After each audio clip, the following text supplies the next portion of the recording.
Europe in the early 1900s was a land of beauty and great promise. Yet hidden beneath its charming cities and elegant courts were deep tensions and growing mistrust. Many countries, proud of their history and achievements, had come to see themselves as special and strong. This pride, or nationalism, was both a force for progress and a spark for future conflict. In this chapter, we travel back in time to understand how a continent once filled with hope began to face the storm of war. In many parts of Europe, small states had grown into great empires. Countries like Germany, France, and Britain had built vast lands through conquest and colonization. But as their empires grew, so did their ambitions. Leaders and citizens alike believed that they had a right to power and influence. Each nation was busy building up its armies not just for defense, but to show that they were strong enough to stand up to any rival. This buildup of military strength is known as militarism, and it spread quickly across the continent. As each country increased its power, many formed groups of friends called alliances. An alliance was like a promise between two or more nations to help each other if any one of them were attacked. The idea was to keep peace by deterring enemies. However, these alliances also meant that if one country went to war, its friends might soon be drawn into the fight as well. Two main groups emerged. One side was led by Germany and Austria-Hungary, and the other included France, Russia, and later Britain. These alliances created a fragile balance that could easily tip into disaster. At the same time, old rivalries began to resurface. Many people in Europe still remembered long past wars and felt a deep distrust of their neighbors. For example, France, which had lost a bitter war against Germany decades before, longed for a chance to regain its lost pride. Germany, newly united and eager to prove itself, was determined to challenge the old order. This struggle for honor and power made every small dispute seem like a possible step toward a larger conflict. The seeds of war were also sown by the rise of nationalism. Across Europe, people began to feel a strong sense of belonging to their own country. They sang national songs, celebrated heroes, and often looked down on others. In many cases, this pride was healthy and helped people work together for a better future. But when nationalism turned into an idea that one's own country was better than all the rest, it led to dangerous ideas and actions. Young men joined armies full of hope, thinking they would defend the honor of their nation. In towns and cities, people cheered on their leaders who promised glory and victory, even if the cost might be high. Economic competition also played a role in building the tensions that would lead to war. The great powers of Europe were not only rivals in politics and military might, they also competed for trade and resources. As new technologies spread, industries grew, and each nation wanted to be the best at producing goods and wealth. When two or more countries competed fiercely over markets or colonies, even small disputes over trade could become major issues. Many believed that economic strength was as important as military might, and this led to further spending on new weapons and armies. In the background of these tensions was the changing face of society. People were beginning to travel more, to read more, and to learn about the world beyond their borders. This meant that ideas, cultures, and even conflicts could move quickly from one place to another. Newspapers and magazines spread news and stories, often stirring up emotions and passions. Sometimes these reports made events seem more dramatic than they were. They fed the public's imagination and sometimes led to angry opinions about other countries. The leaders of Europe were not unaware of these growing pressures. Many sat in grand halls, discussing how to maintain peace and power. Some tried to calm the rising passions, while others secretly planned how to use the chaos for their own gain. Behind closed doors, many diplomats and politicians exchanged secret messages and held private meetings. They worked hard to build alliances, negotiate deals, and sometimes plot against rivals. It was a time when trust was rare and suspicion was common. The future of Europe seemed to hang by a thin thread. At the same time, the common people felt the ripples of these political moves. In cities like Paris, Berlin, and Vienna, everyday life was changing rapidly. Factories had begun to change the landscape of work, and cities grew taller and louder with the sound of machines. Yet even as industry grew, many people still clung to the traditions of the past. This mix of old and new brought hope, but it also brought fear. Many wondered if the rapid changes might lead to a loss of identity or even spark a great conflict. Rural areas were not untouched by these changes. In the countryside, small villages that had existed for centuries were slowly feeling the pressure of modernization. Farmers, who had long worked the land in peace, were now aware that their country was not as united as it once seemed. They heard stories of battles fought far away and worried that one day they too might be called upon to fight. In the small taverns and markets, whispers of war began to spread, and many families hoped that the tensions would soon calm. Even in the royal courts, the future of Europe was a subject of deep concern. Kings and queens, princes and dukes, were all part of a long history of leadership that now seemed threatened by the new ideas of nationalism and democracy. Some rulers clung to old ideas of divine right, believing that they were chosen by fate to lead their people. Others, however, began to listen to the voices of change, seeing that a new order might soon replace the old. This internal conflict within countries added another layer to the overall tension. One cannot forget the role of great cities during this time. Cities like London, Berlin, and Paris were centers of art, learning, and progress. They were the heartbeat of Europe. Yet even here, the signs of growing unrest were visible. Public speeches, political rallies, and debates in coffee houses were common. People from all walks of life gathered to discuss their hopes and fears for the future. These gatherings sometimes turned heated as different groups argued over who was right. The passion of the people in these cities showed just how deeply the idea of nationalism had taken root. The stage was now set for a conflict that would soon engulf the entire continent. Leaders in each country, with their armies at the ready, were like players on a grand stage waiting for the first act of a tragedy.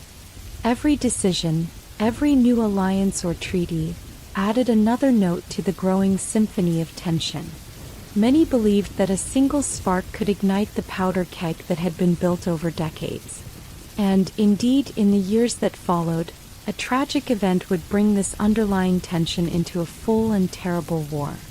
As we look back on this time, we see that the story of Europe before the Great War was one of hope, ambition, and fear. It was a time when dreams of a better future clashed with the harsh realities of competition and old grudges. People from different countries with different languages and traditions were bound together by a shared destiny. Their lives, hopes, and fears were interwoven in a tapestry that would soon be torn apart by the violence of war. This chapter, Prelude to Conflict, Europe on the Brink, sets the scene for everything that was to come. It shows us how the combination of nationalism, militarism, complex alliances, economic rivalry, and the slow march of modernity created a situation where peace was fragile and conflict was always just one mistake away. The world was ready for change, but the cost of that change would be felt by millions. As the shadow of war began to fall over Europe, every person, whether in a grand city or a quiet village, sensed that something momentous was about to happen. The lessons of this time are many. Even today, we see how fear and pride can build walls between people and lead to conflicts that change the course of history. The story of Europe on the Brink is not just a tale of past events. It is a reminder of how the choices of leaders and the passions of ordinary people can shape our world. In the quiet moments before the storm, when every decision carried the weight of the future, Europe stood at a crossroads. The path it chose would lead to one of the darkest chapters in human history, a war that would change the map of the world and leave deep scars that lasted for generations.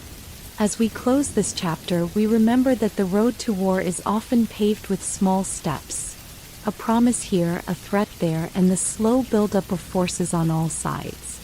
The story of these early days is a mix of hope and fear, of dreams for a bright future and the harsh reality of human ambition. It is a story that invites us to look closely at our past, to understand the reasons behind great conflicts, and to learn how we might avoid such paths in the future. In the years before the Great War, many nations of Europe began to form promises to help each other if they were ever attacked. These promises were called alliances. People hoped that by joining hands, each country would feel safer and more secure. In this chapter, we will explore how these alliances were formed, what they meant for each nation, and how they later tied many countries together in a way that made it difficult to stay out of a large conflict. Long before any shot was fired, leaders in Europe knew that no nation was an island. They understood that the world was changing fast. Many countries were building up their armies and making plans for the future. In this uncertain time, making promises of help was seen as a wise step. Governments held many meetings, where they discussed treaties and agreements that promised support in times of trouble. These discussions often took place behind closed doors, far from the eyes of everyday people. Yet the effects of these secret and open promises would soon be felt by all. One of the most well-known alliances was the Triple Alliance.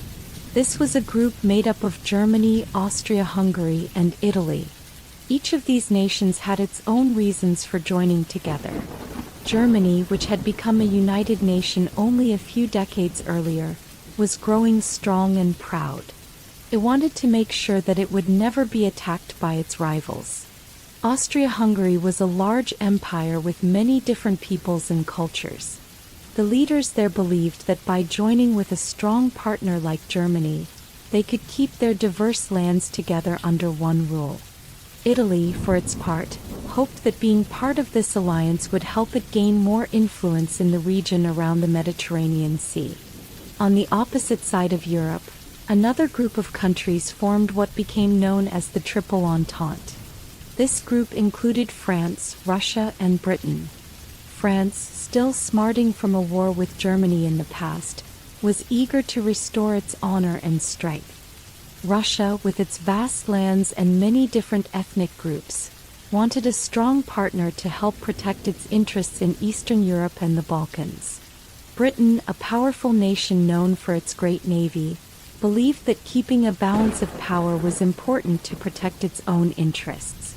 These three nations came together, each with different hopes, but with a common goal: to prevent any one nation from becoming too powerful. The formation of these alliances was not done in a single day. It was a slow process with many meetings, discussions, and even secret pacts made along the way. Diplomats traveled across Europe to talk about how to secure their countries. They often agreed that if one country was attacked, the others would stand by its side. This was meant to be a safeguard, a way to keep the peace by showing that any attack would bring a strong response from several nations at once. However, as more countries joined in, the promises became like a giant web that connected many parts of Europe. This web was fragile, built on trust and hope. But it also meant that if a small conflict broke out, the promises would pull many countries into the fight. A small problem between two nations could soon involve others who had pledged their support. This fear was not lost on the leaders of the day. They knew that even a minor disagreement could grow into a much larger problem because of the many bonds of friendship that had been made. Every country that joined an alliance believed that it was a sign of strength. The people of these nations began to feel a sense of pride. In schools and public gatherings, stories were told of past heroes and great victories. Young men, full of hope and patriotism, joined the armies, believing that they were protecting not only their country but also their friends. The news in newspapers and at town meetings spoke often of the alliances, praising them as a way to keep enemies at bay. Yet deep inside there was a growing worry that these very bonds could also be the reason a small spark would ignite a great fire. The web of alliances stretched even further than the two main groups. In many parts of Europe, smaller countries made their own deals. In the Balkans, a region known for its many different peoples and long histories of conflict, several smaller nations found themselves making promises to each other. These agreements were meant to protect local interests but often ended up making the region even more complicated. Many of these countries were caught between the larger powers. They had to choose sides, even when their own needs and desires were very different from those of the great empires. Behind every treaty and agreement were long hours of discussion and negotiation. In the quiet rooms of government buildings, diplomats and leaders weighed every word. They knew that a single sentence could commit them to a course of action that might bring both honor and hardship. The treaties were written in careful language, but even then there were many secrets. Some agreements were made in public so that everyone could see that nations were united. Others were kept hidden with only a few trusted officials knowing the full details. This mix of open and secret promises added layers to the growing web, making it as intricate as it was fragile. For many leaders, the alliances were seen as a shield that would deter any enemy from starting a war. They thought, if my country is attacked, our friends will come to our rescue. This idea gave hope and strength to many. But it also meant that if a small fight started, the chain of promises would force many countries to join in, even if they did not want to fight at that moment. In a way, the alliances promised safety, but they also promised that trouble would not stay small for long. Imagine a day in a busy European city in the early 1900s. In a small cafe, people might gather to discuss the latest news. They would talk about the meetings of diplomats and the new treaties that were being signed. There was a feeling of both hope and anxiety. The men and women in the cafe did not fully understand all the details of the alliances, but they could sense that something important was happening. They hoped that the promises would keep them safe, yet they also feared that the complex web of agreements might one day pull their country into a conflict they did not wish for. In the grand halls of government, the leaders themselves were very aware of the risks. They knew that every new alliance added another piece to the puzzle. Some argued that these promises should be made with care and that flexibility was needed as the world changed. Others believed that the promises were firm and must be kept no matter what. This debate showed that even among the powerful, there was uncertainty about the best path to peace. Every decision made in these halls had the power to change the future of many nations. One example of the complexity of the alliance system was the close relationship between Russia and France. These two countries, though very different, found common ground in their desire to counter the power of Germany. Russia, with its long borders and many neighbors, wanted to ensure that its friends in Eastern Europe and the Balkans were protected.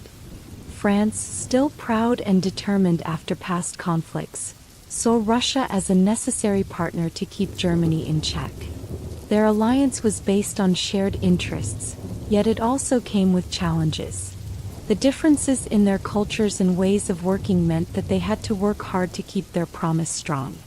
On the other side of the map, Germany and Austria-Hungary had long been close partners. Their alliance was built on the need to protect their own borders and maintain their power. These two nations worked together to build up strong armies and to plan for any threats that might come their way. Italy, while part of this group, sometimes had its own ideas. Over time, Italy would find that its goals did not always match those of Germany and Austria-Hungary, and this difference would later have a great impact on the balance of power in Europe. The promises made by the alliances were more than just political tools. They became a part of everyday life. In classrooms, children learned about the great alliances that had shaped their countries. In factories and farms, people talked about the hope that these promises would keep their way of life safe. There was pride in knowing that their nation had strong friends, But there was also worry about what might happen if a small problem grew out of control. The simple idea of standing together took on a life of its own in the hearts of the people. Even as the nations made these strong promises, the world around them was changing. The advances in technology, the growth of cities, and the spread of new ideas meant that the old ways of thinking were being challenged. The web of alliances was built on traditions that had been passed down for generations. Yet, as new inventions and ways of life emerged, the leaders had to balance the old ideas with the new realities. This mix of tradition and modernity made the alliance system both strong and weak at the same time.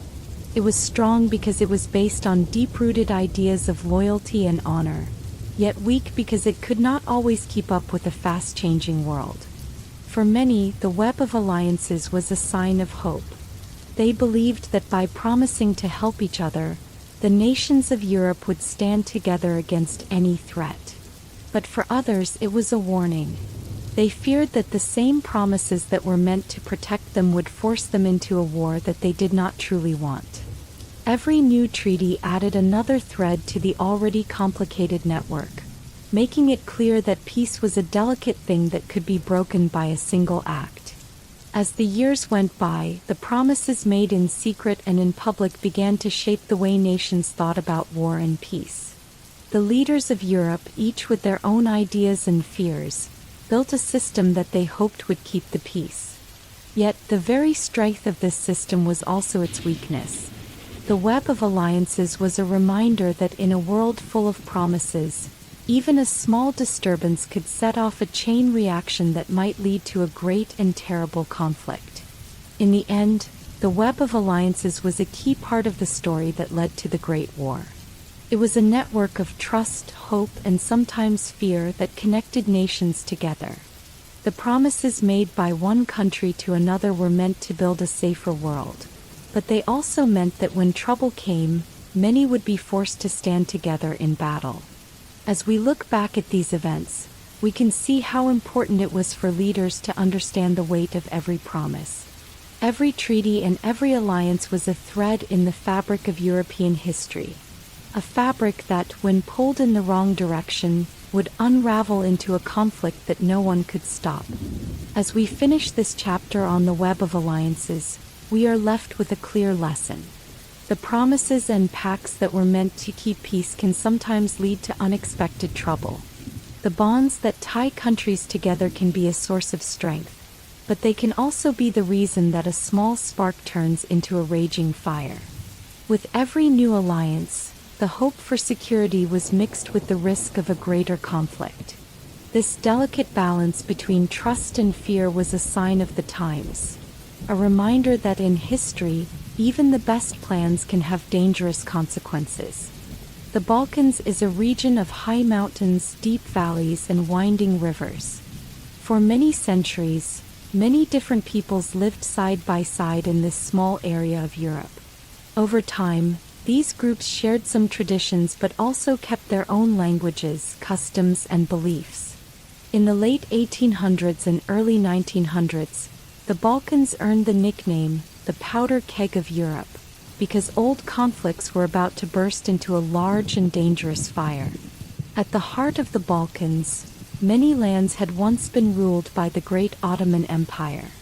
The Ottomans ruled for hundreds of years and left behind a mix of cultures, religions, and ways of life. When the Ottoman Empire began to weaken, local peoples started to demand freedom and self-rule. This created a time of change, but also a time of uncertainty. Many small nations and ethnic groups began to dream of a future where they could be free and independent. One of the most important of these peoples was the Serbian nation. Serbia was a country with a strong spirit and a deep desire to be free. The people of Serbia were mostly Slavs, and they shared language and culture with other Slavic groups in the area. Many in Serbia believed that all Slavic people should have the chance to form their own nations. This idea was powerful and spread quickly.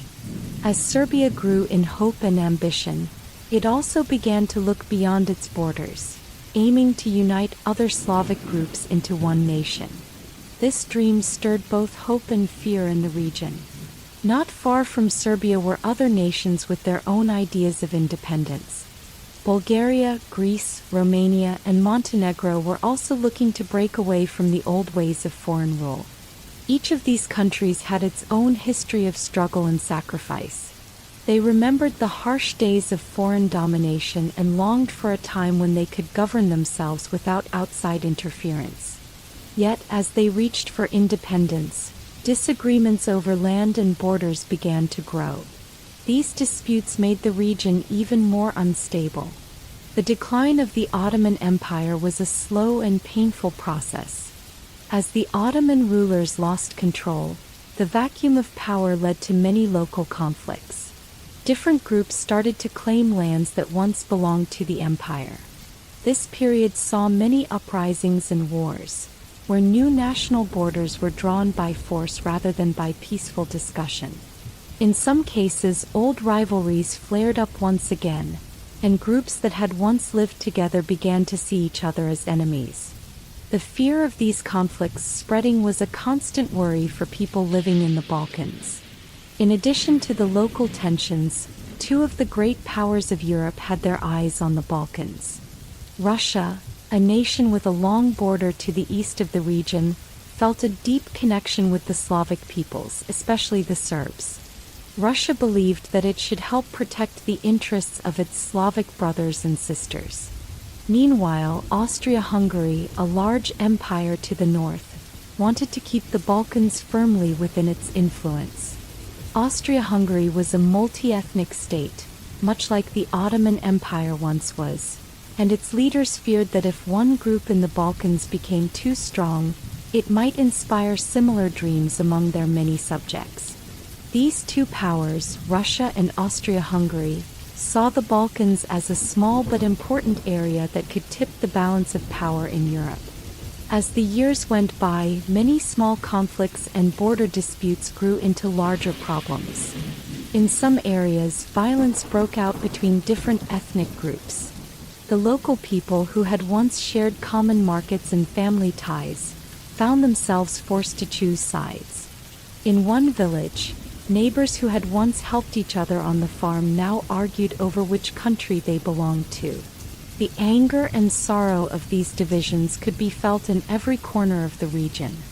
In towns and cities, the news of clashes and uprisings spread quickly. People gathered in town squares and at local cafes to discuss the latest events. They talked about the bravery of local fighters and the terrible losses that so many families suffered. For many, the hope for a better future was mixed with the pain of watching friends and relatives caught in a never-ending struggle. The sounds of protest and the news of battles made it clear that the Balkans was no longer a peaceful place. Instead, it was a region where old scores were being settled and new enemies were born. A key event in these growing tensions was the Balkan Wars. These wars were fought between several of the Balkan states themselves. In the First Balkan War, the nations of the region joined forces to drive the Ottoman Empire out of most of its European lands. At first, there was much hope that the end of Ottoman rule would bring freedom and unity. However, after the victory, disagreements quickly arose over who should control which territories. The allies from the First War soon turned against each other and a Second Balkan War broke out. Neighbors who had once fought side by side now found themselves in conflict over the spoils of war. These wars brought great suffering to the people of the region and left deep wounds that would not easily heal. Even as battles were fought on the fields and in the mountains, the everyday life of people in the Balkans was marked by hardship. Many families lost their homes and loved ones. Farmers could no longer tend their fields with peace of mind. Instead, they worried that the next battle might come too close to their door. In the small markets, where fresh produce once brought joy and community, a quiet fear replaced the usual chatter. Every sound of marching soldiers or distant cannon fire was a reminder that the dream of independence came with a heavy price. The influence of foreign powers added another layer of complexity to the situation. Russia's support for Serbia and other Slavic nations made Austria-Hungary very nervous. Austria-Hungary, which ruled over many different groups, saw the rise of nationalism as a dangerous idea. The leaders of Austria-Hungary believed that if one nation in the Balkans broke free, others might follow, leading to the breakup of their own empire. This fear made the government act in ways that sometimes worsened the conflict. They made harsh demands and took strong measures to keep control, even if it meant using force against their own people. On the other side, Russia felt that its duty was to support the smaller Slavic nations. Russian leaders spoke often of protecting the honor and rights of these peoples. They sent diplomats to the Balkans and even provided some military support. The clash of interests between Russia and Austria-Hungary meant that the Balkans became a stage for a larger rivalry. What started as local disputes soon took on the weight of European power politics. In this way, a small region with many old grudges became a focal point for two of the largest empires in Europe. The media of the time, such as newspapers and pamphlets, played an important role in shaping public opinion in the Balkans. Reports of battles and political debates were printed in large letters, and the tone was often angry and urgent. These stories reached people in small villages and big cities alike. For many, the printed word became a call to action. Leaders of local groups used the press to stoke feelings of pride and to remind people of past wrongs. The strong language in these reports made it clear that peace was hard to find in the region. With every new article, the sense of danger grew, and the idea that war was inevitable began to take root. Religion also played a part in the tensions of the Balkans. In this region, many different faiths had coexisted for centuries. Christians, Muslims, and Jews lived together, though not always in harmony. The fall of the Ottoman Empire meant that the old religious order was changing. In many cases, religion became a marker of identity, and it was used to draw lines between different groups. These differences sometimes deepened the divisions, as people began to see those of another faith as very different from themselves. In the eyes of many, religion was a way to understand who was friend and who was foe. In the villages, the simple lives of people were changed forever by these events. Children who once played by the streams now learned to fear the sound of distant guns. Elders told stories of the old days when peace reigned, but these stories were mixed with memories of loss and sadness. Each family had its own tale of survival, of having to leave home or of losing loved ones in battles that seemed endless. The pain of these memories was shared by all, and the hope for a better future seemed fragile in the face of such deep sorrow. Despite the hardships, many people in the Balkans continued to hold on to hope. They dreamed of a time when they could live free from the chains of old empires and where their children could grow up without the fear of war. Community leaders and local heroes emerged during these times. They spoke of unity and of the strength that came from standing together. Their words, though simple, carried the power of a deep longing for peace. In quiet moments, around small fires in the evenings, people would share these dreams and imagine a future where the wounds of the past could finally heal. The Balkans in the early 1900s was a land of many voices. Some spoke of freedom and the joy of self-rule, while others warned of the dangers of too much pride and the risk of endless fighting. The dreams of a united people were balanced by the fear that these dreams could lead to even greater conflict. In many ways, the region was at a crossroads, where every decision mattered and every word carried the weight of history. As tensions grew, the Balkans became a mirror for the rest of Europe. What happened in these small lands would soon affect the entire continent. The disputes over territory, the rivalries between nations, and the support of foreign powers all came together in a dangerous mix. The Balkan region, with its deep history and its many problems, was a place where peace was always in danger of being shattered by a single spark. In the end, the tensions in the Balkans were not just about land or power. They were about identity, pride, and the hope of a better future. Yet, the dreams of independence were mixed with a fear that the future would bring more pain than joy. The Balkan peoples faced a hard choice: to stand together in hope or to fall apart under the weight of old grievances and new ambitions. The answer was not clear, and the decisions made in these troubled times would have far-reaching effects on all of Europe. This chapter shows us how the Balkans became the spark that many leaders feared would ignite a larger fire. In a land where history was written with both hope and sorrow, every struggle, every victory, and every loss played a part in the story of a region ready to explode. The powder keg of Europe was not a place made in one day. It was built over years of anger, loss, and the endless quest for freedom. Its story is one of both light and dark, of brave dreams and deep, lingering scars. In the warm morning light of June 28, 1914, the streets of Sarajevo, a lively city in Bosnia, bustled with people going about their daily lives. Sarajevo was a crossroads of cultures, with Turkish, Slavic, and European influences all mixing together. Yet, beneath the busy markets and friendly greetings, there was a growing tension that many did not fully understand.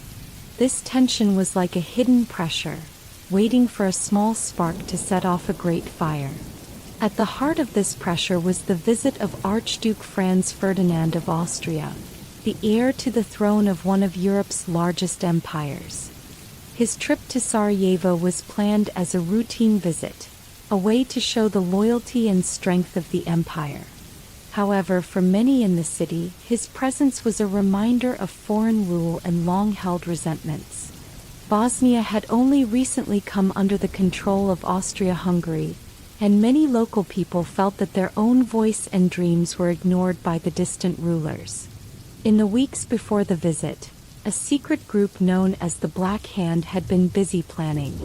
This group was made up of young men who believed strongly in the freedom and unity of the Slavic peoples.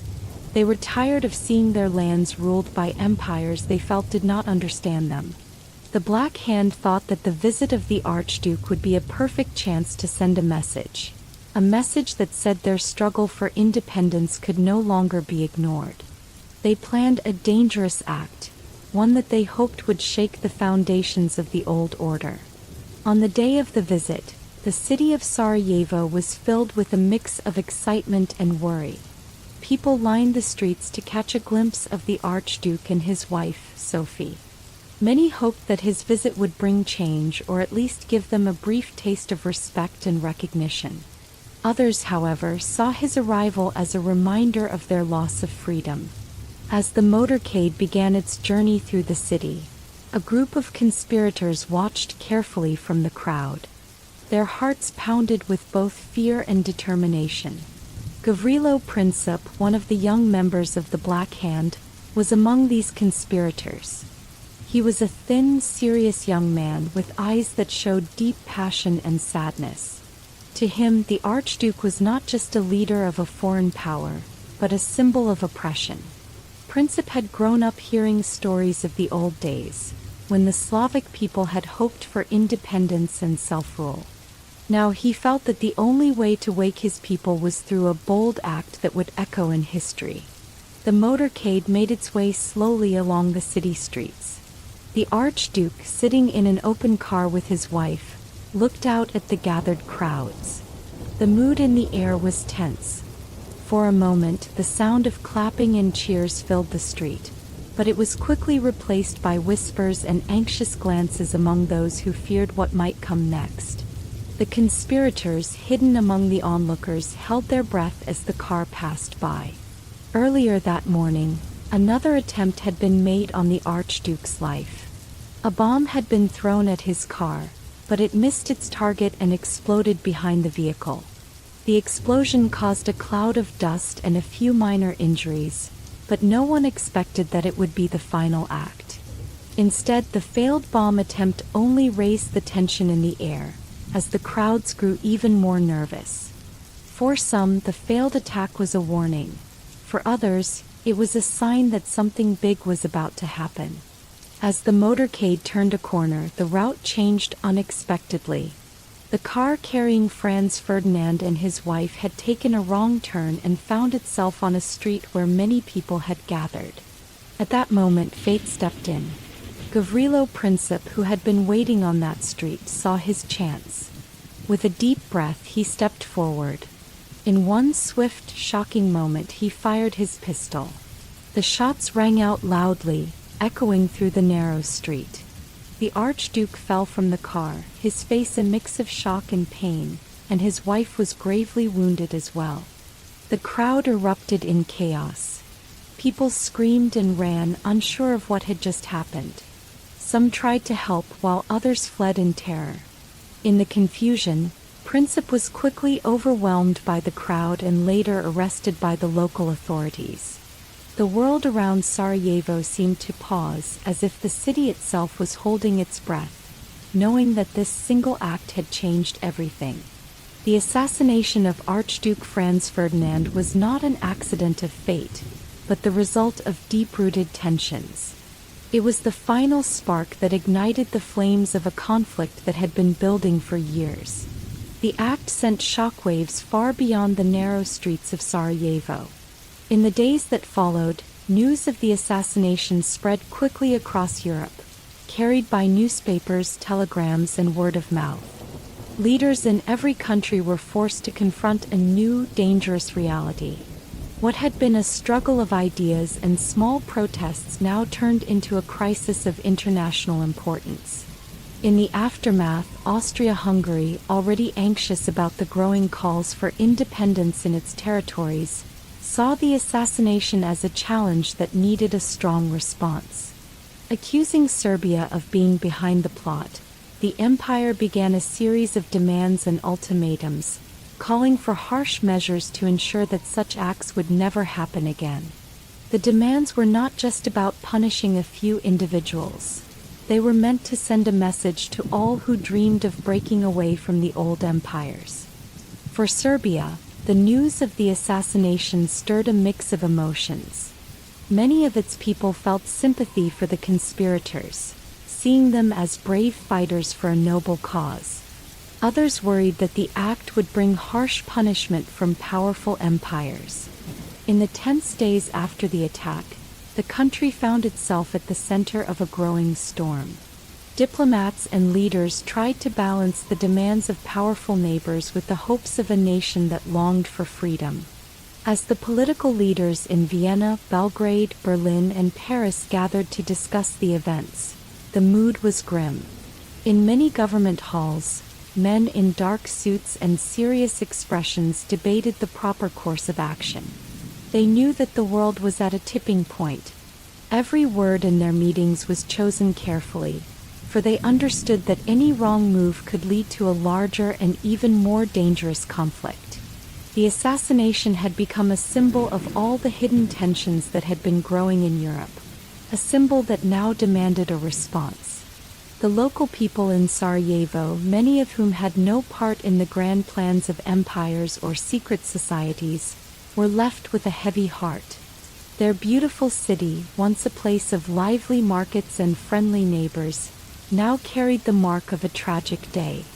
Buildings that had witnessed celebrations now stood as silent reminders of the shock and sorrow that had swept through the streets. Families who had lost loved ones in the chaos mourned quietly, while others whispered of revenge and change. In the weeks that followed the assassination, the streets of Sarajevo slowly returned to a kind of uneasy normalcy. However, the event had already set in motion a chain of reactions that would soon engulf all of Europe. Investigations were launched, trials were held, and the memory of that fateful day was recorded in countless accounts and photographs. The small act of a single gunshot had transformed into a symbol of resistance, a cry for freedom, and also a call to arms for those who believed that change must come no matter the cost. Historians would later say that the assassination in Sarajevo was like a match lighting a dry forest. It did not cause the fire itself, but it provided the spark that made a long-accumulated tension burst into flames. The various alliances, rivalries, and national ambitions that had been building in Europe suddenly found a focal point. One by one, countries were drawn into the unfolding crisis, each step deepening the rift between old enemies and new allies.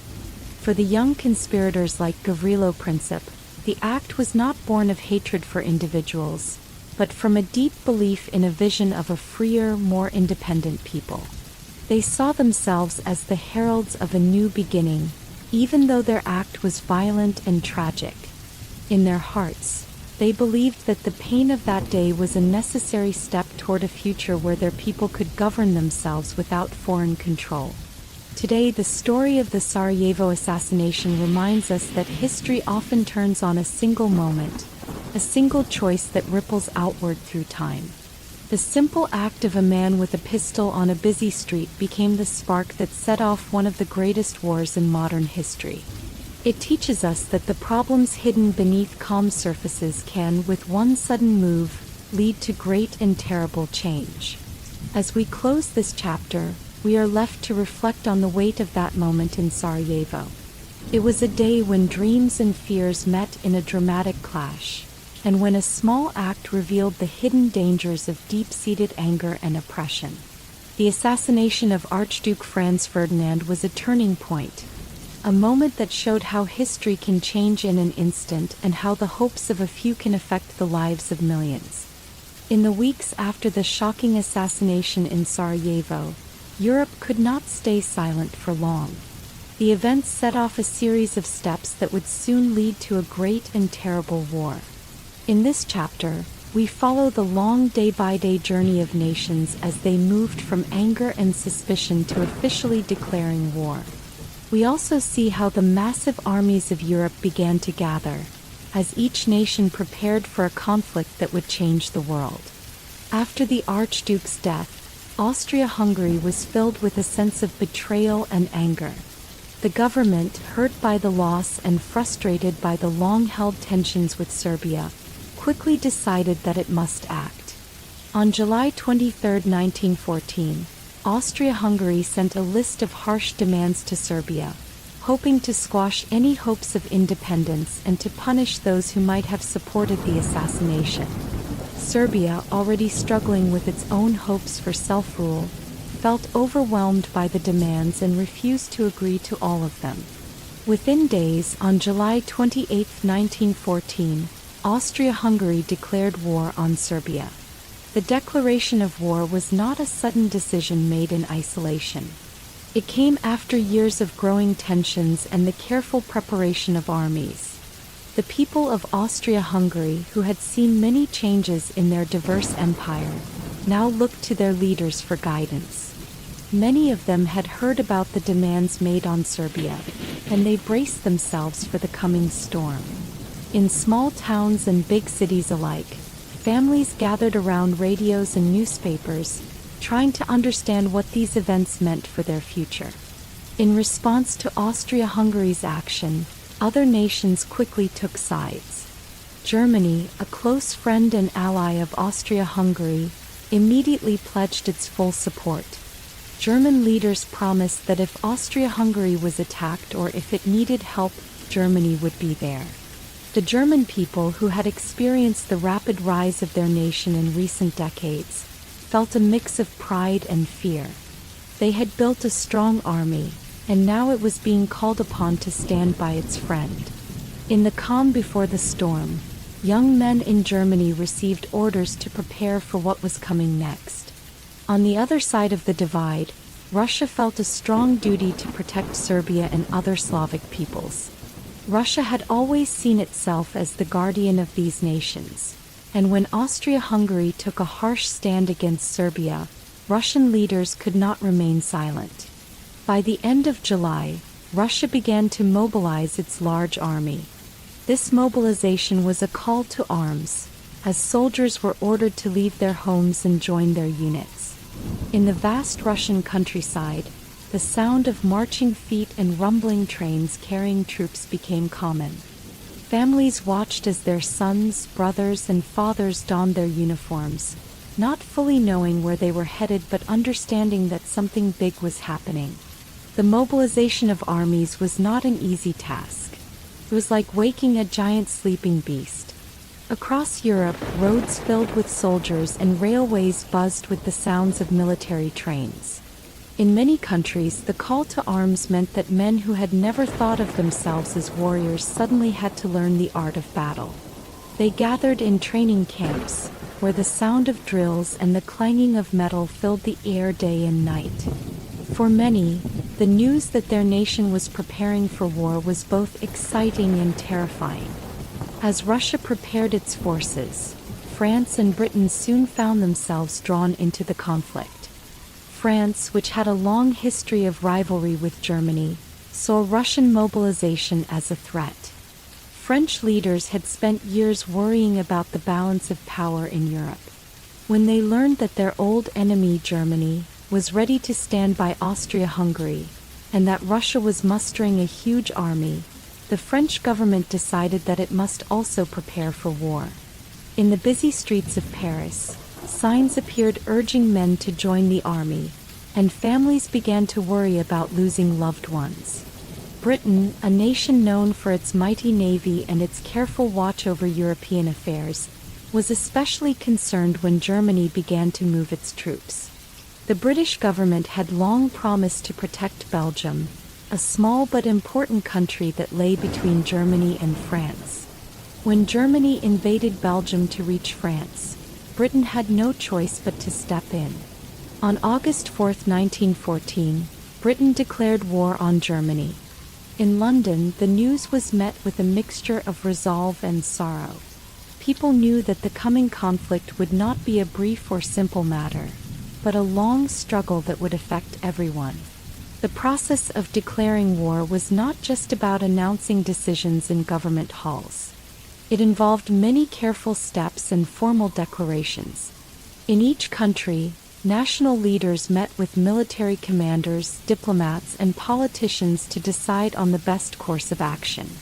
These meetings were often tense, as every decision carried the weight of the future. Leaders wrote long letters and official statements, and every word was chosen with care. When a country finally declared war, it was not only a legal act but also a public declaration of commitment.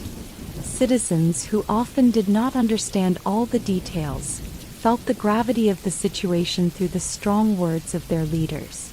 As the declarations of war spread across the continent, the movement of armies accelerated. The mobilization plans that had been made in secret for many years were now put into full action.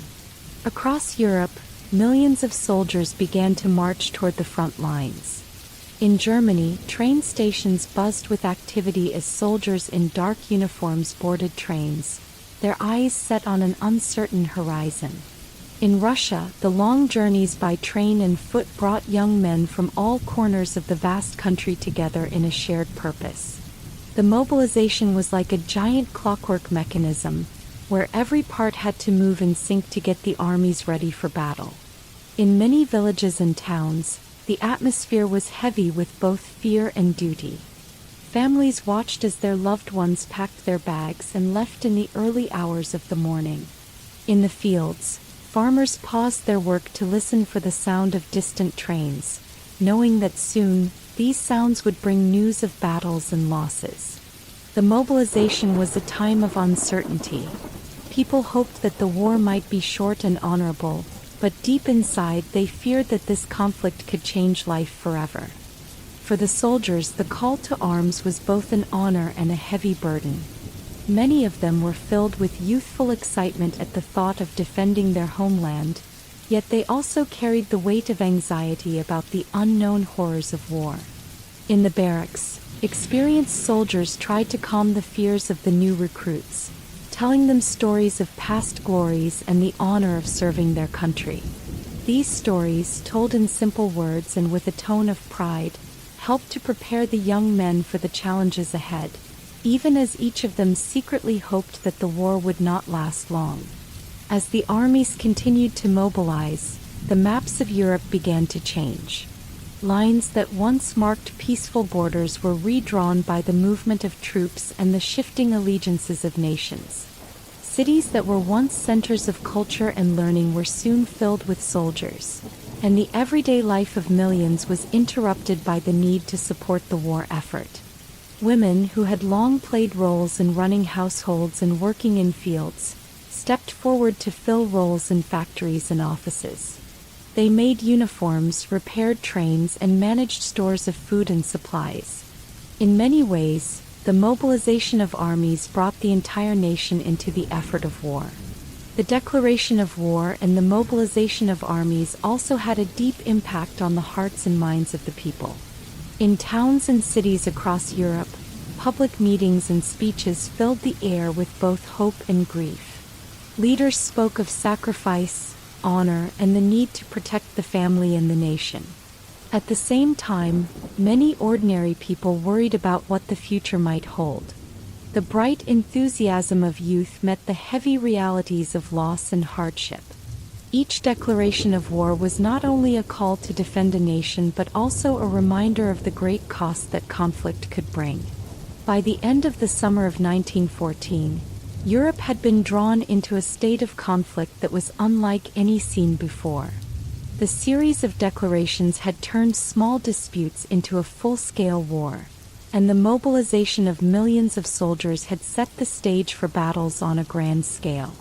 The calm of summer had been replaced by the rumble of marching feet, the clatter of trains, and the steady beat of drums calling men to arms.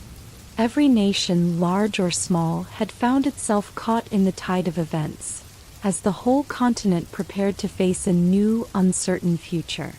The declarations of war and the massive mobilizations that followed were like the opening notes of a long and sorrowful symphony. Each nation played its part, and together the world was about to enter a period of great change and great loss.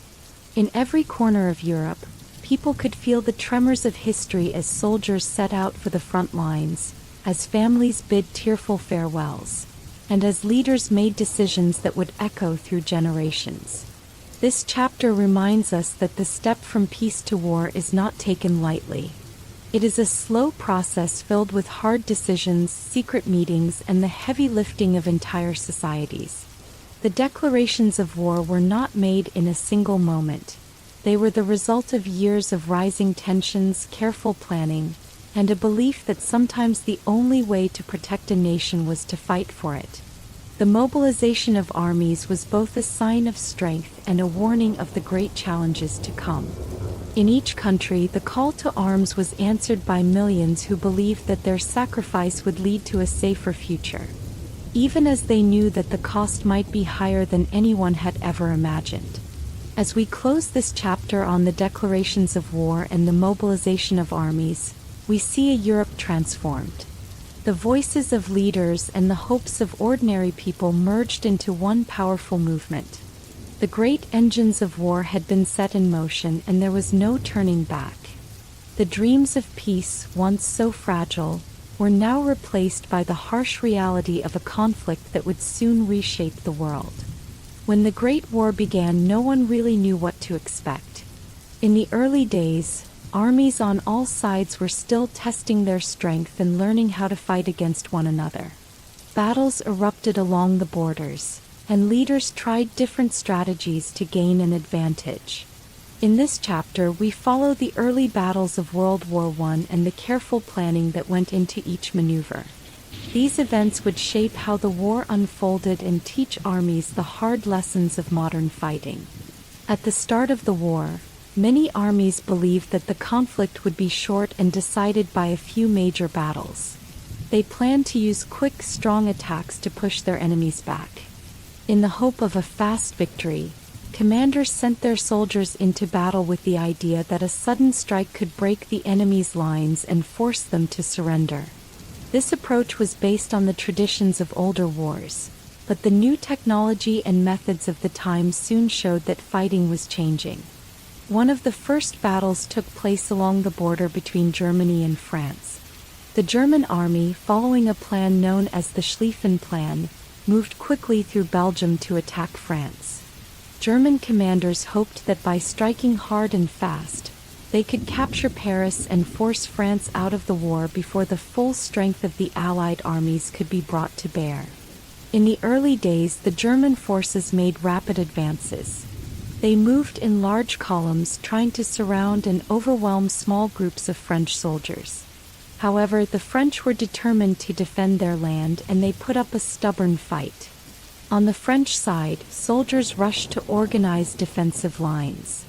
They used natural obstacles such as rivers and hills to slow the German advance. Officers ordered troops to dig temporary trenches and build barricades. The idea was to hold the enemy long enough for more soldiers to arrive and reinforce the lines. The early battles on the Western Front were a mix of fast movement and sudden stops. While the German army pushed forward, the French and their allies managed to slow them down by resisting at key points. Both sides were learning new ways to fight. The battles showed that even a quick, strong attack could meet fierce resistance if the enemy was well prepared. On the Eastern Front, where Russia faced Germany and Austria-Hungary, the fighting took a different form. The Russian army was large, but many of its soldiers were not as well equipped or trained as their Western counterparts. Russian commanders knew that they could not match the speed and firepower of the German forces in a direct attack. Instead, they focused on holding their ground and defending their long borders. Russian soldiers fought bravely in harsh conditions, sometimes in bitter cold and muddy fields. They used traditional methods such as forming large groups to hold a line, and relied on the natural strength of their numbers. Even though they faced setbacks, the Russians showed great determination. Their early battles were marked by slow movements, as both sides tried to gain small pieces of land. Each inch of territory was hard-won and often came at a high cost in lives. While the battles on the Eastern and Western fronts were underway, both sides experimented with new ideas. The rapid movement of troops was soon interrupted by unexpected challenges. One important lesson learned was the difficulty of coordinating such large armies over long distances. Communication was slow and sometimes failed. Orders had to be shouted across noisy battlefields or sent by runners on foot. With modern technology like telegraphs and telephones just beginning to be used, many commanders found that their plans did not always work as expected. Misunderstandings and delays sometimes led to missed opportunities or even dangerous mistakes. Leaders also began to change their thinking about how to use their forces. In some early battles, commanders would mass as many soldiers as possible in a single attack. They believed that overwhelming force could break enemy lines quickly. However, they soon discovered that the enemy could also concentrate their forces. When two large armies met, the result was often a stalemate, a situation where neither side could make significant progress. This led to a period of fighting that would later be known as trench warfare. In these early battles, though, there were still moments of movement. Small successes and failures happened quickly as soldiers tried to outflank the enemy or seize key points on the battlefield. One memorable early battle saw soldiers on both sides trying to capture a small town near the border. The town, with its narrow streets and old stone buildings, became a symbol of the struggle between the armies. German soldiers advanced in tight formations, hoping to surprise the defenders. The French, however, had anticipated the attack. They built barricades and positioned snipers in the windows of the town houses. When the Germans arrived, the fight was fierce. Bullets flew from every direction, and the sound of artillery filled the air. The battle raged for hours, with neither side able to claim a clear victory. In the end, the town changed hands several times before both armies decided to withdraw and regroup. The lesson learned here was clear. Small towns and villages could become fierce battlegrounds where the bravery of ordinary soldiers shone brightly, even as the cost was very high. Another important factor in these early battles was the role of artillery. Heavy guns were used to bombard enemy positions long before the soldiers marched in. Artillery could knock down defenses and create openings in the enemy lines. In some cases, a well-placed cannon fire would force an enemy unit to retreat, giving the attacking side a chance to move in. However, the power of artillery was also a double-edged sword. It often caused severe destruction to the land and left many areas devastated long after the fighting had stopped. The early battles taught military leaders that while artillery was a powerful tool, it needed to be used carefully to avoid wasting lives and resources. The early stages of the war were also marked by quick decisions made on the battlefield. Commanders had to adapt to rapidly changing conditions. Sometimes an order would be given to hold a position, only to find that the enemy was retreating or advancing unexpectedly. In other cases, plans had to be changed on the fly as new information came in. This constant adjustment was a challenge for everyone involved. Soldiers learned to be flexible, and officers found that the best-laid plans sometimes had to be abandoned in favor of more practical solutions. This period of rapid learning and adaptation was a time of trial and error, and it showed that modern warfare required more than just courage. It required quick thinking and a willingness to change strategies as needed. In many ways, these early battles were like a rehearsal for a much larger conflict. Both sides tested new ideas and tactics, sometimes with great success and other times with heavy losses. They learned about the strengths and weaknesses of their weapons and the limits of their communication. For the soldiers on the ground, every day was a lesson in survival. They faced dangers not only from enemy fire but also from the harsh realities of the environment. Cold winters, muddy fields, and endless days spent on alert. The bravery of these early fighters who risked everything for their nations remains one of the enduring stories of the war. One story from these early days is that of a small unit of soldiers who managed to hold a key position despite overwhelming odds. They were given orders to defend a narrow stretch of land that controlled access to a major road. The enemy, using tanks and machine guns, pressed hard against them. For hours the soldiers dug in, using whatever cover they could find.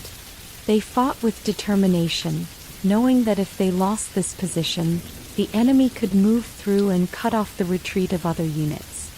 In a battle marked by hardship and loss, their steadfast defense allowed their commanders to regroup and eventually launch a counterattack. Their courage and resourcefulness became a symbol of hope for others on both sides of the front. As the weeks turned into months, the nature of battle began to change. The rapid advances of the first days slowed down, and the fighting settled into a pattern of movement and pause. Commanders on both sides came to understand that victory would not come from a single decisive battle.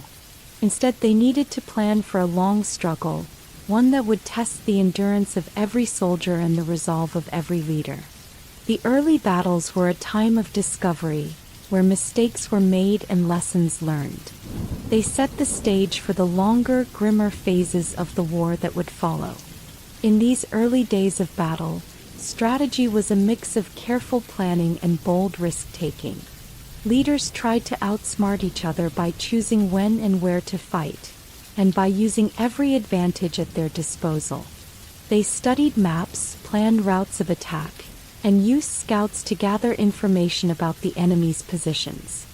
Every decision was critical, and the cost of a wrong move could be measured in lives lost.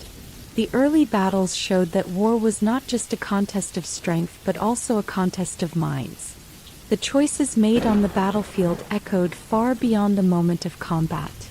The story of these early battles and strategic maneuvers reminds us that the road to war is paved with many small steps.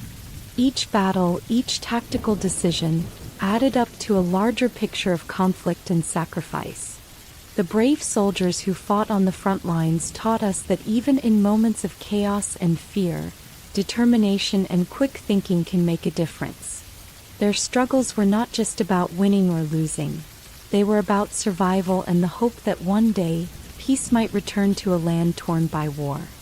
When the fighting moved into northern France and Belgium, The nature of war changed in a way that no one had seen before. The battlefields on the Western Front became long, narrow strips of land filled with deep trenches, muddy water, and a constant sound of artillery. This chapter shows how trench warfare began and how it affected soldiers, towns, and the entire war. In the early months of the war, armies tried to use quick attacks and fast moves to force a victory. However, when the fighting moved to the Western Front, both sides found that attacking a well-prepared enemy was very difficult. As soldiers tried to cross open ground, they faced deadly machine gun fire and strong artillery. It was almost impossible to move without suffering heavy losses. Soon military leaders realized that the best way to protect their soldiers was to dig long, deep trenches in the ground. These trenches offered some shelter from enemy fire and became the new front line. The trenches were not just simple ditches. They were complex systems with multiple levels and side channels. There was a front-line trench where soldiers fought and kept watch for enemy movements. Behind it lay a support trench where extra supplies, reinforcements, and orders were kept safe. There was also a reserve trench for fresh troops ready to move forward if needed. Connecting these trenches were communication lines, small paths that allowed soldiers to move safely from one trench to another. Over time, these trenches grew longer and deeper, stretching for many miles along the battlefield. For the soldiers, life in the trenches was both dangerous and exhausting. Every day brought the same harsh routine: waking up early in the damp cold, eating a small meal, and then standing watch for long hours. They often worked long shifts, repairing the walls of the trench or moving supplies from one place to another. When orders came to attack, they would leave the safety of the trench to face the open battlefield, where many dangers awaited. Soldiers had to cross a barren land called no man's land, a dangerous strip between the enemy's trench and their own. This area was filled with barbed wire, craters from exploded shells, and the constant risk of being shot. The weather made life in the trenches even harder. Rain turned the ground into sticky mud that made movement almost impossible. In winter, the cold seeped into every part of the trench, making life miserable. Soldiers wore the same heavy uniforms day after day, and even small breaks in the weather could turn the trenches into icy ditches. Despite these hardships, the trenches provided the only safe place where soldiers could rest and regroup between battles. Inside the trenches, small comforts helped lift the soldiers' spirits. They decorated the walls with messages, drawings, and even crude paintings. Some soldiers wrote letters to their families or kept journals to record the events of each day. In rare moments of quiet, they shared stories, sang songs, and tried to imagine life beyond the war. These small acts of normalcy were a reminder of hope in an otherwise harsh environment. Life in the trenches was marked by the constant sound of explosions, machine gun fire, and the rumble of artillery. At any moment, a shell might fall nearby, shaking the ground and causing panic. The noise was relentless day and night, and it made sleep difficult. Many soldiers suffered from what later became known as shell shock, a condition caused by the constant stress and fear of the battlefield. Even so, they learned to carry on, driven by a duty to protect their country and their comrades. The system of trenches also changed how battles were fought. Traditional tactics like large cavalry charges or rapid advances were replaced by a slow, grueling struggle for every meter of ground. To gain a small piece of land, soldiers had to deal with a maze of barbed wire, machine guns, and hidden enemy snipers. When an attack was launched, it was often done in waves. The first group would try to cross no man's land, followed by fresh troops to support them once they reached the enemy trench. However, these attacks often met fierce resistance. The result was a series of battles that lasted for days or even weeks, with little change in the front lines. Commanders on both sides faced difficult decisions. They had to plan attacks carefully, balancing the need to break through enemy lines with the risk of losing many lives. The idea of a breakthrough became a powerful but elusive goal. When one side finally managed to push forward, the gains were usually very small, and the enemy often counterattacked quickly. This back-and-forth fighting created a stalemate, where both sides dug in deeper and fortified their positions. Over time, the front lines of the Western Front became almost like a frozen map, with little movement over long periods. Trench warfare also brought about new weapons and tactics. Machine guns, which could fire hundreds of rounds per minute, became the most feared tools of defense. Their power made any open movement almost suicidal. To counter the machine guns, some armies began to use tanks. These new vehicles were built to roll over barbed wire and withstand heavy fire. Although tanks were still in their early stages and not very reliable, they gave hope that a breakthrough might one day be achieved. Other new weapons like poison gas were also introduced later in the war. Gas attacks were frightening because the gas could travel with the wind, affecting soldiers in both trenches. Over time, soldiers learned to wear gas masks, but the threat of chemical warfare added another layer of terror to life in the trenches. The daily life of the soldiers in the trenches was a mix of fear, boredom, and moments of courage. They lived in close quarters, sometimes with only a few feet of space between them. The constant presence of danger meant that every noise could signal an attack. Despite these challenges, camaraderie grew among the soldiers.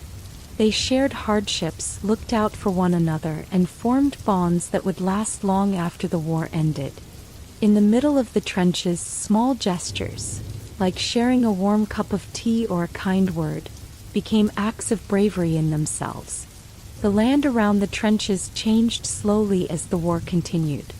The natural beauty of the fields and forests was replaced by scars from constant fighting. Craters from artillery and broken trees became a common sight. In some areas, the ground was so damaged that nothing could grow there again. This ruined landscape was a harsh reminder of the cost of war. Yet even in these desolate places, life continued. Wildflowers sometimes pushed through the mud, and birds returned to sing in the quiet moments between battles. These signs of life brought a small measure of comfort to soldiers who had seen so much destruction. For many civilians living near the front lines, the war brought fear and disruption. Villages that once bustled with markets and community gatherings were now quiet and empty. People moved away to safer areas, leaving behind homes that would soon be destroyed by the fighting. The local population witnessed the transformation of their countryside into a battlefield, a change that would affect them for generations. Yet even as the war ravaged the land, stories of survival and resilience emerged. Civilians and soldiers alike found ways to cope with the endless cycle of attack and defense. The beginning of trench warfare on the Western Front was a turning point in modern conflict. It showed that wars were not always won by quick and decisive moves. Instead, the fighting became a long, exhausting struggle where each side dug in for the long haul. The soldiers' experiences in the trenches taught the world that war could be a test of endurance, willpower, and hope. It was a battle not just of weapons, but of spirit and determination.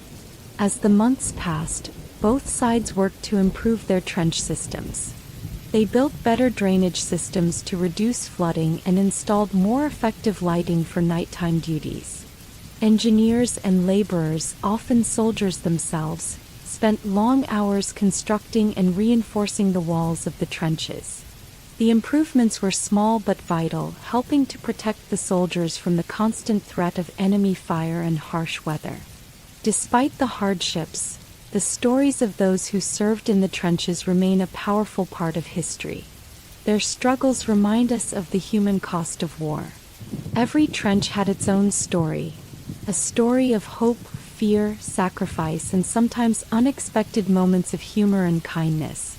These soldiers, far from home and facing unimaginable challenges, kept their resolve and found strength in each other. Their bravery in the face of constant danger has left a legacy that is remembered in memorials and history books around the world. The harsh life in the trenches on the Western Front became a symbol of the terrible reality of World War I. It was a kind of warfare that tested both the body and the spirit, where every day was a fight for survival. The deep scars left on the land and in the hearts of those who served would shape not only the course of the war but also the way future generations understood conflict. The lessons learned in those muddy, dark trenches continue to serve as a reminder of the true cost of war.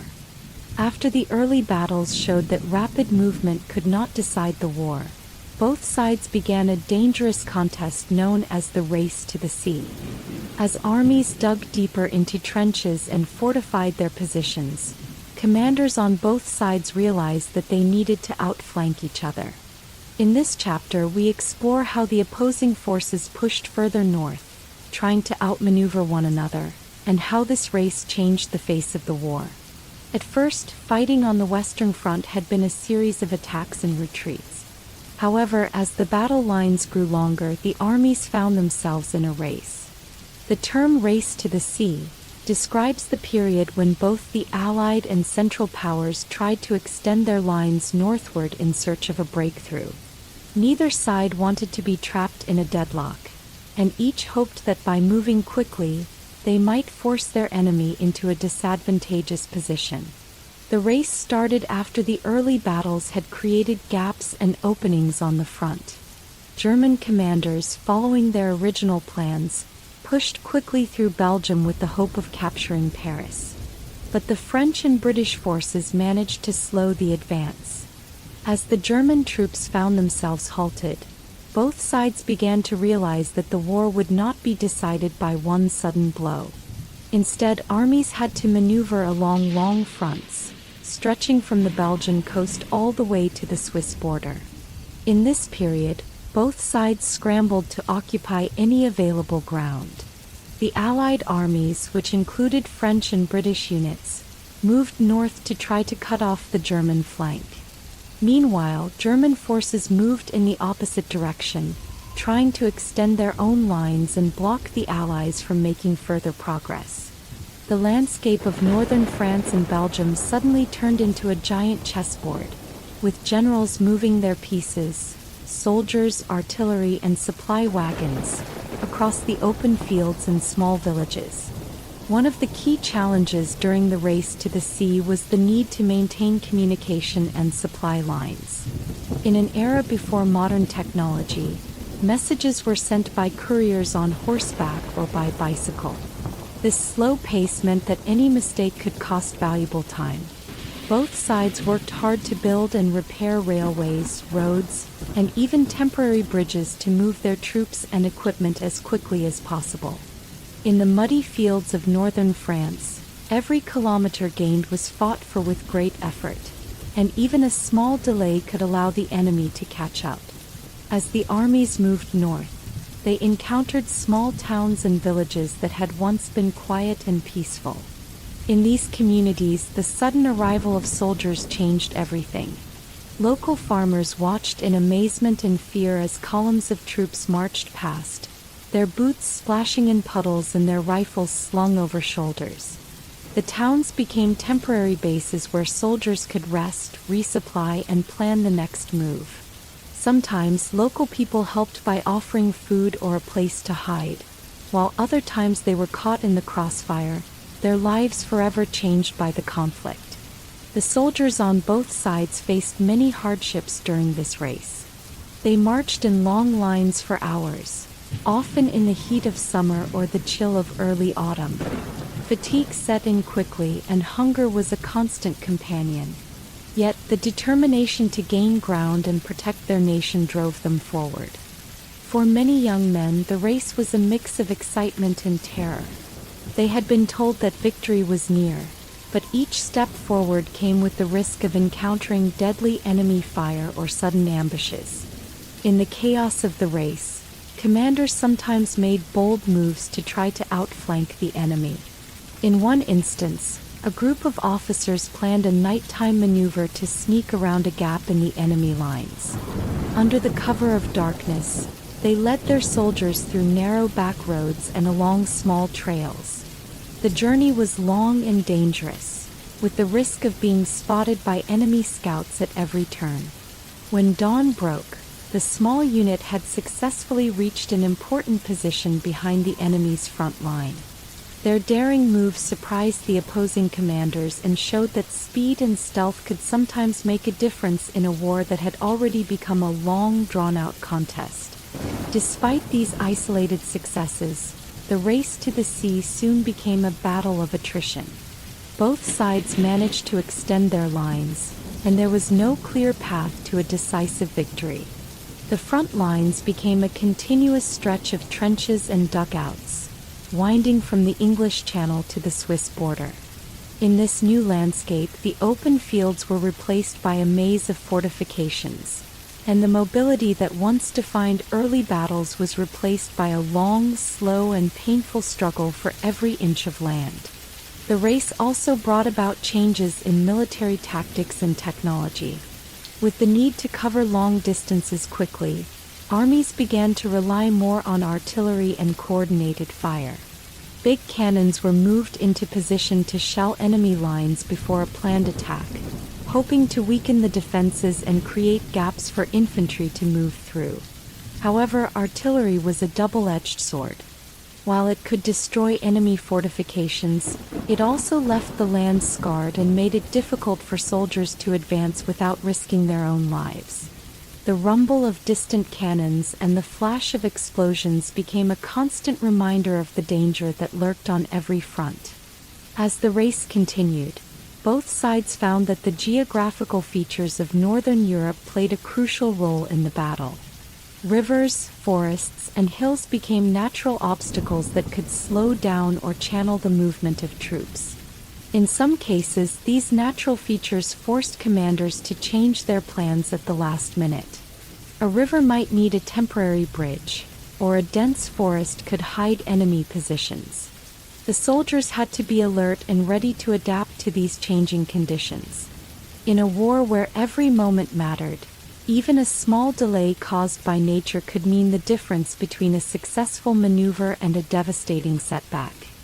The psychological impact of the race to the sea on soldiers was profound. For many, the endless march north created a feeling of being caught in a never-ending loop.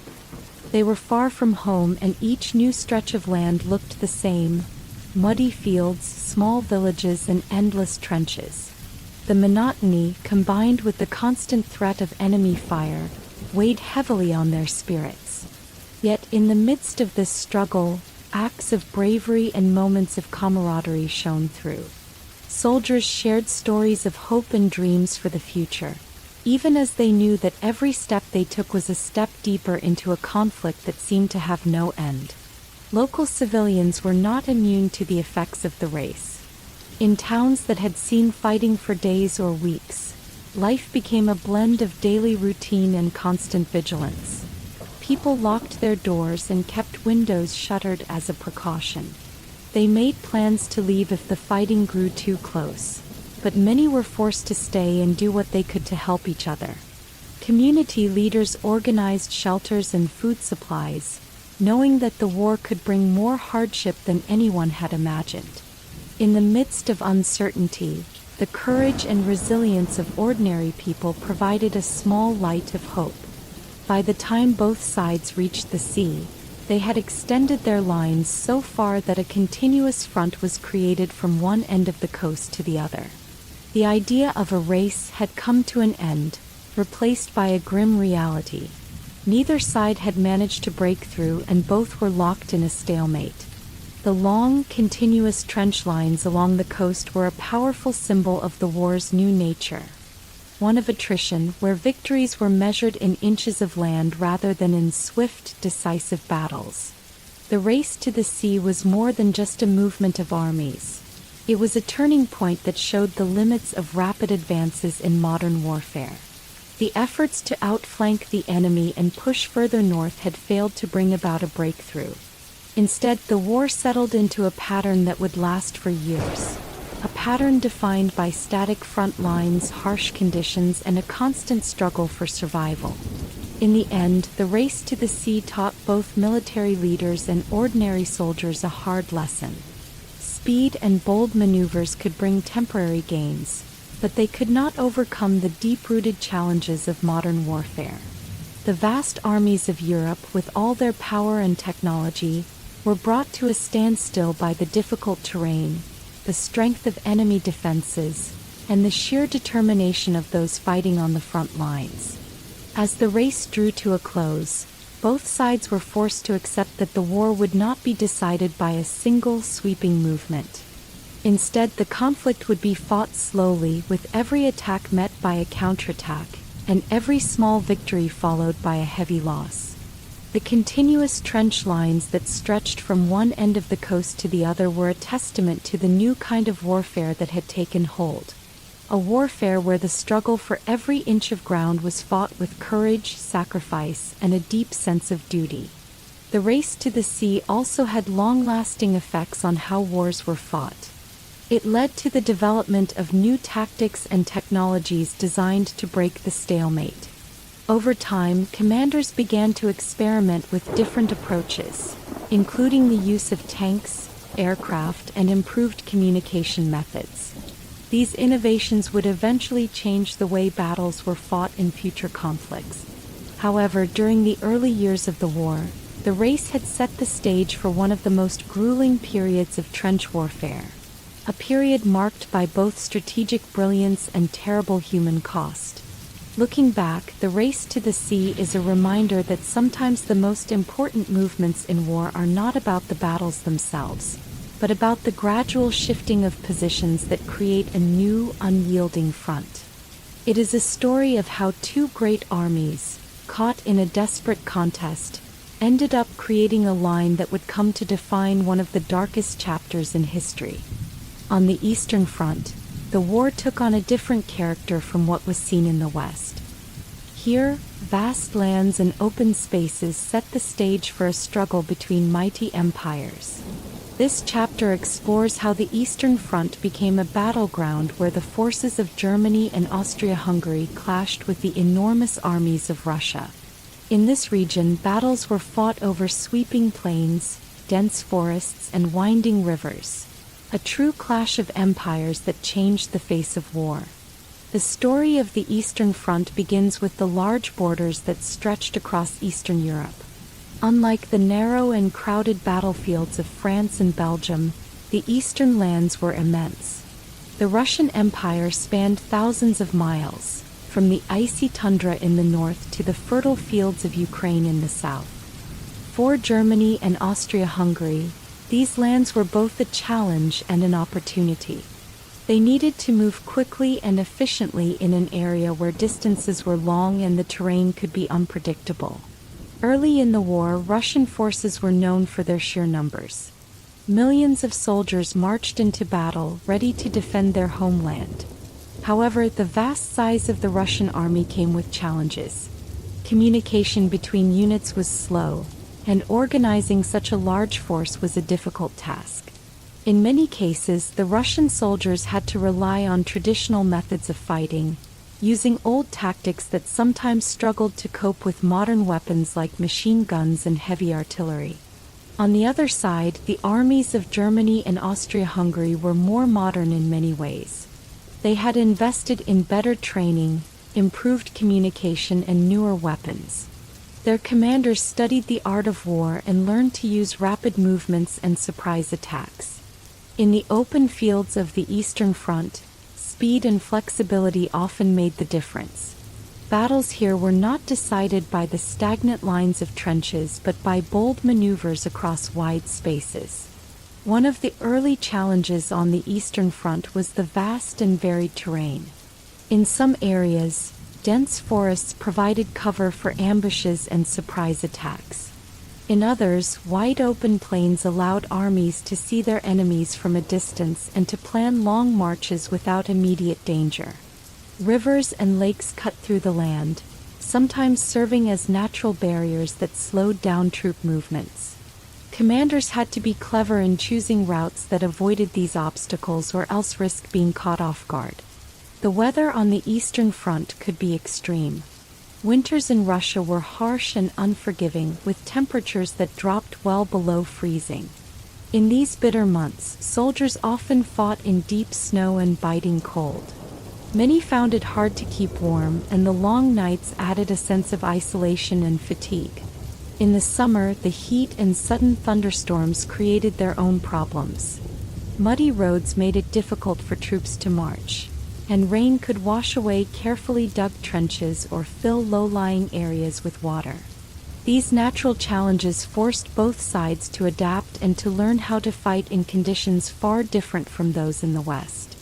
In one dramatic campaign, German and Austro-Hungarian forces launched a major offensive against the Russian armies. Their plan was to take advantage of the well-organized enemy units and to use their modern tactics to strike quickly. The attack began with a concentrated bombardment of artillery, intended to weaken the Russian defenses. As the explosions echoed over the open fields, waves of soldiers moved forward, trying to break through enemy lines. The Russian soldiers, though fewer in number in some places, fought with great determination. They dug in on the high ground, using the natural landscape to slow down the enemy advance. The clash on the Eastern Front was not just a battle of firepower. It was also a contest of wills. Russian officers, often chosen from a long line of military tradition, believed that their strength lay in their ability to endure and to use the vastness of their land to their advantage. They called upon the local population for support, and villagers sometimes supplied food and shelter to weary soldiers. In contrast, the Central Powers, Germany and Austria-Hungary, were determined to prove that modern strategy and technology could overcome the numbers. Their forces moved swiftly across the countryside, hoping to encircle Russian units and force them to surrender. One memorable encounter happened near a broad river that marked a natural border. German soldiers, riding in fast-moving columns, reached the riverbank and found that the Russians had built a series of small makeshift bridges. The Germans planned a daring assault to cut these bridges, hoping to trap the enemy on the wrong side of the river. For hours, the two sides fought along the riverbanks. The sound of clashing rifles and exploding shells filled the air as soldiers from both sides risked everything to claim the bridgehead. In the end, the fighting was intense and costly. The Germans managed to secure a few crossing points, but the Russians did not give up easily. This battle became a symbol of the unpredictable nature of the Eastern Front, where success was measured in small gains and every inch of land had to be fought for. The movement of troops on the Eastern Front was marked by rapid changes in fortune. In some battles, entire armies would shift direction in a single day, as commanders changed their plans based on new intelligence. The use of railways was crucial in this vast region. Long trains filled with soldiers, supplies, and weapons sped along iron tracks, allowing commanders to move their forces over great distances quickly. Yet even with these modern methods, the sheer scale of the Eastern Front meant that surprises and delays were common. When a train was late or a bridge collapsed under heavy use, the consequences could be dire for the soldiers waiting in the cold. Another key element on the Eastern Front was the use of cavalry. In the wide open spaces, horse-mounted soldiers still played an important role. They could move faster than foot soldiers and were used to scout enemy positions or to launch quick raids. The cavalry, with their bright uniforms and thundering hooves, became a striking image on the battlefields of Eastern Europe. They were sometimes sent in to exploit breakthroughs or to chase retreating enemy units. Although the role of cavalry would soon fade as technology advanced further, in the early years of the war on the Eastern Front, they were still seen as symbols of speed and bravery. Despite the constant movement and fierce battles, life on the Eastern Front was not without moments of quiet and humanity. In the brief lulls between battles, soldiers found time to rest and to write letters to their loved ones. They exchanged stories around small campfires, sharing memories of home and hopes for a peaceful future. Even in the midst of chaos, small acts of kindness shone through. A Russian soldier might share his last piece of bread with a wounded comrade, or a German officer could be seen offering water to a tired man from the opposing side during a ceasefire. These moments, though fleeting, reminded everyone that behind the uniform and the orders, there were human hearts beating with the same dreams and fears. The clash of empires on the Eastern Front also had a deep impact on the local people. Villages and towns that had been peaceful for generations suddenly found themselves caught in the crossfire. Farmers saw their fields turned into battlefields, and once busy marketplaces were abandoned as families fled for safety. Yet the local populations also played a role in the struggle. They provided shelter for wounded soldiers and offered help to both sides when possible. In many areas, local leaders tried to mediate between the armies, hoping to reduce the suffering of those who had no part in the political decisions that led to war. As the war dragged on, the front lines on the Eastern Front shifted back and forth like the tide. In some regions, the Russians managed to push back the invaders and reclaim territory.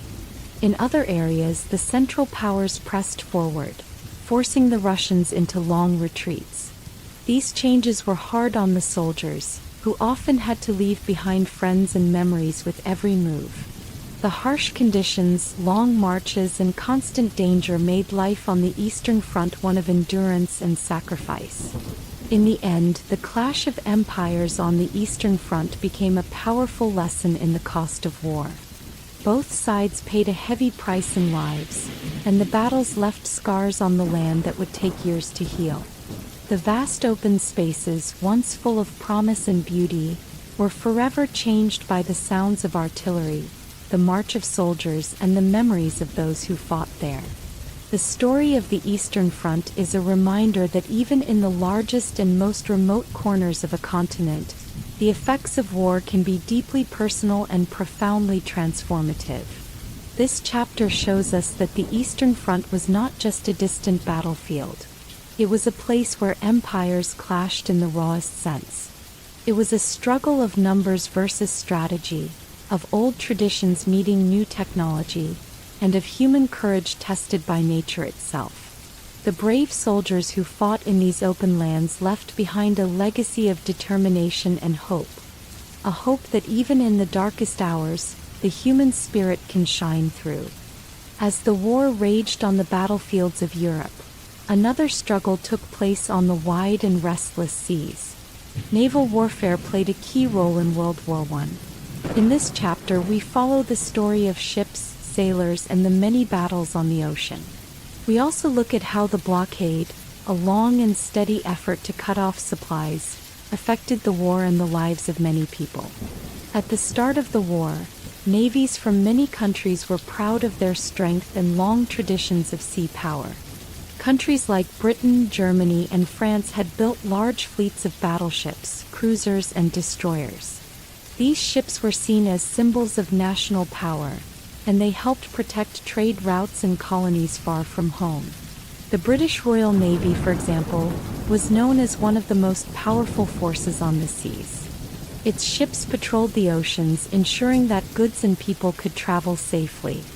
The Germans, too, had built a modern fleet, and they saw the ocean as a place where they could challenge the established order. Soon after war was declared, navies were ordered to take up positions and begin their own battles. It was not just about engaging enemy ships. It was also about protecting vital trade routes and keeping a close watch on the movement of supplies. Ships became the guardians of the sea lanes, tasked with stopping enemy vessels and ensuring that their own countries could continue to receive the goods they needed. At sea, the rules of war were different from those on land. The ocean was vast, and battles could stretch over many days and hundreds of miles. One of the most important parts of naval warfare during World War I was the blockade. A blockade is when a country uses its navy to stop ships from entering or leaving enemy ports. Britain, with its strong navy, set up a blockade against Germany. The aim was to cut off supplies such as food, raw materials, and other resources that were essential for Germany to continue fighting. The blockade was a long-term strategy. Instead of meeting enemy ships in large battles, British warships patrolled the North Sea and surrounding waters. Their job was to intercept any ship trying to reach Germany. Over time, the blockade put a strain on the German economy and made life harder for both soldiers and civilians. The blockade did not come without its own challenges. For the British, maintaining a blockade required constant vigilance.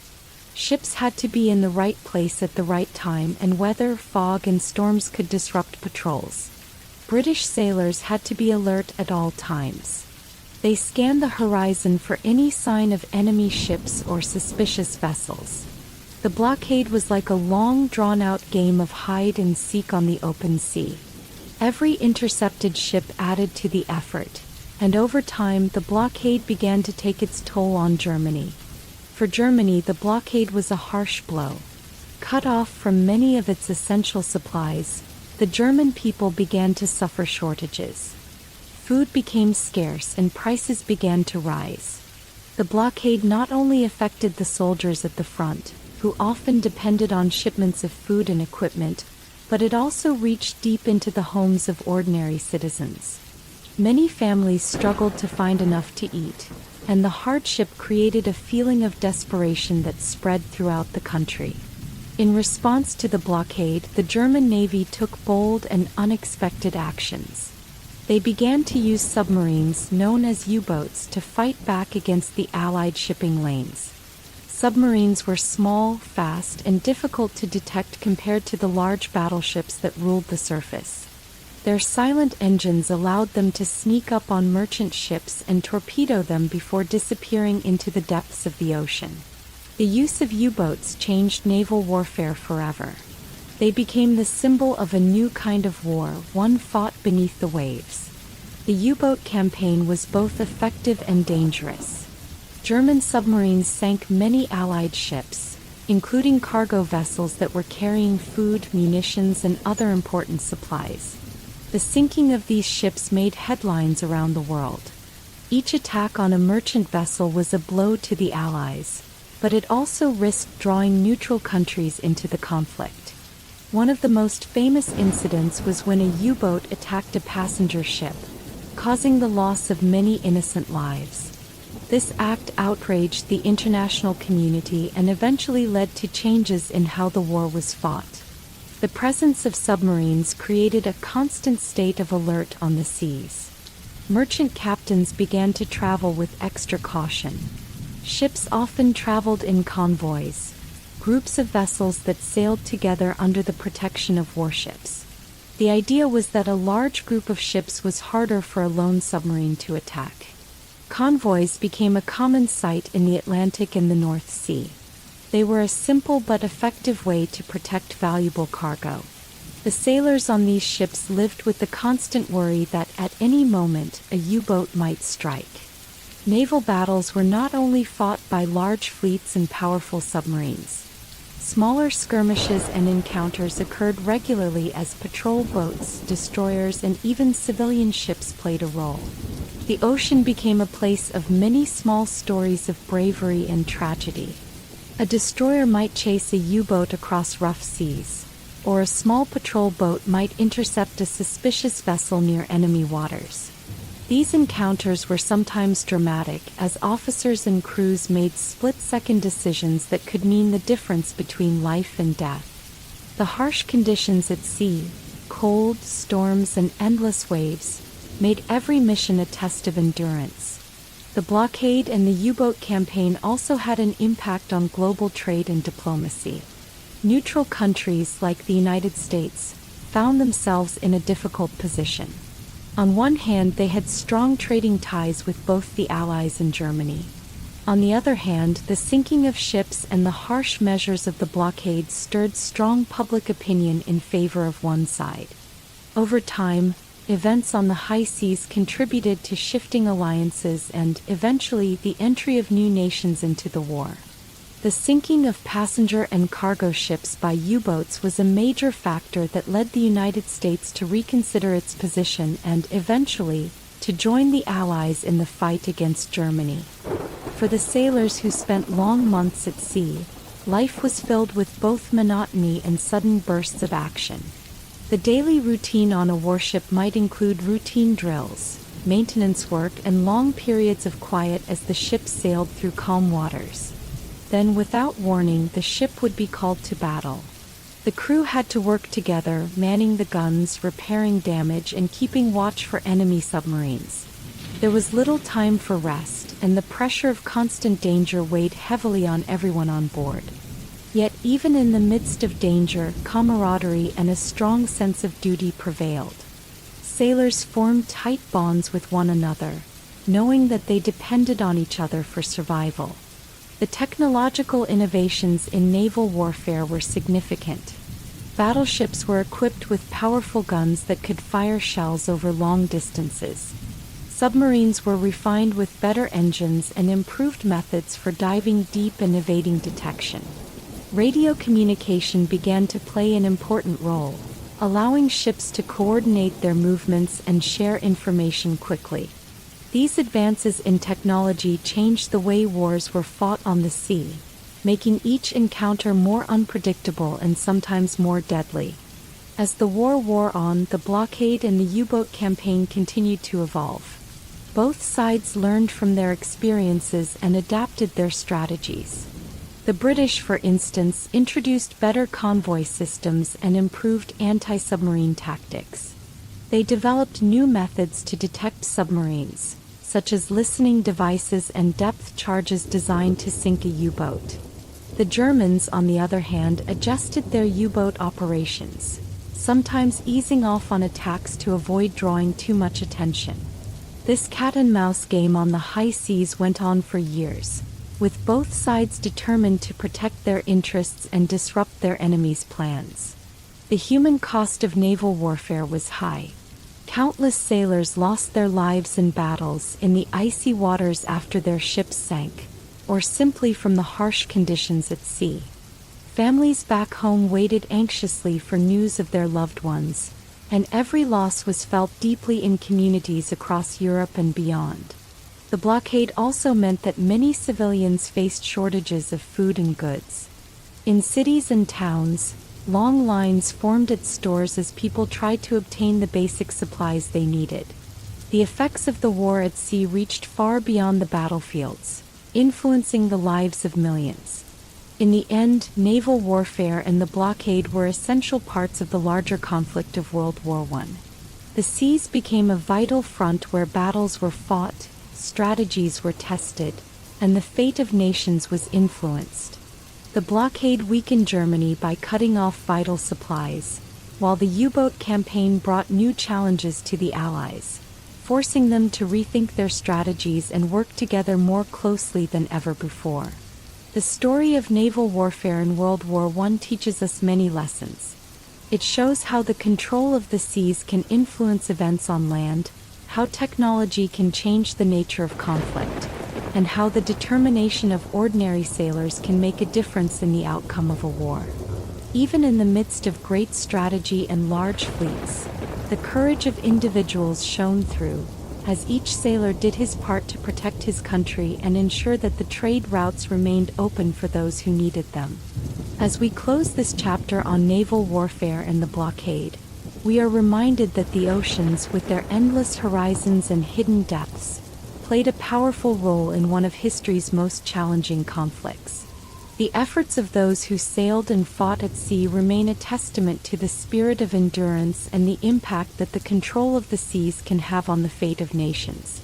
While much of the fighting in World War I is remembered from the battlefields of Europe, the war reached far beyond those borders. In Africa, Asia, and the Middle East, fighting and political changes took place that would shape the future of these regions.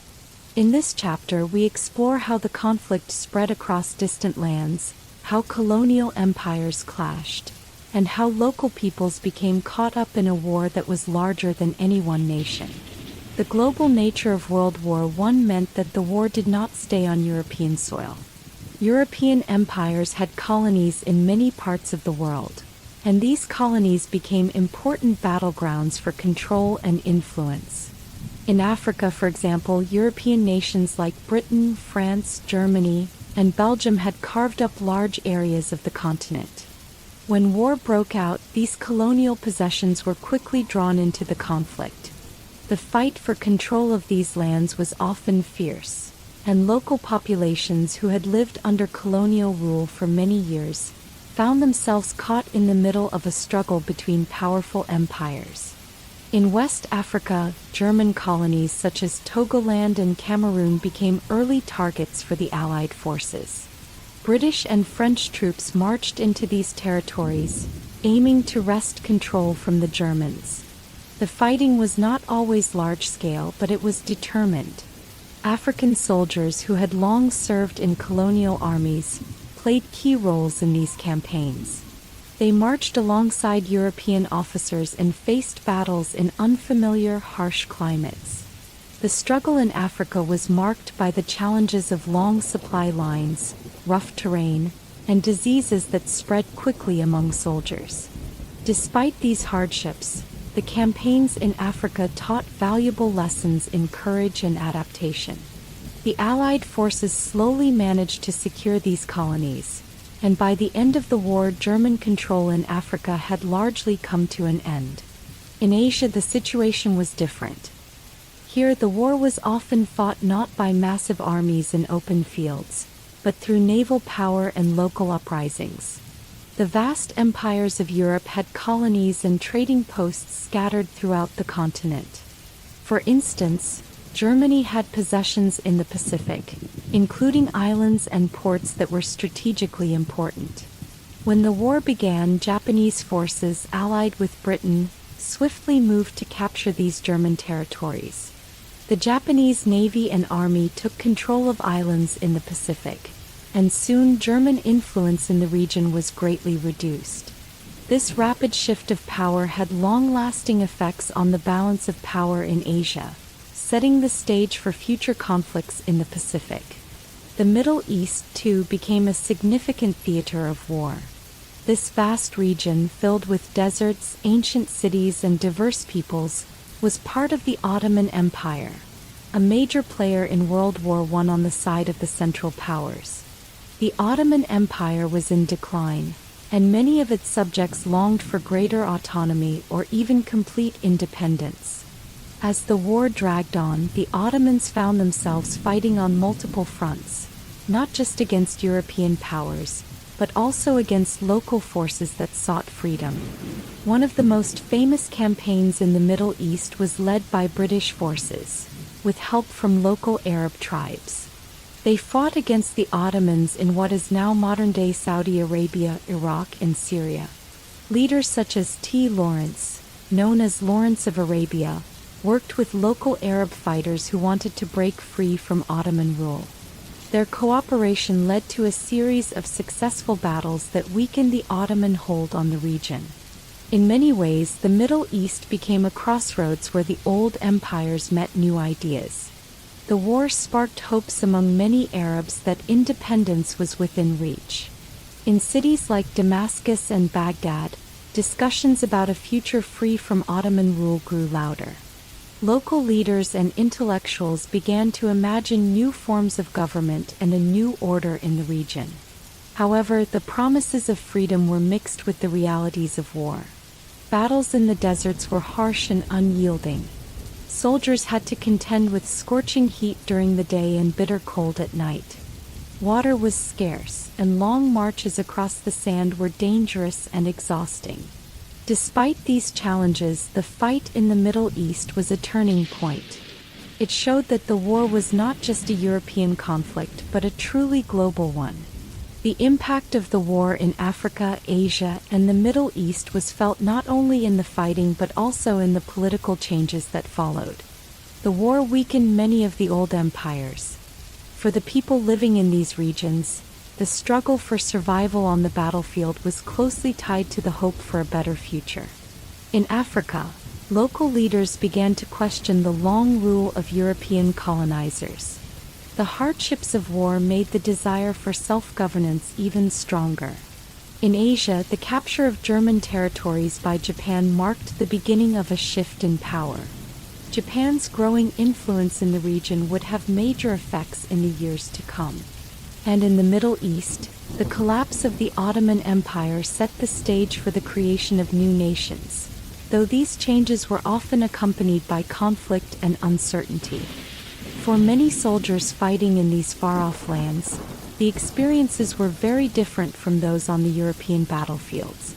In Africa, the dense jungles, vast savannas, and unpredictable diseases added new layers of danger. The soldiers had to learn how to survive in climates that were very different from the cold, muddy trenches of Europe.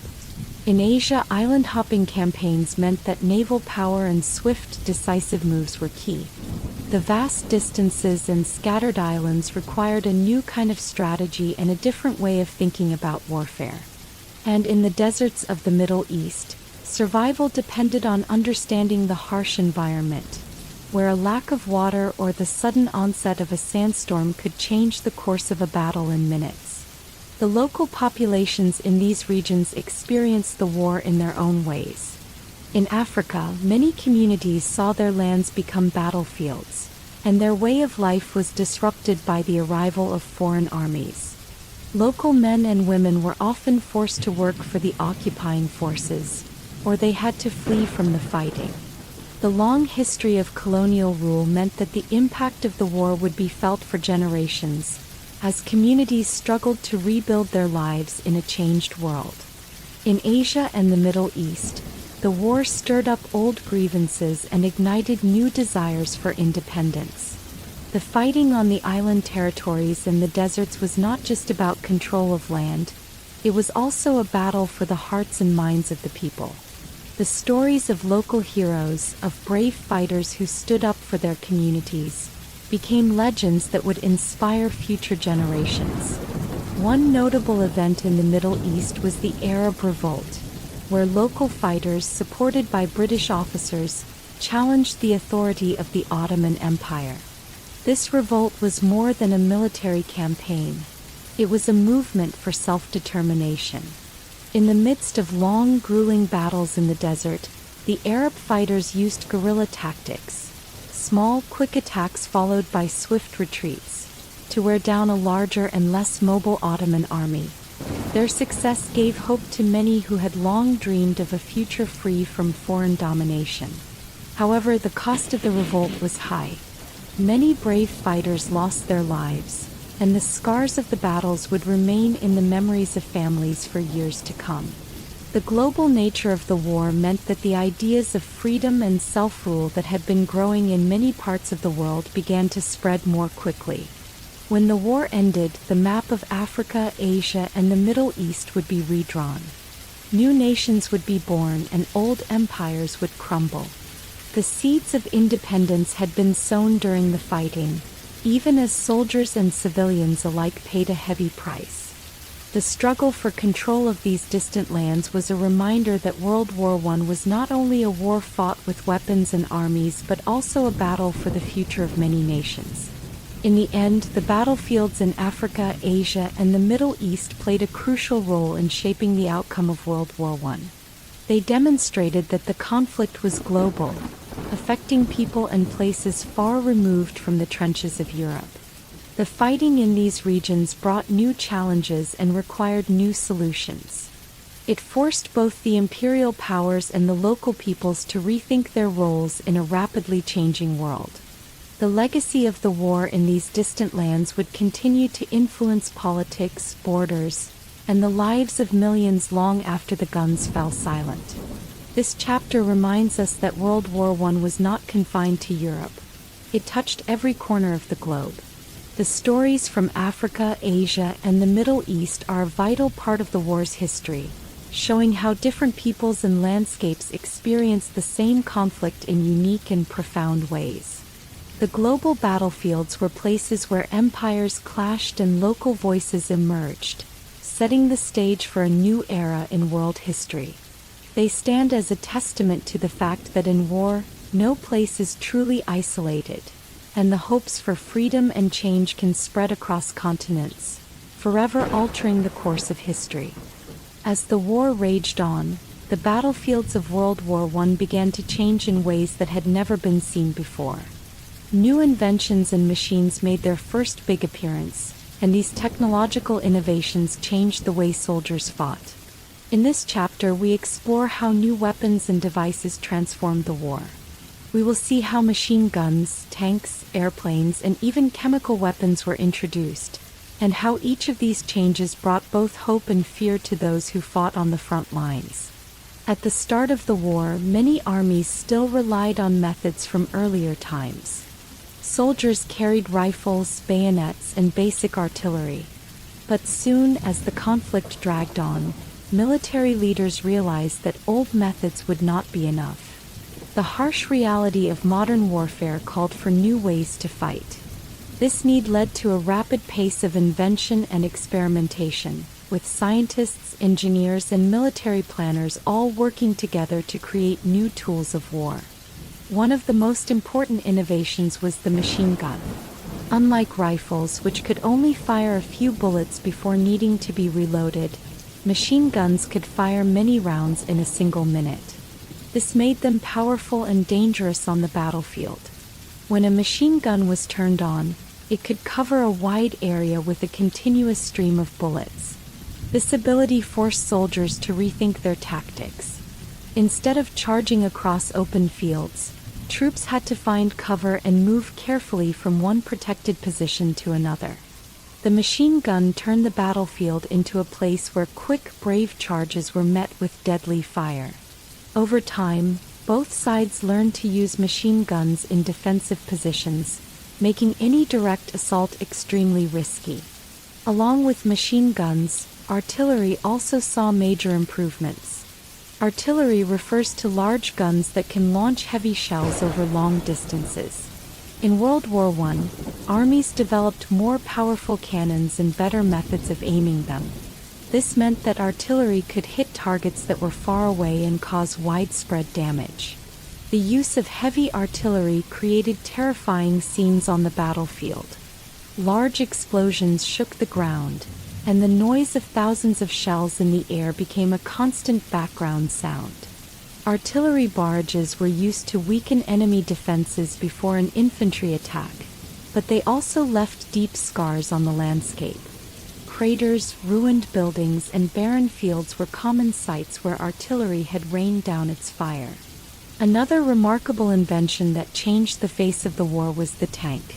Tanks were large, armored vehicles designed to cross difficult terrain and protect the soldiers inside from enemy fire.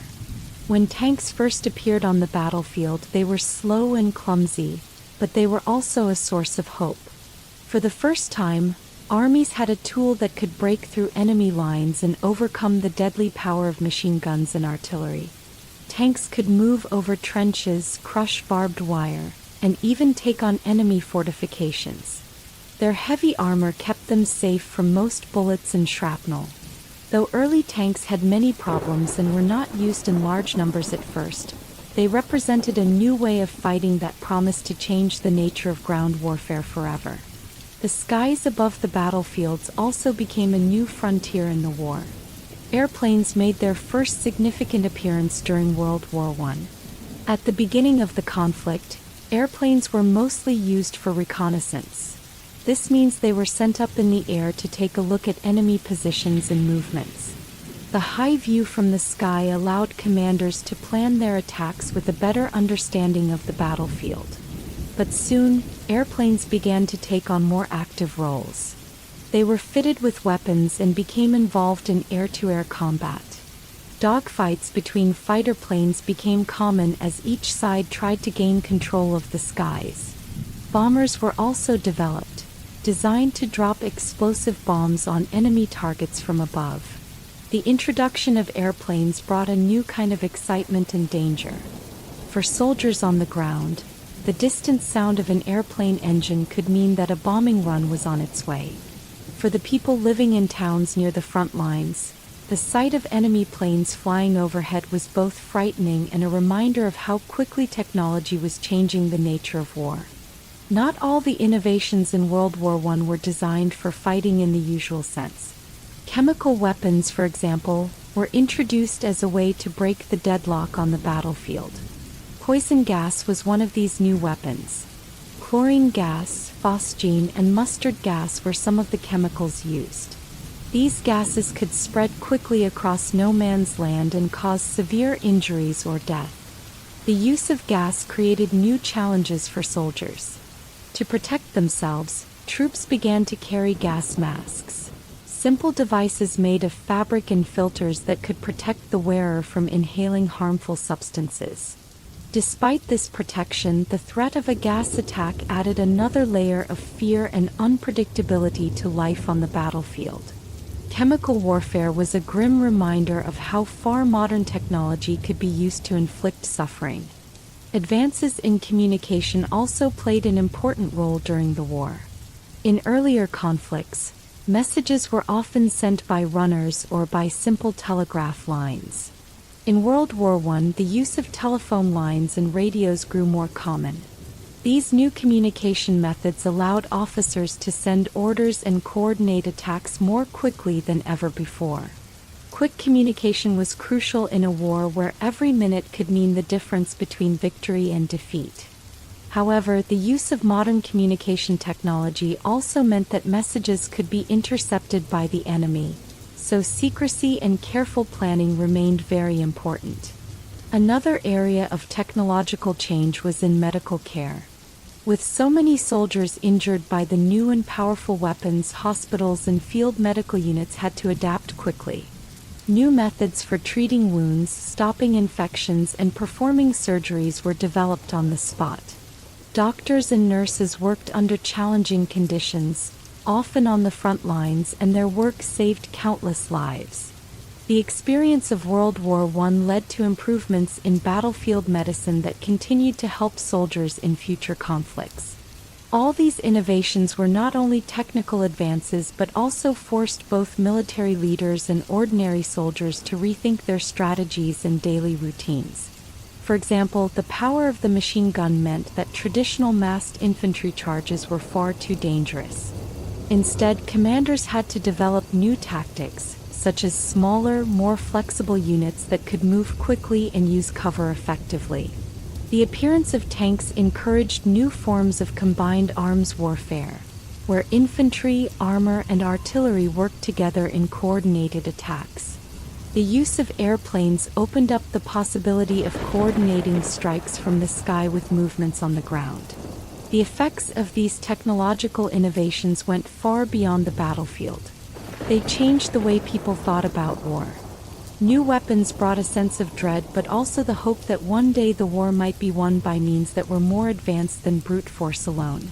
These changes also raised questions about ethics and the future of conflict. As new methods of warfare became possible, leaders and ordinary people alike had to consider the true cost of modern technology. The horrors of chemical warfare and the devastating power of artillery made many wonder if there would ever be limits to the means of war.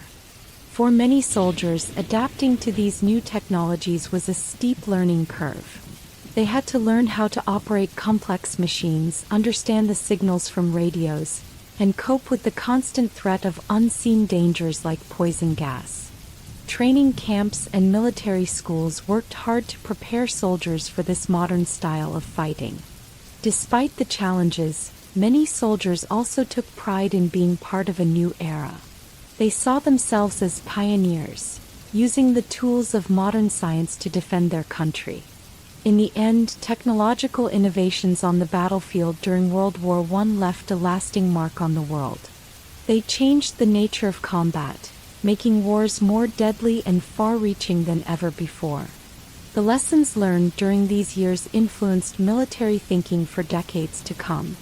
New weapons, new methods of communication, and new tactics all combined to shape a conflict that was as much about technology as it was about courage and sacrifice. This chapter reminds us that the development of new technology is a double-edged sword.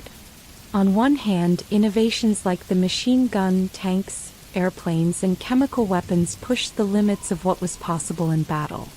On the other hand, they also made war more destructive and caused suffering on a massive scale.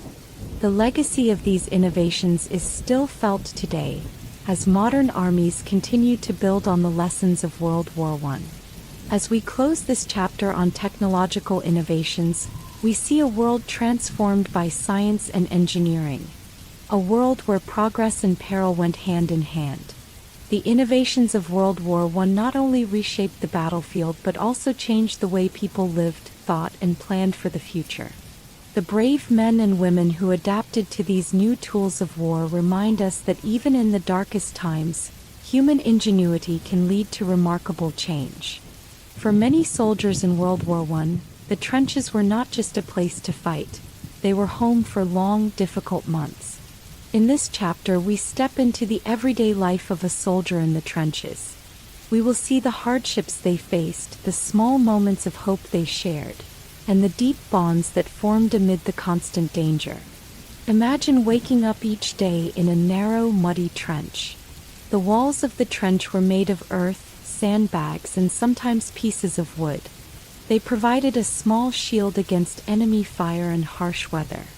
Yet they did little to protect the soldiers from the cold, the mud, or the constant noise of explosions and artillery.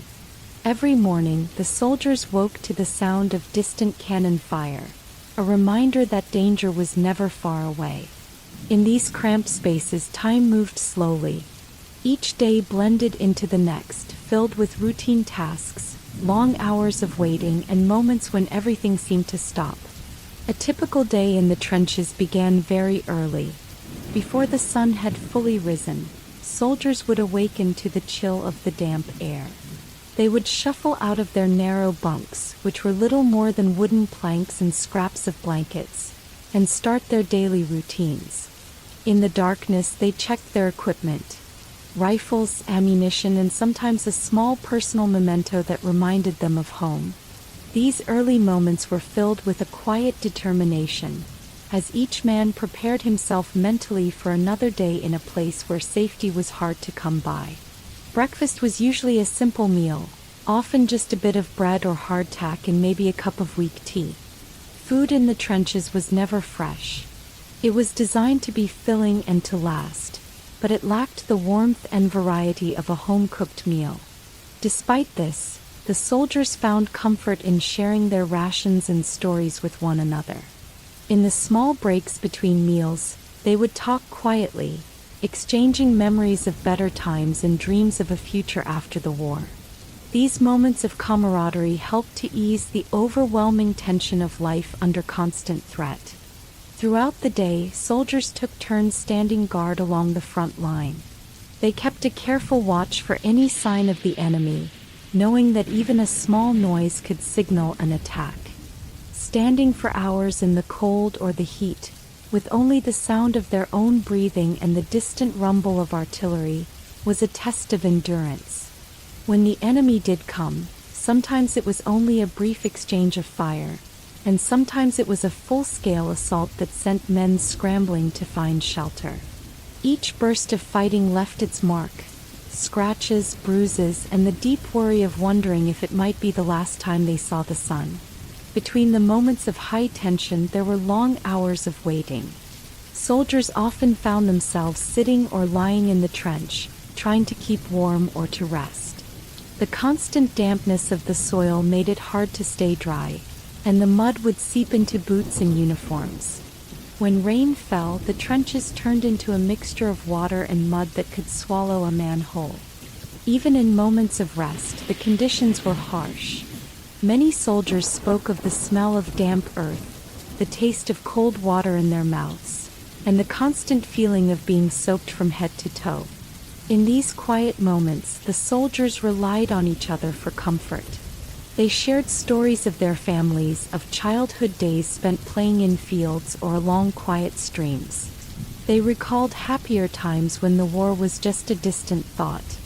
Laughter, though rare, broke out from time to time, often in the form of a small joke or a funny tale that reminded them of home. These shared experiences built strong bonds between men who might otherwise have been strangers. In a place where every day was uncertain, the friendship of a comrade was a treasure. The nights in the trenches brought their own challenges. Darkness did little to hide the dangers, and the enemy could be lurking in no man's land, waiting for a chance to strike. As night fell, the soldiers would huddle together, their voices low as they exchanged whispered words of hope and prayer. Sleep was hard to come by. The constant rumble of distant explosions, the fear of an unseen attack, and the discomfort of the cold and damp made it almost impossible to rest. Many men suffered from what later became known as shell shock, a condition caused by the never-ending stress and fear. Yet even in the depths of exhaustion, the men supported one another, taking turns to stand watch so that at least some could catch a few hours of sleep. In the midst of this hardship, there were small moments that gave soldiers the courage to continue. Some would write letters to their loved ones, pouring out their hopes and fears on scraps of paper. These letters were a lifeline, a reminder that there was a world beyond the mud and the fear. Others kept small journals, recording the details of each day and the faces of the men who fought by their side. In these written words lay the truth of their experience, a truth of bravery and deep sacrifice that no enemy fire could erase. Trench life also brought with it moments of unexpected kindness. A soldier might share a piece of his last biscuit with a comrade who had not eaten, or a unit might sing a song together to lift their spirits during a long, dark night. Sometimes, during lulls in the fighting, officers would allow a brief respite where the men could wash their faces with whatever clean water they had, or even just sit for a few minutes outside the cramped space. These small breaks in the relentless routine were like rays of sunlight in a dark, rainy sky. The physical toll of living in the trenches was enormous. Constant exposure to the elements led to many health problems. Soldiers often suffered from trench foot, a painful condition caused by standing in wet, cold conditions for long periods. The skin would crack and blister, making every step a reminder of the war's cruelty. The damp, dark environment was also a breeding ground for lice and other pests, which made life even more uncomfortable. Yet amid all this, the soldiers found a way to persist. Their strength came not from the comforts of life, but from the sheer will to survive and to honor the memory of those who had already fallen. Beyond the physical hardships, the mental strain was perhaps even greater. Living in constant fear with the sound of shells and machine guns as a regular backdrop left deep scars on the mind. Many soldiers spoke of the haunting memories that would follow them long after the war ended. They remembered the faces of friends lost in battle, the sudden explosions that shattered their sense of safety, and the endless days that blurred together in a haze of mud and despair. Yet, in the midst of these dark memories, there was also a sense of hope, a belief that one day the fighting would end and they would be free to rebuild their lives. The daily experience of a soldier in the trenches was a mix of routine and chaos. Every day brought new challenges, whether it was the threat of an enemy attack, the discomfort of the cold and wet, or the emotional weight of missing home. Still, each soldier found within himself a reservoir of strength that kept him moving forward. In the face of overwhelming hardship, the simple acts of survival became heroic. Living through each day was, in itself, an act of defiance against the forces of war. The bonds formed in the trenches were among the strongest ties a man could experience. Comrades became like brothers and sisters, united by the shared struggle against a relentless enemy. These relationships were built on trust, sacrifice, and a deep understanding of the harsh realities of war. Even long after the conflict ended, the memories of these bonds remained, a reminder of how human connection can thrive even in the darkest of times.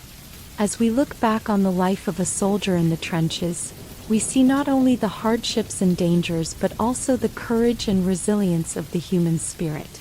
The trenches were a place where men were tested in every way, physically and emotionally. Their daily struggle for survival, their small moments of laughter, and their steadfast loyalty to one another are powerful reminders of the strength that people can find when faced with adversity. This chapter, Life in the Trenches, the Soldier's Experience, is a window into a world where every day was a battle against despair.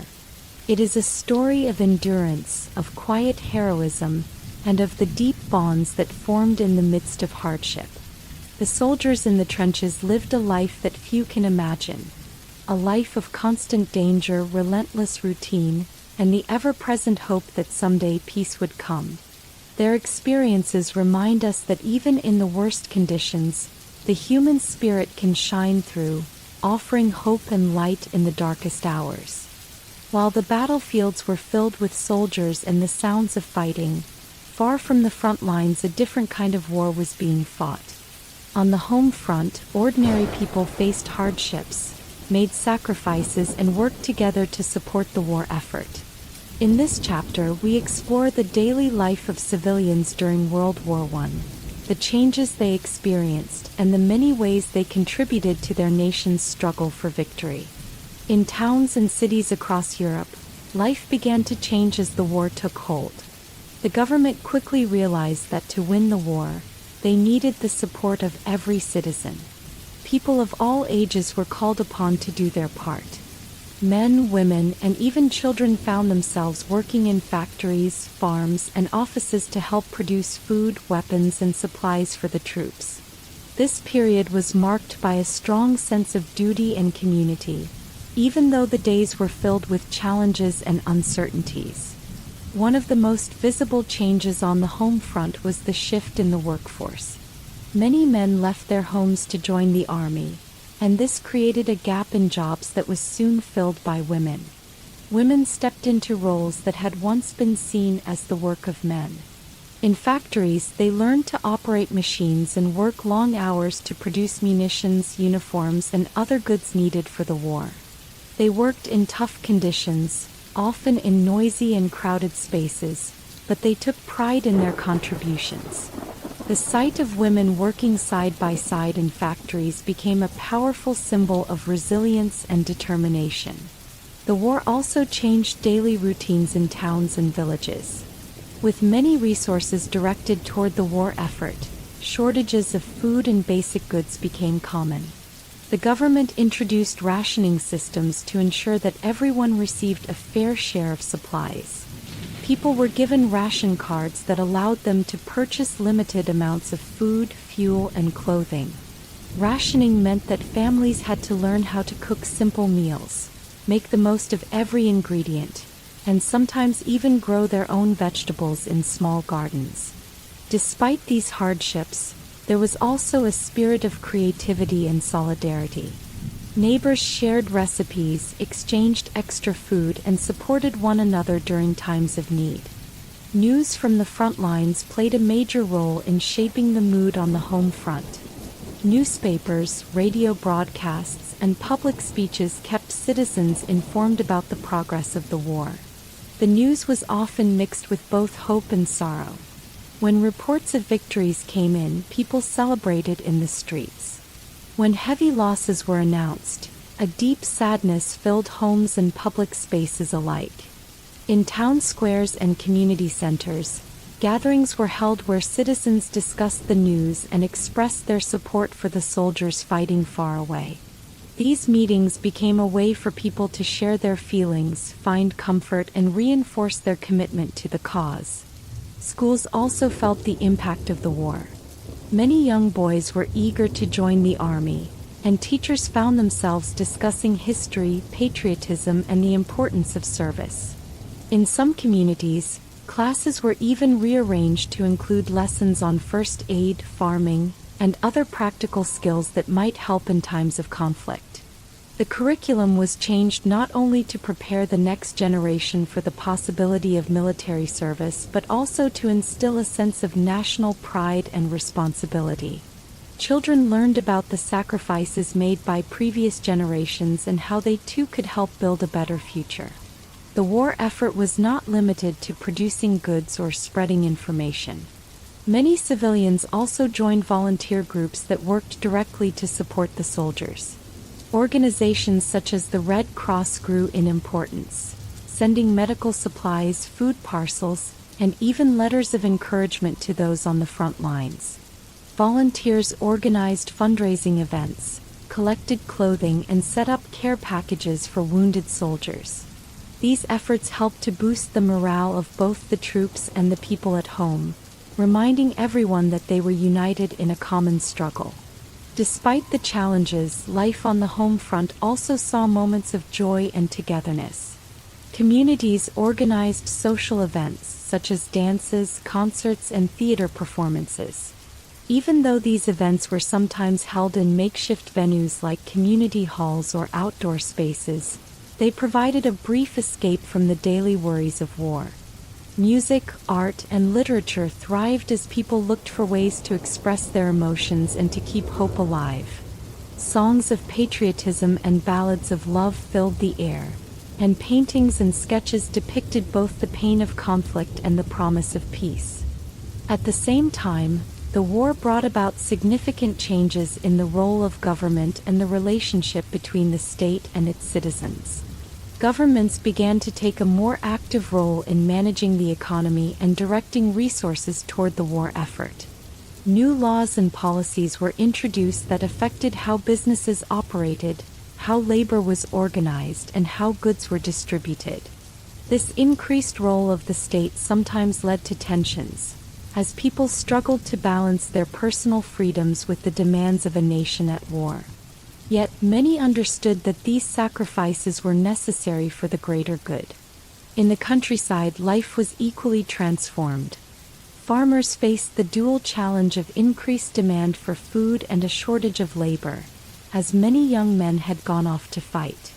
Those who remained had to work harder, often tending to larger fields or learning new methods of farming to boost production. In some areas, communities came together to share tools, seeds, and knowledge. Rural life, which had once been marked by slow, steady routines, became more hectic as every acre of land was pressed into service to feed not only the local population but also the armies fighting abroad. Communication between the front lines and the home front was a vital lifeline for families separated by war. Letters were sent back and forth, sometimes taking weeks or even months to arrive. These letters were filled with stories of bravery, fear, and hope. Mothers, wives, and children clung to each word, finding solace in the news of their loved ones' safety and the promise of their eventual return. The simple act of writing a letter became a powerful expression of love and resilience, a small beacon of light in an uncertain time. Not all news from the front was positive, and many families faced the heart-wrenching pain of loss. Every death, every injury, was a personal tragedy that rippled through communities. Funerals were somber events, marked by grief and remembrance. Yet even in mourning there was a sense of honor. The fallen were remembered in memorials, in poems, and in the quiet prayers of those left behind. These acts of remembrance helped to forge a collective memory, a shared story of sacrifice that would be passed down through generations. The war also brought about changes in social attitudes and cultural norms. With so many people working side by side in factories and on farms, traditional gender roles began to shift. Women, who had proven themselves capable in roles once reserved for men, began to demand more rights and recognition. The hard work and perseverance they showed on the home front laid the groundwork for future social changes, including the fight for women's suffrage and equality. The lessons learned during the war about cooperation, responsibility, and shared sacrifice continued to influence society long after the fighting had ended. For many civilians, the home front became a place of both struggle and transformation. The challenges of food shortages, long work hours, and constant worry over the news from the front were real and pressing. Yet amid these hardships, the spirit of community and resilience shone through.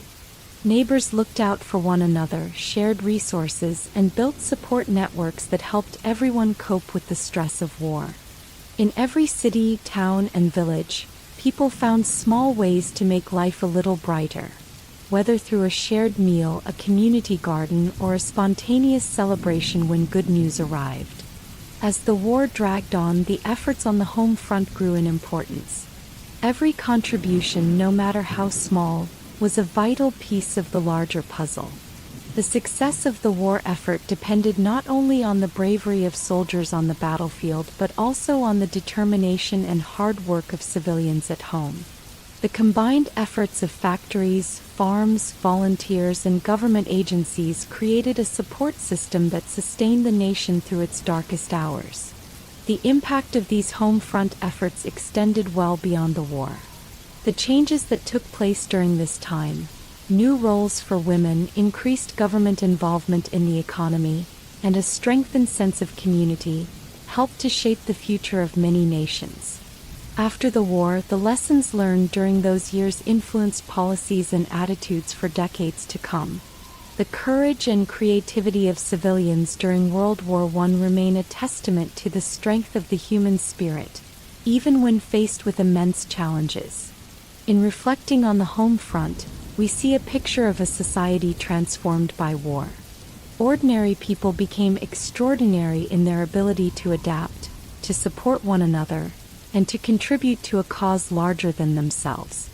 Their experiences remind us that even in the midst of conflict, hope and community can flourish. The sacrifices made on the home front were as crucial to the war's outcome as the battles fought on the front lines. They are a powerful reminder that in times of crisis, every act of service and every gesture of kindness adds up to create a legacy of resilience and hope. In early 1916, one of the most famous and grueling battles of World War I began at Verdun, a small town in northeastern France. The Battle of Verdun became a symbol of suffering and endurance, where soldiers from both sides were pushed to their physical and mental limits. In this chapter, we follow the story of Verdun from its beginning to the long months of fighting that followed, and we learn how it came to test the will of those who fought there. Verdun was not a large city, but its location made it important. It had been a fortress for many centuries, built to protect France from invaders. Because of its strong walls and strategic position, the area around Verdun was known for its defenses. In 1916, the German army planned a major attack on Verdun. Their aim was not only to capture the town but also to break the spirit of the French army by forcing them to defend a place of deep national pride. The plan was to make the French suffer so much that they would lose their will to fight. The battle began with a massive bombardment by German artillery. Huge cannons fired thousands of shells over the defenses of Verdun. The sound was deafening and the ground shook with every explosion. For many soldiers, these early hours were filled with terror as they faced a barrage that lasted for hours.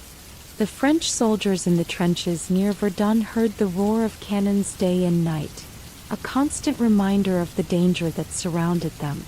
As the fighting started, both sides quickly learned that Verdun was not going to be won easily.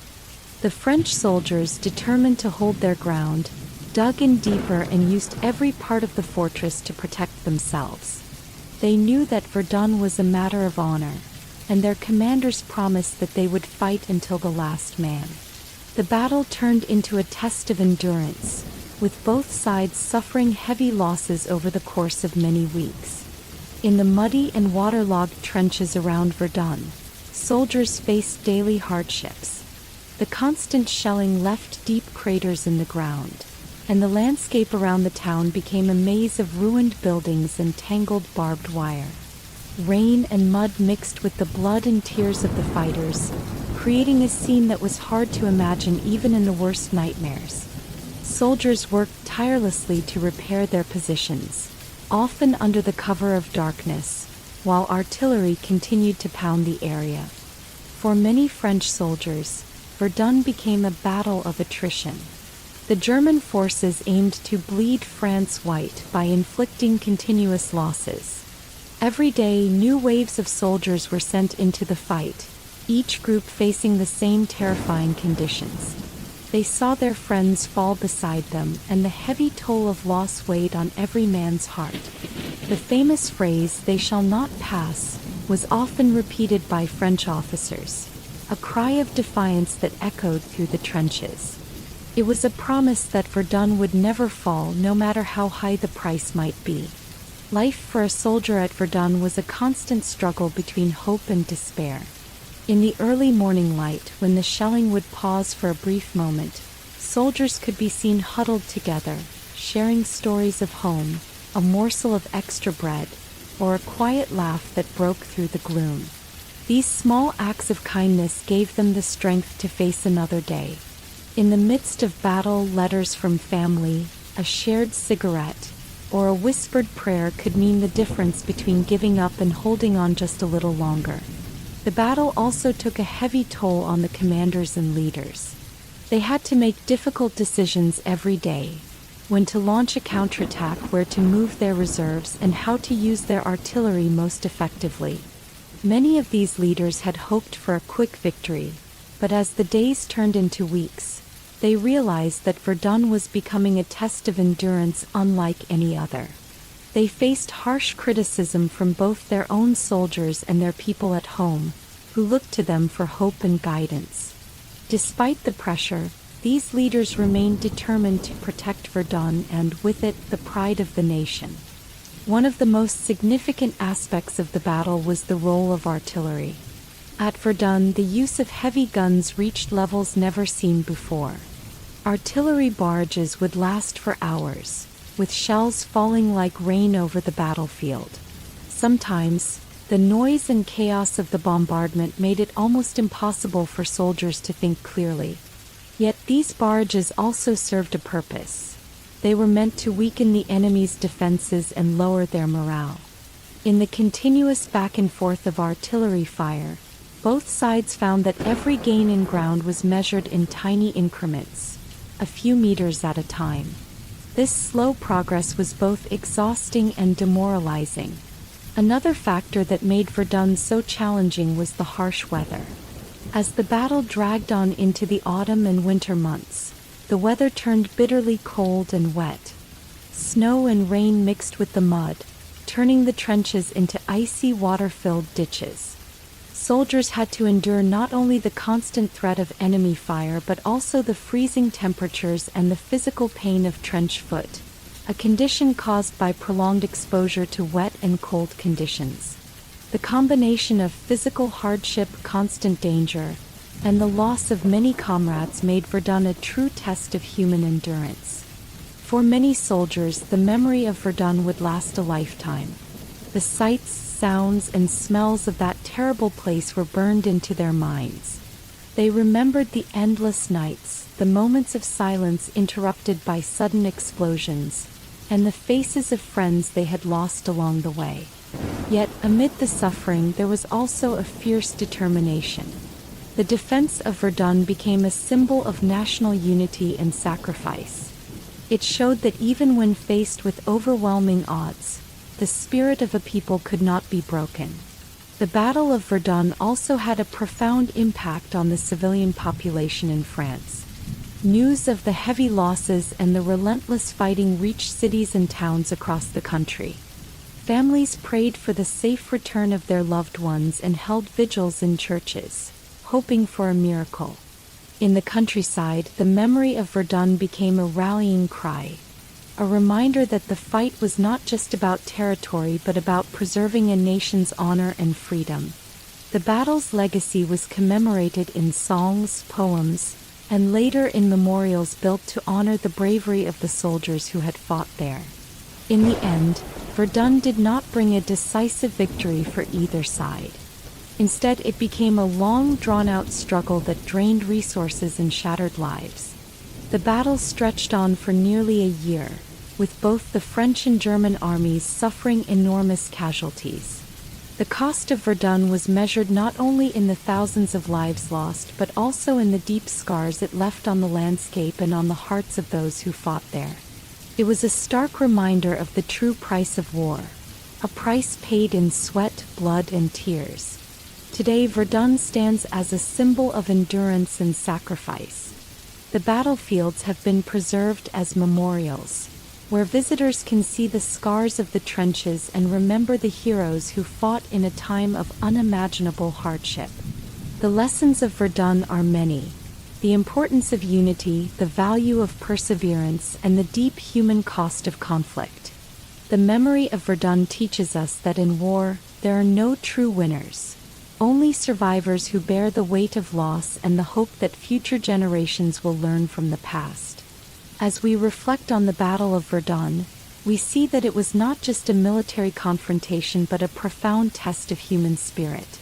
It was a place where courage met despair, where small acts of kindness and bravery shone through in the darkest moments, and where the will to fight for one's homeland was both a burden and a source of hope. Verdun reminds us that even in the face of overwhelming suffering, the human spirit can endure, and that the memory of sacrifice should guide us toward a future of peace. In the summer of 1916, a new battle began on the Western Front that would become one of the most remembered and painful episodes of World War I, the Battle of the Somme. This battle was planned as a way to ease the pressure on the French forces at Verdun and to weaken the German army. However, it soon became clear that the Somme was a test of strategy, endurance, and sacrifice like no other. The battle was named after the Somme River, which flows through the region where the fighting took place. The land around the river was once full of farms, small villages, and gentle fields. Now, as the armies clashed, that peaceful countryside turned into a battlefield scarred by deep trenches, shattered trees, and endless craters from exploding shells. The transformation was swift and harsh, a reminder that war can change a landscape forever. For the Allied forces, the Somme was a chance to break through the well-defended German lines. The British and French armies had prepared carefully for this attack. They spent weeks planning and gathering supplies, knowing that success was uncertain but that hope lay in taking the initiative. Their plan was to launch a massive offensive, using heavy artillery to soften the enemy's defenses before sending in waves of infantry. In theory, this coordinated strategy would catch the Germans off guard and force them to retreat.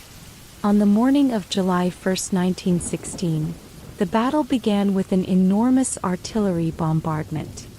4 days before the infantry moved, thousands of shells rained down on German positions. The idea was to destroy the enemy's trenches, cut the barbed wire, and lower the morale of the defenders. But the artillery fire did not work as planned.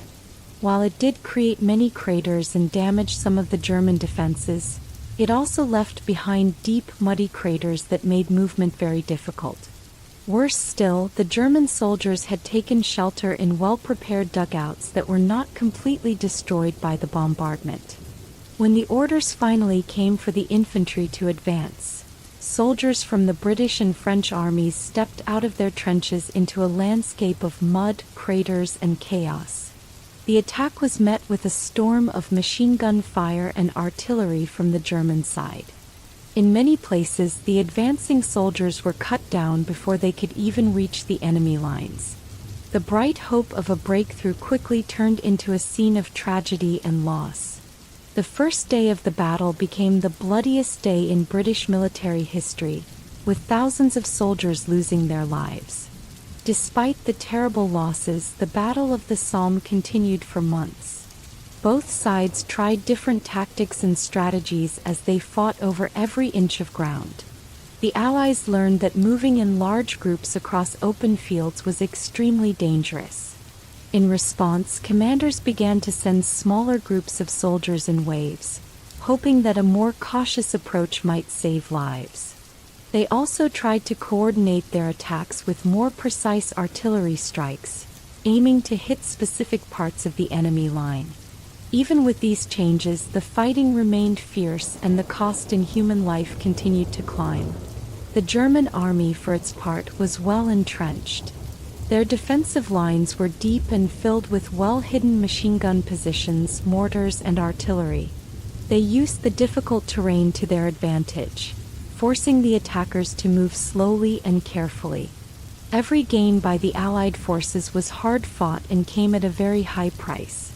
The Germans also made frequent counterattacks, trying to push the Allies back into the craters and mud. The constant back-and-forth fighting meant that the front lines changed very little, even after months of continuous combat. For the soldiers fighting at the Somme, each day was a struggle against overwhelming odds. In the early hours of an attack, many men left their trenches with little more than a hope of success and a deep sense of duty. They advanced across the no-man's land, a dangerous space filled with hidden dangers like barbed wire and shell holes, while the enemy watched from well-protected positions. The fear was constant, and the sound of gunfire, explosions, and screams created a haunting chorus that seemed never-ending. In these moments, every step forward was a test of bravery and determination. Many stories from the Somme tell of acts of small kindness amid the horror. In the brief pauses between the fighting, soldiers would share bits of food, water, or even a kind word with a comrade who was injured or tired.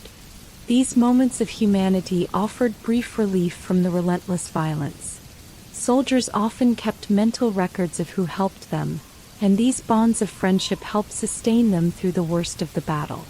It was these shared experiences of fear, courage, and loss that forged a deep connection among the men on both sides. The Battle of the Somme was not just about the fighting on the front lines. It also involved great changes in military strategy. The massive losses led many military leaders to rethink how battles should be fought. The idea of a quick breakthrough with massed infantry charges was questioned, and planners began to study how new weapons and tactics could be used to reduce casualties. Innovations like the tank, which made its first significant appearance later in the battle, were a response to the brutal realities of trench warfare. These early tanks were slow and unreliable, but they offered a glimpse of how technology might one day change the face of battle. Artillery remained the key to the Somme. The heavy bombardments that had started the battle continued throughout, and both sides learned to use artillery in more coordinated ways. Instead of long, continuous barrages, artillery was used in shorter, more focused bursts designed to support infantry advances or to stop a counterattack. Communication between officers and artillery units improved slowly, as both sides tried to refine their methods in the midst of constant pressure. This period of trial and error was painful, with every mistake costing lives, but it set the stage for changes in military doctrine that would be used in later battles. The impact of the Somme extended beyond the battlefield. Back home, news of the battle's heavy toll spread quickly. Families received letters from loved ones filled with both hope and despair. The enormous loss of life, especially on the first day, shocked the public and led to many questions about the nature of the war and its true cost. In schools, churches, and community halls, people discussed the meaning of sacrifice and the hope that the struggle might eventually bring about a more peaceful world. The Somme became a symbol of both the horror of war and the human capacity to endure. For many years after the battle ended, the Somme was remembered as a place of great loss and bitter lessons. Memorials and cemeteries were built to honor those who had died, and the scars on the land remained visible long after the fighting had stopped. Veterans of the Somme carried the memories of that brutal summer with them for the rest of their lives. They spoke of the relentless mud, the deafening noise of artillery, and the terrible feeling of watching friends fall around them. These memories served as a reminder of the cost of war and the need for lasting peace. The Battle of the Somme also changed how people thought about military leadership and strategy. Leaders who had once believed that sheer numbers and brute force would win the war were forced to accept the grim reality that modern warfare required careful planning, new technology, and sometimes a willingness to change old ideas. The lessons learned at the Somme would influence military planning for decades to come, as armies around the world studied the successes and failures of this prolonged and costly battle. In the end, the Battle of the Somme was a bitter and costly struggle. It did not produce the sweeping victory that many had hoped for, but it did force both sides to confront the harsh truths of modern warfare. The soldiers who fought there, the commanders who planned the attacks, and the families who mourned the losses all played a part in a chapter of history that is remembered as much for its sacrifice as for its strategic lessons. The psalm remains a powerful symbol of the human cost of war, a reminder that even the bravest efforts can be overwhelmed by the sheer forces of nature and circumstance. As we look back on the Battle of the Somme, we see a story of courage and endurance amid unimaginable hardship. It is a story of how strategy and sacrifice can lead to both small victories and great losses. The fields of the Somme, scarred by countless explosions and stained with the blood of heroes, tell a tale of hope and despair that still echoes in our memories today. The battle reminds us that the price of freedom and peace is often paid in the lives of those who dare to stand against the tide of violence. As the war dragged on, the battle lines and alliances in Europe began to change. New nations joined the fight, and old powers found themselves facing unexpected challenges. In this chapter, we explore how the entry of new nations altered the course of World War I, shifting the tides of battle and influencing the future of the world. When the war first began, the fighting was mostly seen between long-established powers.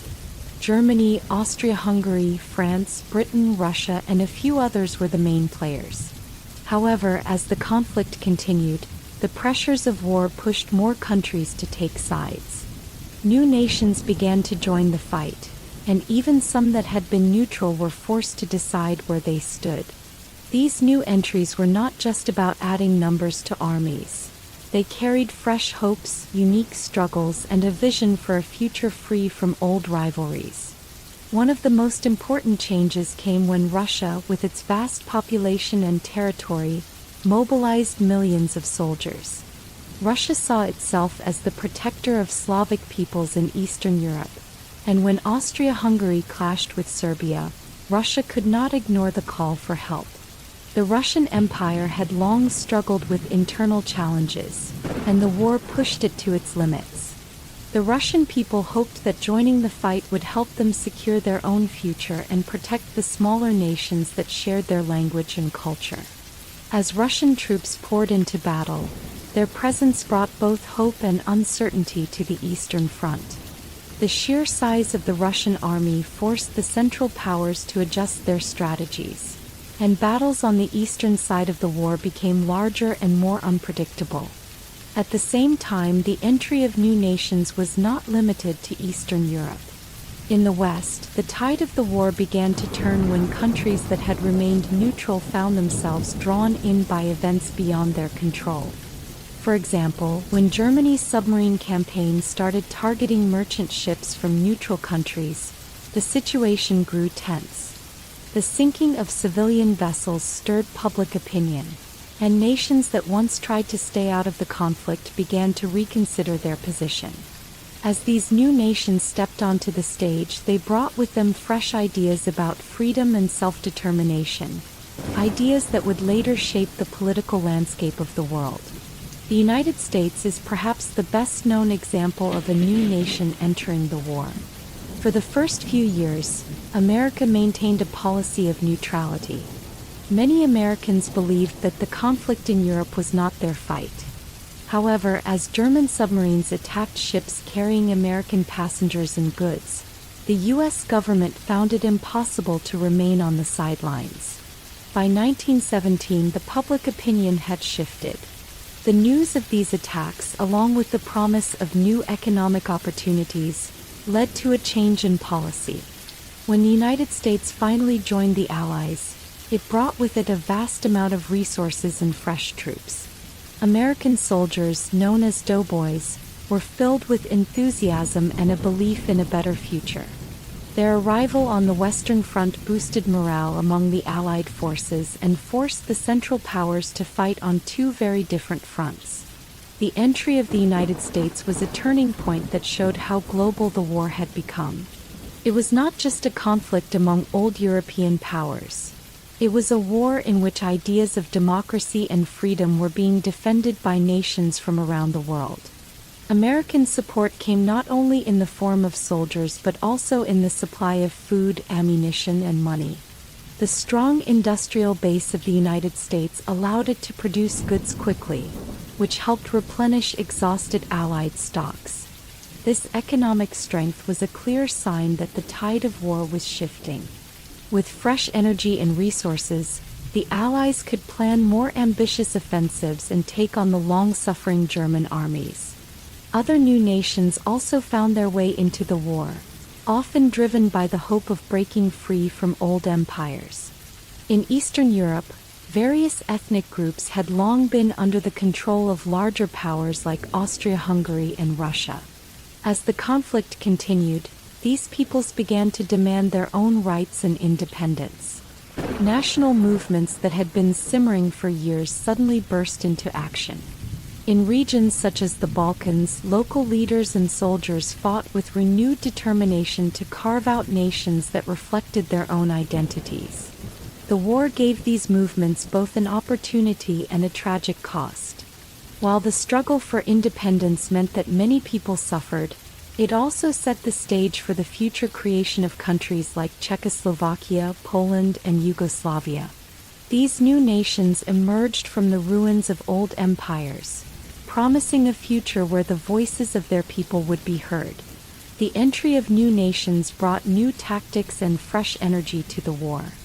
With more diverse armies came different methods of fighting.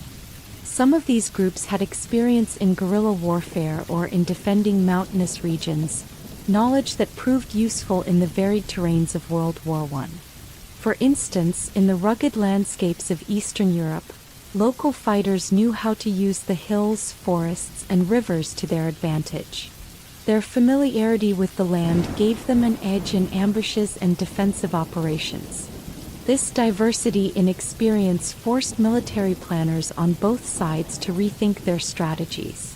Traditional methods, which had worked in previous wars, were no longer enough to face an enemy that was learning and adapting at every turn. The impact of new nations entering the war was not limited to the battlefield. Their participation also influenced the political discussions and peace negotiations that would eventually bring the conflict to an end. The voices of these nations were heard during diplomatic talks, and their aspirations for self-governance became an important part of the conversation about the future of Europe. The idea that people should have the right to choose their own leaders and determine their own destiny gained strength. This belief, which had been present in many parts of the world, was now a rallying cry for the millions who had taken up arms. As the war continued, it became clear that the old order was breaking apart. The entry of new nations signaled a shift in power, one that would eventually lead to the redrawing of borders and the birth of independent states. The entry of new nations also had a profound effect on the morale of the soldiers already fighting. When Allied soldiers saw fresh recruits arriving from countries like the United States, they felt a surge of hope. It was as if the world was uniting against the forces that had plunged it into such suffering. The promise of new allies and reinforcements helped to lift the spirits of tired troops. They came to believe that the enemy, no matter how strong, could eventually be overcome when people from different nations joined forces with a common goal. For many civilians, the arrival of new nations in the war meant that their hopes for peace and self-determination were finally being taken seriously. Families in regions that had long been oppressed by imperial rule saw the possibility of a future where they could govern themselves. Newspapers and public speeches celebrated the bravery of new soldiers, and communities organized rallies and meetings to support their local fighters. The war, despite its destruction and sorrow, became a catalyst for political and social change. In communities across Europe, the idea that every nation had the right to exist and thrive took root. These ideas would later fuel movements for independence and reform long after the guns had fallen silent. The shifting tides brought by the entry of new nations were not without their own challenges. With different languages, cultures and military traditions, coordinating the efforts of diverse armies was difficult. Commanders had to learn how to communicate with soldiers from far-off lands and adapt their plans to include new tactics. In some cases, these challenges led to misunderstandings and delays. However, the overall effect was one of strengthening the Allied cause. The differences among the new recruits were eventually overcome by a shared commitment to defeat an enemy that threatened the freedom of all nations involved. In the final years of the war, the fresh energy from new nations helped to tip the balance in favor of the Allies. As battles grew more desperate, the added manpower and resources provided a critical boost. The Central Powers found themselves fighting on multiple fronts against an ever-growing coalition. With each new nation that entered the war, the possibility of a decisive victory by the Allies increased. In the end, the combined efforts of both long-standing powers and newly joined nations played a vital role in bringing the conflict to a close. Looking back, the entry of new nations into World War I was a turning point that reshaped not only the course of the war but also the future of international relations. It marked the beginning of a world where the voices of smaller nations could no longer be ignored and where the idea of self-determination became a guiding principle for the modern state. The fresh blood and hope that these new participants brought to the conflict helped to break the deadlock on the battlefields and open the door to a future built on the promise of equality and freedom. This chapter, Shifting Tides, the Entry of New Nations, reminds us that history is shaped not only by those who have long ruled but also by those who rise to claim their place in the world. The new nations that entered the war carried with them the dreams of millions and the desire for a better future. Their participation was a testament to the power of hope and the belief that even in the darkest hours, change is possible. As we remember their contributions, we also honor the many lives that were transformed by the tide of war. A tide that would forever alter the map and spirit of the world. In the midst of World War I, a great change was stirring in Russia. A change that would shake the very foundations of an empire and alter the course of history. This chapter tells the story of the Russian Revolution and its deep impact on the war. It is a tale of a people rising up against injustice, of soldiers and workers who fought not just on the battlefield but in the streets and factories, and of an old order that was swept away by the force of change. For many years, Russia had been ruled by a czar, a king whose word was law. The Tsar's rule was based on centuries of tradition and power, but by the early 1900s, many Russians began to feel that the old ways no longer worked for them. Life in Russia was hard for most people. Many worked long hours on farms or in factories with little pay and few rights. The rich lived in great luxury, while ordinary people suffered from hunger, poverty, and harsh conditions.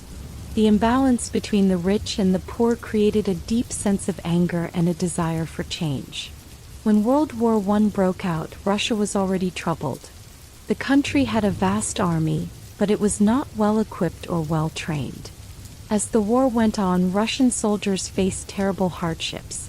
They marched into battle with old, outdated equipment and often lacked proper food and medical supplies. Many of these soldiers were ordinary men from humble backgrounds who had little choice but to follow orders. Their experiences on the front lines were filled with fear, suffering, and the loss of friends. With each defeat and each long, grueling march, the hope for victory faded away. Back home, the situation grew worse. The war drained resources and made the daily struggle even more difficult. Factories could not produce enough goods and food shortages became common. In the cities, people began to feel that the Tsar's government was out of touch with their needs. Protests and strikes broke out in many places as workers demanded better pay, safer conditions, and a fairer share of the wealth. These protests were often met with harsh measures by the authorities, which only fueled the anger of the people. The sense of injustice and the hardships of war pushed the Russian people to a breaking point. In early 1917, protests and demonstrations grew larger and more frequent. Workers, soldiers, and ordinary citizens joined together to demand change. They called for an end to the war, for fair treatment, and for a government that listened to their voices. The pressure became too much for the Tsar Nicholas II, who had ruled Russia for many years. His inability to address the needs of the people and to manage the war led to growing discontent across the country. In February 1917, according to the Old Russian calendar, which corresponds to March in the modern calendar, protests in the city of Petrograd, now known as St. Petersburg, turned into a full-scale revolution. Thousands of people filled the streets. They shouted for bread, for peace, and for the end of the Tsar's rule. Soldiers who had been sent to suppress the protests began to join the demonstrators instead. The unity between workers and soldiers was a powerful sign that the old system was no longer working.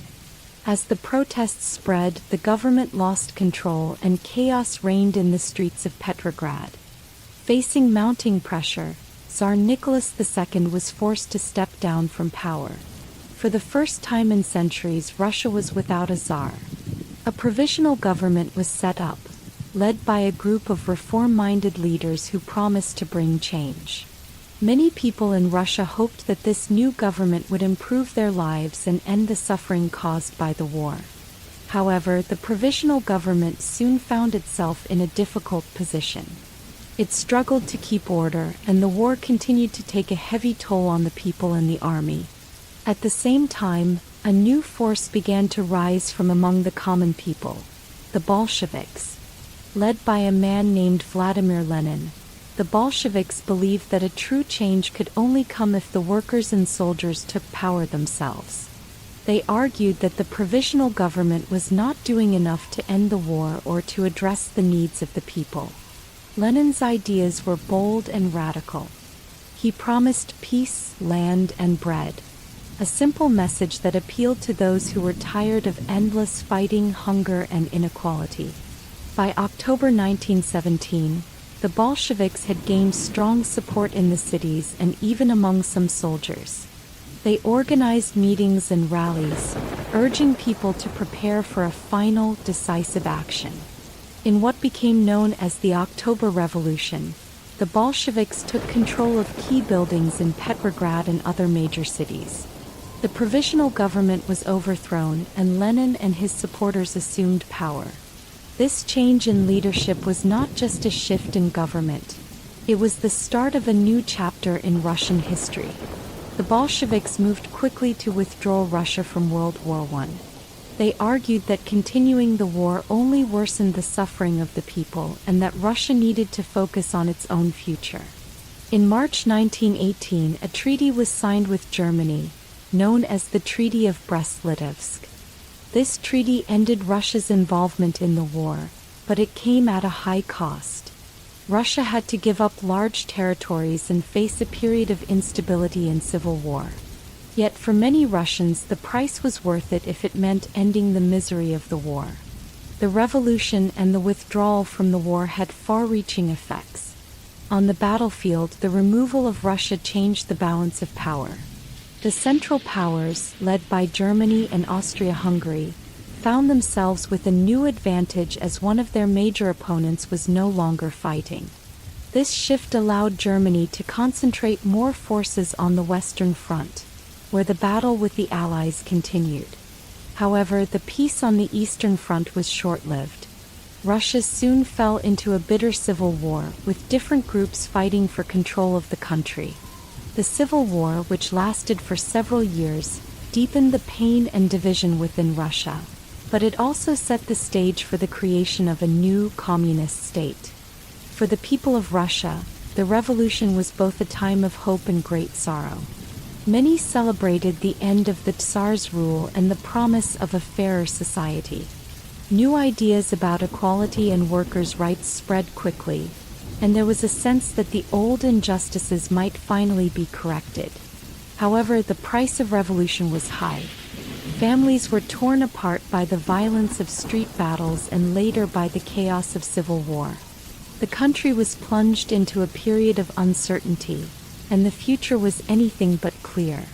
The Russian Revolution also had an impact beyond the borders of Russia.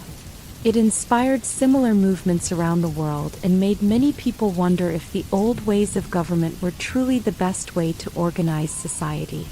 In countries across Europe and even in distant lands, people began to question the established order. The ideas of self-determination, equality, and the rights of workers gained new strength. While the revolution brought chaos and hardship in the short term, its long-term effects would be felt in political changes across the globe. For soldiers who had once marched off to fight for an empire, the revolution meant that their loyalties and dreams were suddenly in flux. Many Russian soldiers found themselves confused and divided. Some supported the Bolsheviks and their vision of a new society, while others longed for the old order or simply wanted to survive the chaos. In the trenches and on the battlefields, these soldiers had already faced the horrors of modern warfare. Now they had to navigate a shifting political landscape where the enemy was not always clear. The personal cost of these changes was immense, and the scars of war went deeper than the wounds inflicted by enemy fire. In the end, the Russian Revolution was a turning point that reshaped not only Russia but also the nature of global politics during and after World War I. It brought an end to centuries of imperial rule and paved the way for a new system of government, even as it plunged the country into further conflict. The ideas that emerged from the revolution, ideas about fairness, the role of the people in government, and the need for change, would continue to influence political thought for many years. The revolution showed that even the mightiest empire could be transformed by the collective will of its people. Today, the legacy of the Russian Revolution is remembered as a story of both courage and tragedy. It teaches us that when people are pushed to the brink by hardship and injustice, they can rise up to demand a better future. The revolution was a complex event filled with hope, fear, sacrifice, and loss. It remains a powerful reminder of the human desire for freedom and the cost that sometimes comes with achieving it. While much of the fighting in World War I took place on land, the battle on the seas was equally important and deadly. In this chapter, we explore how the use of submarines, known as U-boats, changed naval warfare and created a new kind of threat that reached far beyond the front lines. The U-boat menace became a shadowy danger on the open ocean, affecting not only the military strategies of the great powers but also the lives of civilians around the world. When the war began, the idea of underwater warfare was still new. The German Navy saw an opportunity to use U-boats as a way to challenge the mighty British Royal Navy and to cut off supplies from reaching enemy ports. These submarines were small, fast, and very hard to detect. They could travel beneath the waves, hidden from sight, and then suddenly surface to attack. This unexpected method of fighting made the U-boat one of the most feared weapons of the war. The early days of the U-boat campaign saw German submarines venturing into the vast Atlantic and North Sea. Their mission was clear: to sink as many enemy ships as possible, especially those carrying supplies and food to Britain and its allies. Merchant ships carrying coal, munitions, and food became prime targets. These ships were essential for keeping Britain's population fed and its industry running. With every ship sunk, the German Navy hoped to starve Britain into submission. One of the main advantages of the U-boat was its ability to attack without warning. Unlike large battleships that had to follow set courses and travel in open waters, U-boats could hide in the depths of the ocean. Their small size allowed them to move silently under the water until they were close enough to strike. Once in range, a U-boat could launch torpedoes, powerful underwater missiles that could sink a ship in a matter of minutes. This stealth and suddenness made U-boats very effective, and they soon became known as a menace on the high seas. As German U-boats started to attack merchant ships, news of these encounters quickly spread. Stories of ships disappearing beneath the waves, of terrified crews watching as torpedoes hit their vessels, circulated in newspapers and on radio broadcasts. the public in Britain and other Allied nations began to feel the strain. Each sinking not only meant a loss of supplies but also brought sorrow and fear to families whose loved ones were on board. The human cost of the U-boat attacks was high, and the threat extended well beyond the military. The British response to the U-boat threat was swift and determined. The Royal Navy began to develop new strategies to protect merchant convoys, groups of ships traveling together under the protection of warships. By grouping ships together, it became harder for a lone U-boat to attack without being noticed. Convoys were escorted by destroyers and other smaller vessels specially designed to detect and fight submarines. In addition, new technologies were put to use, such as depth charges, which were explosives designed to detonate underwater near a submarine. These measures were not perfect and losses still occurred, but they helped to slow the progress of the U-boat campaign. German commanders, however, were not willing to give up easily. They adapted their tactics and continued to send U-boats into enemy waters. Over time, they refined their methods of attack. Some U-boats were fitted with better engines and more accurate torpedoes. The Germans also developed a tactic called unrestricted submarine warfare. Under this policy, U-boats would target any ship in a designated war zone, including those from neutral countries. The idea was simple. By sinking all ships without warning, the enemy's supply lines would eventually collapse. This tactic, however, had serious political and humanitarian consequences. One of the most controversial events of the war was the sinking of passenger ships by U-boats. On several occasions, neutral ships and ships carrying civilians were attacked. The sinking of these vessels, sometimes with great loss of innocent life, sparked outrage around the world. In one famous incident, a passenger liner was torpedoed, and hundreds of lives were lost. These events stirred public opinion and eventually led to diplomatic tensions between Germany and neutral countries such as the United States. The American reaction to the U-boat campaign was one of shock and anger. Although the United States had tried to remain neutral in the early years of the war, the sinking of civilian ships changed the mood of the nation. When it became clear that German U-boats were sinking ships carrying American passengers and goods, many in the U.S. called for action. This shift in sentiment was one of the key factors that eventually led the United States to join the Allied side in 1917. American involvement brought new resources and fresh troops to the fight, and it further stretched the German Navy's ability to operate freely in the Atlantic. The threat posed by U-boats was not limited to military and economic considerations. It also had a psychological impact. The idea that a hidden submarine could attack at any moment created a sense of fear and uncertainty among sailors and civilians alike. Ships that had once sailed with confidence in open waters now faced the constant worry that a U-boat might be lurking beneath the surface. This fear influenced not only the tactics of the Navy but also the behavior of those on land. The sinking of a ship was a reminder that the war could strike at any time and that no one was truly safe on the high seas. To counter the U-boat menace, the Allies invested heavily in technology and innovation. New detection methods were developed, including sonar, which used sound waves to locate submarines underwater. Although early sonar systems were primitive compared to what would be developed later, they represented a significant step forward in the battle against the U-boat threat. In addition, aircraft were increasingly used for patrols over the ocean. Planes could cover large areas and spot the periscopes of submarines near the surface. The combination of convoys, improved detection technology, and coordinated naval patrols gradually reduced the effectiveness of the U-boat campaign. Despite these improvements, the U-boat threat remained a serious challenge throughout much of the war. Every time a ship was sunk, it reminded everyone of the danger lurking beneath the waves. The continuous loss of merchant ships put pressure on the Allies to find more effective ways to counter the U-boats. In many ports, Authorities worked around the clock to repair and replace ships, while naval engineers and scientists experimented with new ideas to improve ship design and armament.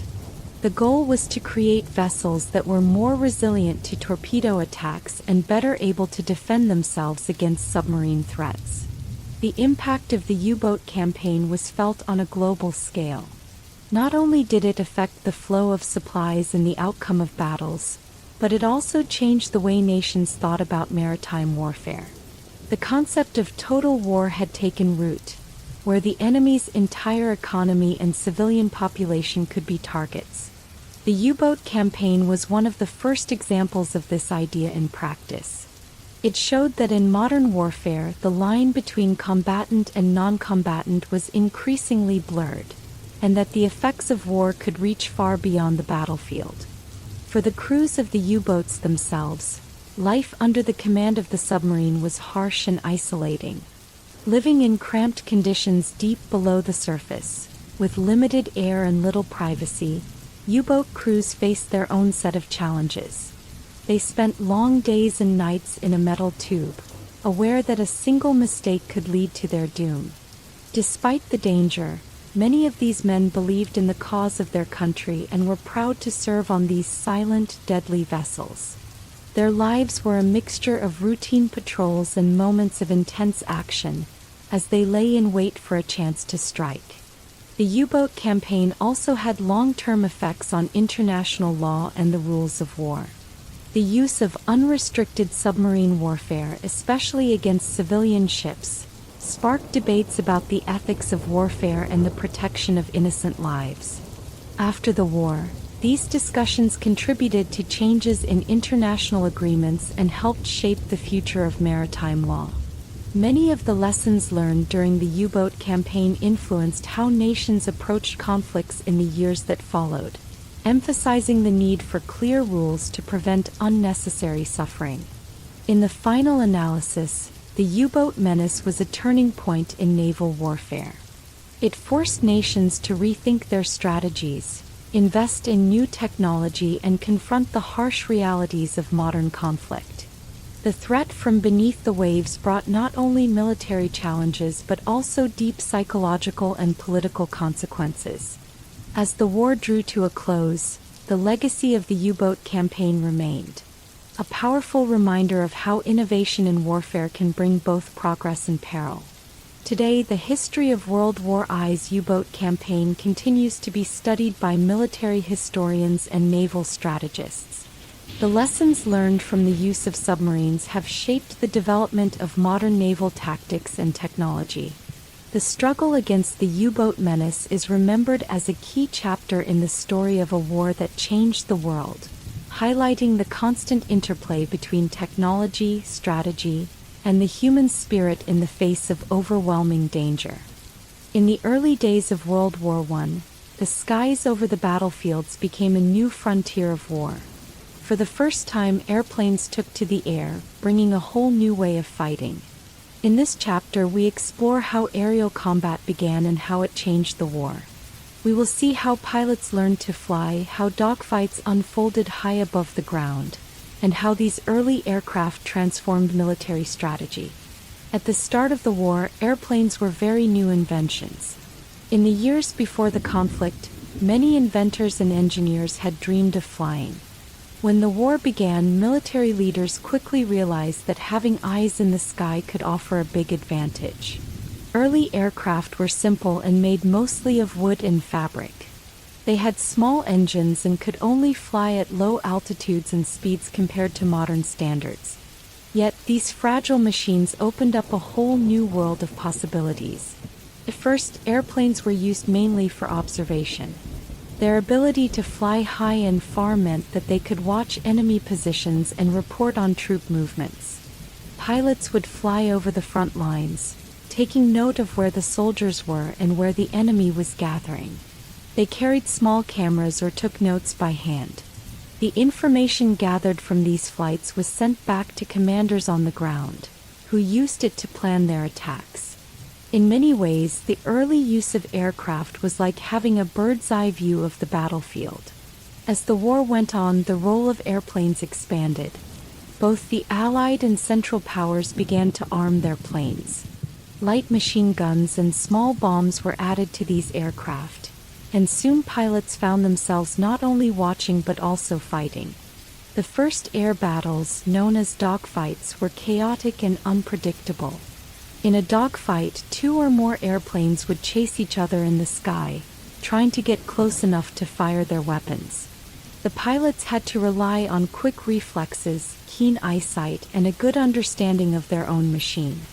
These early dogfights were dangerous and full of uncertainty.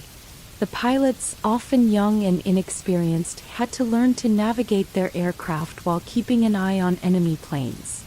They flew in open skies with little protection, knowing that a single shot could bring their fragile machine down. Yet the thrill of flying and the rush of battle gave many of them a sense of freedom. They became the first fighter aces, pilots who were credited with shooting down several enemy aircraft. Their exploits were celebrated in newspapers and by the public, and they became heroes to many. Aerial combat also changed the way battles were fought on the ground. With the skies now part of the battlefield, commanders began to plan attacks with the help of aerial reconnaissance. They could spot enemy artillery, mark the locations of hidden troops, and even direct their own artillery fire more accurately. The information from the air made ground operations more efficient and sometimes even saved lives. For the first time, armies had a new kind of weapon that could observe, strike, and support from above. The challenges of early air warfare were many. The planes were not very reliable, and pilots often had to deal with mechanical failures or the limitations of their engines. Weather played a big role too. Fog, rain, and strong winds could make flying very difficult.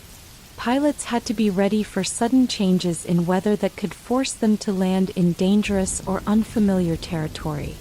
Despite these obstacles, the spirit of innovation pushed both sides to improve their aircraft. Engineers worked hard to make planes faster, stronger, and more maneuverable. Each new design was a step forward, and the competition between nations drove rapid progress. The development of bombers was another important aspect of aerial warfare. Early bombers were adapted from reconnaissance planes, but soon specialized aircraft were built to carry bombs over long distances. These bombers were used to attack enemy supply lines, destroy factories, and even target troop concentrations. Bombing raids brought the war into new areas, and civilians on the ground began to feel the impact of the conflict from above. Although the early bombers were not very accurate, their presence added a new layer of threat and forced enemies to build defenses not only on the ground but also in the air. Aerial combat also had a strong psychological impact. For soldiers on the ground, the sight of enemy planes overhead was a constant reminder that the war had taken to the skies. The whir of airplane engines and the occasional streak of tracer bullets crossing the sky became part of daily life. For civilians, the news of aerial battles and bombing raids was both fascinating and frightening. Newspapers carried dramatic stories of heroic pilots and the dangers they faced. The idea of flying became associated with adventure, risk, and a new kind of warfare that was still unfolding. The lives of the pilots themselves were often as dramatic as the battles they fought. Many came from different walks of life: farmers, students, or even artists, drawn into the war by a sense of duty or the lure of adventure. They faced tremendous risks, and many did not return from the skies. Yet those who survived carried with them a deep understanding of the cost of freedom and the fragility of life. The camaraderie among pilots was strong, as they shared a unique bond born from their dangerous work. They trained together, flew missions together, and celebrated each small victory with a mix of relief and sorrow for those lost. Training to become a pilot was a challenge in itself. In the early days, there were no established flight schools or strict standards. Pilots learned through trial and error, sometimes with instructors who had only a few hours of flight time themselves. Accidents were common, and many hopeful flyers were lost before they could fully master the art of aerial combat. Over time, however, more formal training programs were established. These programs taught the basics of flying, navigation, and combat techniques, reducing the number of fatal mistakes and improving the overall skill of pilots. The evolution of air tactics was as dynamic as the technology itself. Early on, pilots flew in small groups called squadrons. These squadrons developed tactics for protecting each other in battle and for launching coordinated attacks on enemy aircraft. They learned how to dive, turn sharply, and use altitude to their advantage. A good maneuver in the air could mean the difference between life and death. Commanders began to see the value of air power not just in individual dogfights, but as a coordinated force that could influence the outcome of larger battles on the ground. The influence of aerial warfare reached even the highest levels of military strategy. Leaders who had once believed that war was fought solely on the ground had to adjust to a new reality. They began to integrate air power into their overall plans, using airplanes to gather intelligence, direct artillery fire, and even support infantry advances.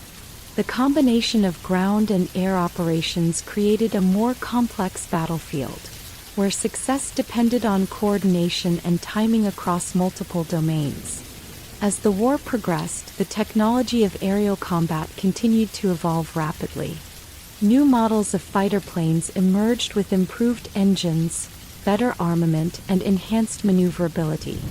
These advances made dogfights even more thrilling and dangerous. Innovations such as synchronized machine guns, designed to fire through the spinning propellers without damaging them, became game changers.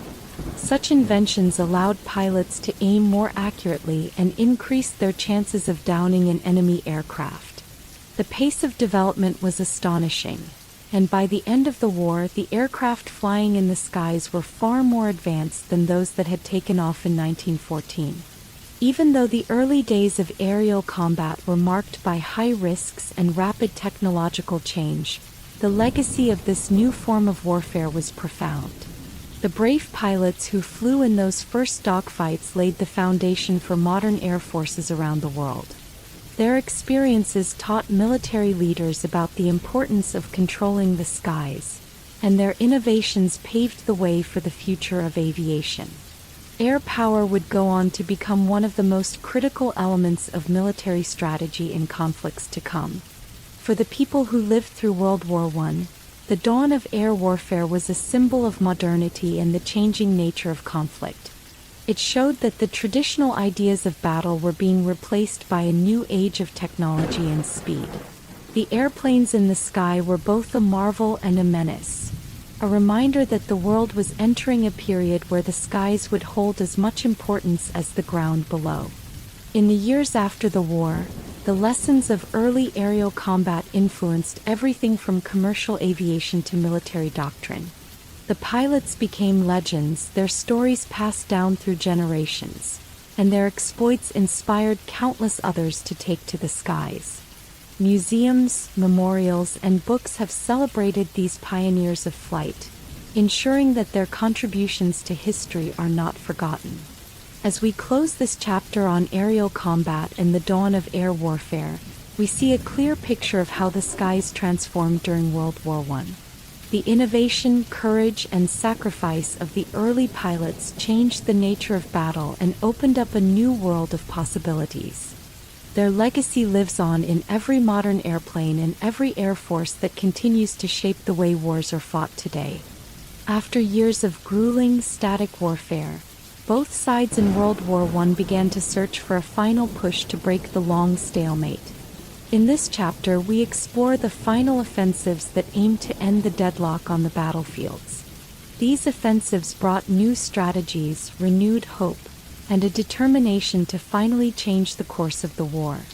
By 1918, the war had dragged on for 4 long years.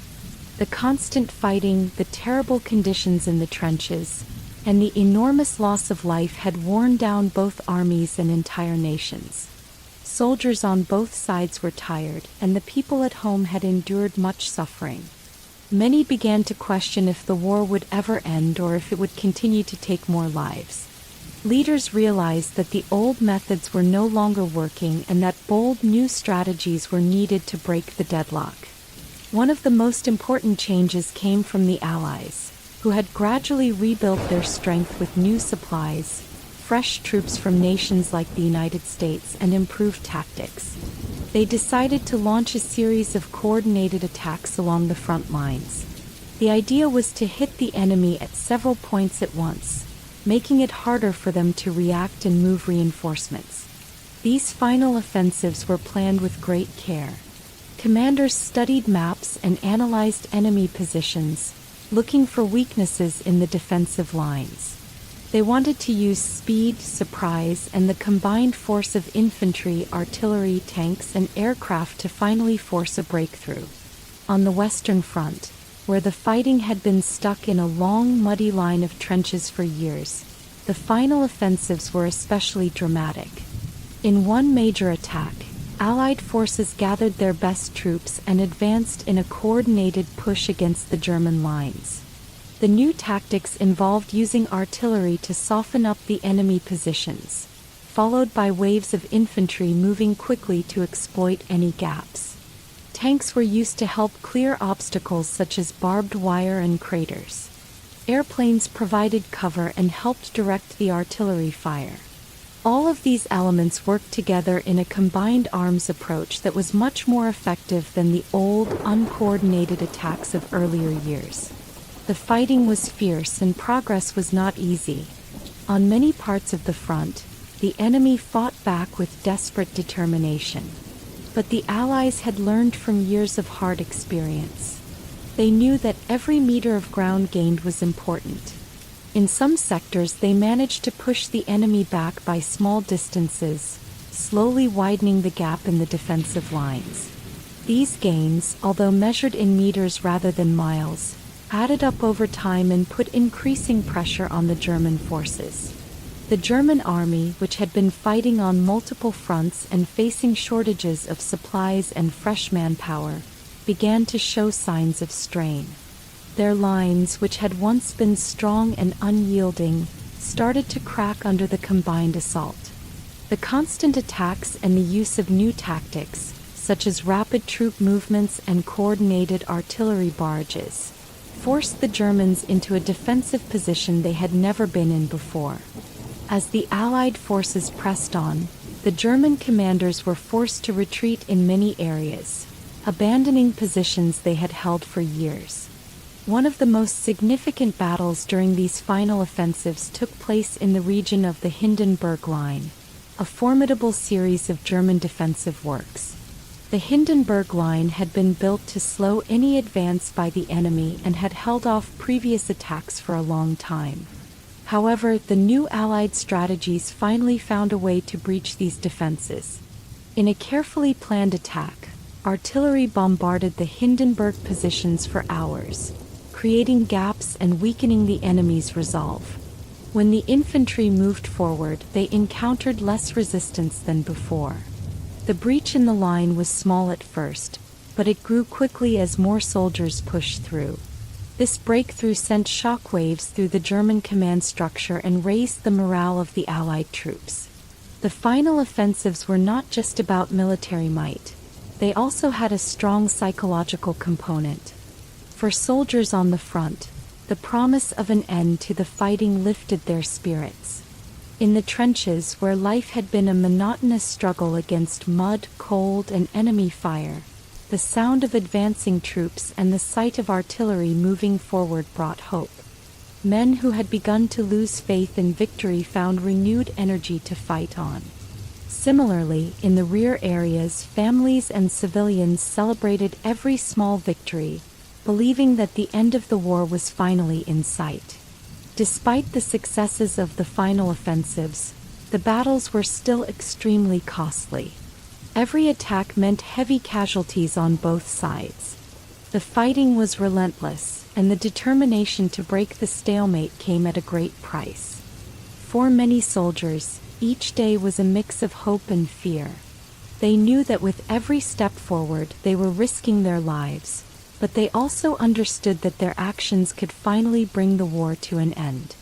The sacrifices made during these offensives were immense, and the pain of loss was felt deeply by everyone involved. The combined pressure of the Allied advances and the internal struggles within Germany led to a major shift in the overall situation of the war.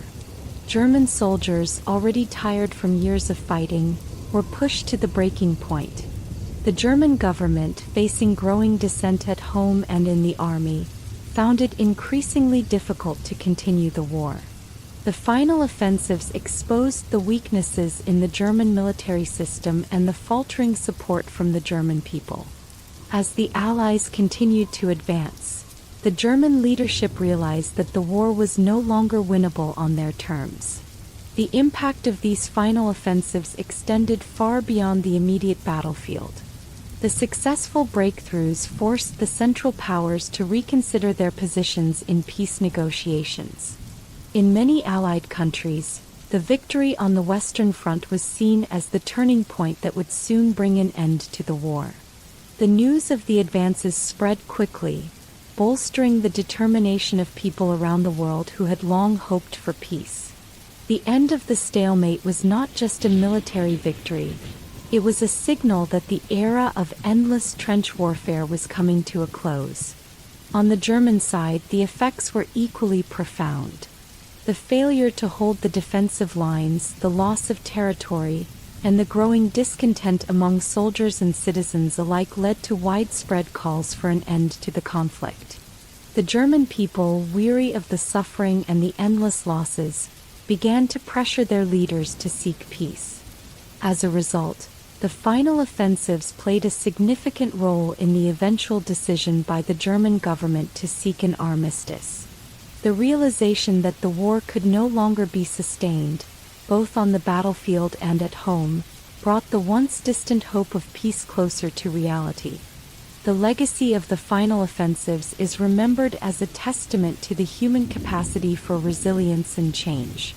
Even after years of unyielding struggle, the courage and determination of soldiers, commanders, and civilians made it possible to break through the deadlock of war.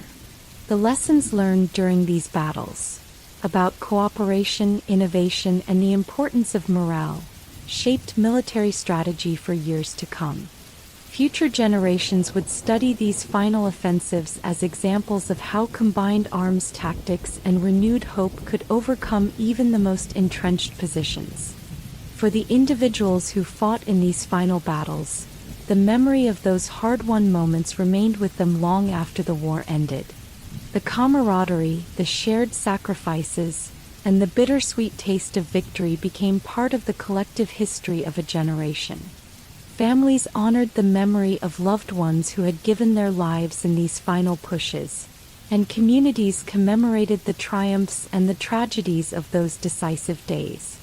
Memorials and ceremonies were held to remember not only the victories but also the cost at which they came. As we look back on the final offensives of World War I, we see a chapter that changed the course of history. The breaking of the stalemate was not the result of one single battle, but of many small gains, continuous pressure, and the unyielding belief that a new day was coming. It was a moment when the determination of millions of soldiers and civilians finally turned the tide of a war that had once seemed endless. In the end, the final offensives taught us that even in the face of overwhelming adversity, the human spirit can find the strength to push forward. They remind us that progress often comes in small, hard-won steps and that hope can be rekindled even after long periods of darkness. The breakthroughs achieved in those final days of fighting brought about an end to the war and opened the door to a future that promised to be built on the sacrifices of the past. After years of relentless fighting and heavy losses, the armies on all sides began to realize that the war could no longer be sustained. The final offensives, along with deep exhaustion from endless battles, paved the way for a new hope, a hope for peace. In this chapter, we follow the journey toward the armistice, the temporary halt in fighting that marked the beginning of the end of World War I. We explore how leaders, soldiers, and civilians alike embraced the possibility of a ceasefire, and how the road to peace was both long and hard-won.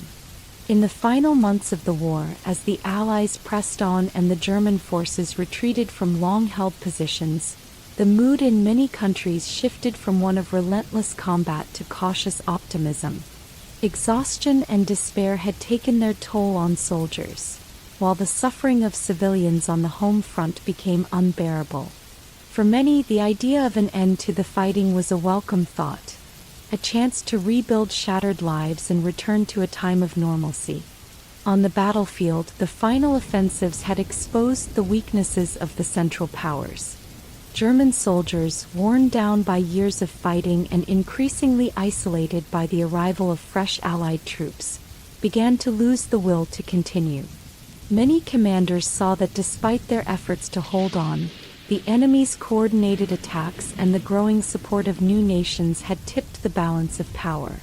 The prospect of continued conflict, with its ever-mounting casualties and hardship, became too heavy a burden to bear. At the same time, high-level discussions and secret negotiations started to take place among the leaders of the warring nations. Behind closed doors, diplomats and military commanders began to talk about the possibility of ending the fighting. They understood that an armistice, a formal agreement to stop fighting, was necessary to prevent further loss of life and to allow for the negotiation of a more lasting peace. These discussions were delicate and often fraught with tension, as each side tried to protect its own interests while also acknowledging the need to end the bloodshed. One key turning point came when the German government, faced with mounting internal pressure and the collapse of its military morale, decided to seek an armistice. The German leadership realized that without a break in fighting, the war would only bring more destruction. In a series of secret meetings, German officials reached out to the Allied representatives. They proposed a temporary halt to hostilities, giving all sides a chance to negotiate a peace without the constant threat of battle. This proposal was met with cautious hope by the Allies, who were eager to see the conflict come to an end, even if only for a short time. As the armistice negotiations progressed, a series of formal steps were taken. Temporary ceasefires were arranged along various parts of the front lines. In many areas, soldiers received orders to stand down, and the constant barrage of artillery and machine gun fire slowly quieted. The soldiers, who had long been prepared for the worst, felt a mixture of relief and uncertainty. They knew that an armistice did not mean that the war was completely over, but it did offer a much-needed break from the horrors of battle. In the towns and cities of Europe, the news of the armistice spread quickly. Families who had waited anxiously for news from the front began to dare to hope again. The air, heavy with grief and exhaustion for so long, now carried whispers of a future where the sounds of battle might finally be replaced by the sounds of rebuilding and reconciliation. Public celebrations broke out in many places, though they were often subdued by the memory of all that had been lost. The promise of peace was both a relief and a solemn reminder of the sacrifices made. The negotiations that led to the armistice were complex. Leaders had to address many difficult issues, such as the withdrawal of troops, the return of prisoners, and the establishment of secure borders. Each nation had its own demands and concerns, and finding common ground required compromise and trust that had often been in short supply during the war. In long meetings held in quiet rooms far from the noise of battle, diplomats worked tirelessly to draft an agreement that would satisfy all parties. Their efforts were not just about ending the fighting, they were about setting the stage for a more stable and peaceful future. One important aspect of the armistice was the role of communication. Radio broadcasts, newspapers, and telegrams carried the news to millions of people across the world.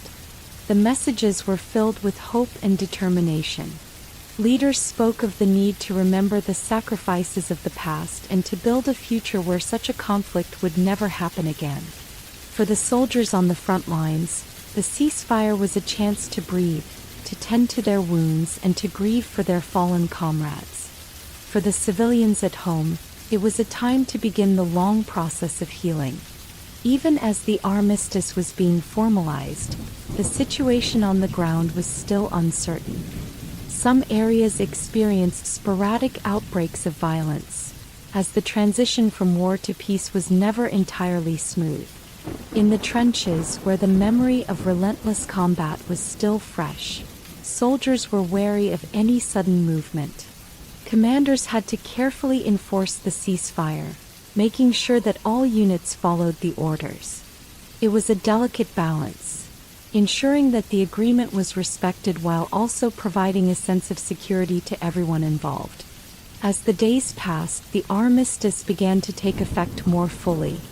In some parts of Europe, the once heard roar of artillery was replaced by an eerie silence. Soldiers slowly emerged from their trenches and looked around at a landscape that had been scarred by years of fighting. The realization that the war might soon be over filled them with mixed emotions: relief, hope, and a deep sadness for all the loss and suffering endured. In quiet moments, some soldiers even shared stories of how the ceasefire allowed them to connect with enemy soldiers, exchanging small tokens of humanity that transcended national lines. The armistice also had profound political implications. With the fighting halted, nations could now begin to discuss terms for a lasting peace. Leaders and diplomats from both sides realized that the old alliances and rivalries needed to be rethought if a future without war was to be achieved. The armistice was seen as a necessary step towards broader peace negotiations, where the issues that had led to the war could be addressed more thoroughly. These discussions would later lead to treaties that reshaped the map of Europe and influenced international relations for decades to come. For many people, the armistice marked the end of an era of unimaginable hardship. The war had changed the world in ways that would be felt for generations. The long process of rebuilding began almost immediately. In cities devastated by bombings and battles, communities came together to clear debris, repair buildings, and restore a sense of normalcy. In rural areas, fields that had been churned up by artillery were slowly returned to use, though the scars of war remained visible for years. The hope for a better future was fueled by the collective determination to learn from the past and to create a world where peace would prevail. The armistice, however, was not an instant cure-all. The cessation of fighting was just the beginning of a long and difficult journey toward healing. The emotional wounds of war took time to mend, and the process of reconciliation between former enemies was complex and fraught with challenges. In many countries, debates about the causes of the war, the responsibilities of the different powers, and the best way to ensure lasting peace continued long after the guns had fallen silent. Yet, amid these difficult conversations, there was a shared belief that the horrors of the war must never be repeated. For the soldiers who had experienced the relentless brutality of battle, the armistice was a bittersweet moment. Many had lost friends, family, and parts of themselves along the way. As they finally laid down their weapons, they carried with them the memories of what they had endured. These memories would later be honored in monuments, written in history books, and passed down as lessons for future generations. The armistice was a promise that such suffering would not define the future. A promise that peace was possible even after the worst of conflict. In the weeks and months following the armistice, communities across Europe and beyond began to rebuild not just their cities, but also their lives. Families reunited, communities mourned together, and a spirit of hope began to grow amid the ruins of war.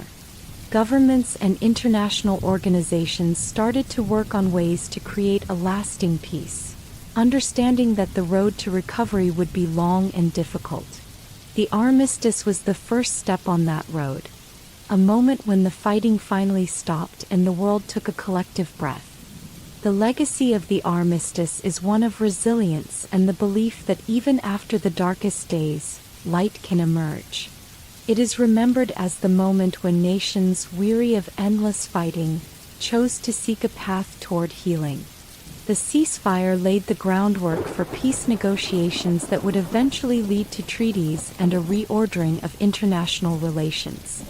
More importantly, it reminded the world that the cost of war is immense and that the pursuit of peace is a responsibility shared by all. As we reflect on the road to the armistice, we see a journey marked by courage, sacrifice, and the enduring hope for a better tomorrow. The end of fighting did not erase the pain of the past, but it opened a new chapter. A chapter in which the lessons of war could guide the world toward lasting peace. The armistice stands as a testament to the power of dialogue, compromise, and the unyielding desire for peace in the face of overwhelming adversity. After the armistice ended the fighting, the leaders of the world came together to decide how to end the war once and for all. The result of these discussions was the Treaty of Versailles. This treaty was meant to bring peace and to set rules for the future. At the same time, it was also a document of punishment for the defeated nations.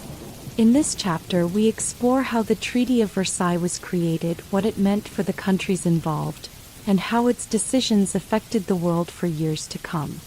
When the armistice was signed, the war was over in the sense that the fighting had stopped. But now the task was to make sure that such a terrible conflict would not happen again. Leaders from the Allied powers gathered in the city of Versailles, near Paris in France. They met in grand halls and long conference rooms to discuss the fate of Germany and its allies. These meetings brought together leaders who had experienced the pain of the war and who wanted a lasting peace. At the same time, there was a strong desire to punish Germany for its role in starting the war. The treaty had many goals. First, it was meant to officially end the war by setting clear terms for peace. Second, it was designed to prevent future conflicts by limiting the military power of the defeated nations.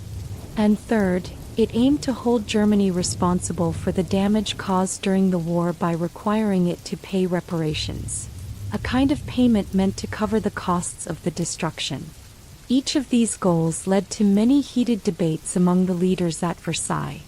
For many of the Allied leaders, the treaty was a way to ensure that Germany would never again be able to start a war like the one that had devastated Europe. They imposed strict limits on the size of the German army, the types of weapons it could have, and the production of new military equipment. The idea was to make Germany a peaceful nation that could not easily rebuild its war machine. These limits were seen as necessary for security, but they also hurt the German people who had to deal with the consequences of reduced national power and pride. One of the most controversial parts of the treaty was the section on reparations. The Allies demanded that Germany pay huge sums of money to help cover the costs of rebuilding damaged cities, hospitals, roads, and farms. Many in Germany felt that these reparations were too high and would cripple their economy for many years. The heavy burden of reparations made everyday life very difficult for many German families. Prices for food and goods soared, and unemployment became a common problem. The financial strain added to the sense of humiliation and anger that many Germans felt after the war. In addition to military and financial restrictions, the treaty also redrew borders in Europe. New countries were created and some existing nations lost or gained territory. For example, the treaty recognized the independence of countries like Poland and Czechoslovakia, and it returned lands to France that had once been lost. These changes were meant to reflect the principle of national self-determination, the idea that people should have the right to choose their own government and borders. However, the redrawing of borders also led to new tensions. In some cases, people who had lived together for generations found themselves divided by new national lines, which would later lead to further conflicts. The Treaty of Versailles was not accepted by everyone, even among the Allies. Some believed that the punishment imposed on Germany was too harsh, while others argued that it was not enough. In Britain, There was a debate over whether to be lenient or to force Germany into a deep economic and military setback. In France, memories of previous wars and the desire for security led many to favor strict measures. These differing views meant that the treaty was a compromise, a document that tried to balance justice, security, and the hope for lasting peace. For Germany, the treaty was a source of deep shame and bitterness. Many Germans felt that they had been unfairly singled out and harshly punished. The treaty was seen as a symbol of national disgrace, and its harsh terms made it difficult for Germany to recover economically. The humiliation contributed to a growing sense of injustice that would later play a role in the rise of new political movements in Germany. For the people living in Germany, the treaty was a constant reminder of the war's heavy cost and of the need to rebuild their country from the ruins. Despite the pain it caused, the Treaty of Versailles also marked a turning point in international relations. It was one of the first major attempts to create a system of rules for peace after a global conflict. The treaty established new ideas about how nations should interact, with the hope that clear agreements and international organizations could prevent future wars. The League of Nations, an international organization created by the treaty, was designed to help resolve disputes peacefully and to bring nations together in dialogue. Although the League of Nations would later face many challenges, it represented a new way of thinking about global cooperation and collective security. In the years following the treaty, many people studied its successes and failures. Some believed that the harsh measures imposed on Germany helped keep the peace for a while. Others argued that the economic hardships and national humiliation created an environment that allowed extremist ideas to grow. The debate over the treaty's impact continued for decades, influencing how future peace agreements were made. Leaders and scholars would look back at Versailles as an important lesson in the complexities of creating lasting peace after a great conflict. For many civilians across Europe, the treaty was a sign of hope that the terrible years of war were finally over. Families began to rebuild their lives, and communities worked to restore what had been lost. In cities that had been reduced to rubble, reconstruction efforts started, and slowly life began to return to normal. The treaty opened the door to a future where ideally nations would work together rather than resort to war. In this way, the Treaty of Versailles represented both an end and a beginning, a conclusion to one of history's most devastating conflicts and the start of a new, uncertain era. The legacy of the Treaty of Versailles is complex. It brought about important changes in how the world would think about war and peace. The idea that nations could agree on rules and work together to prevent future conflicts was a hopeful step forward. However, the harshness of the treaty also left deep wounds that would influence international politics for many years. It serves as a reminder that peace is delicate and that the terms of an agreement can shape the future in unexpected ways.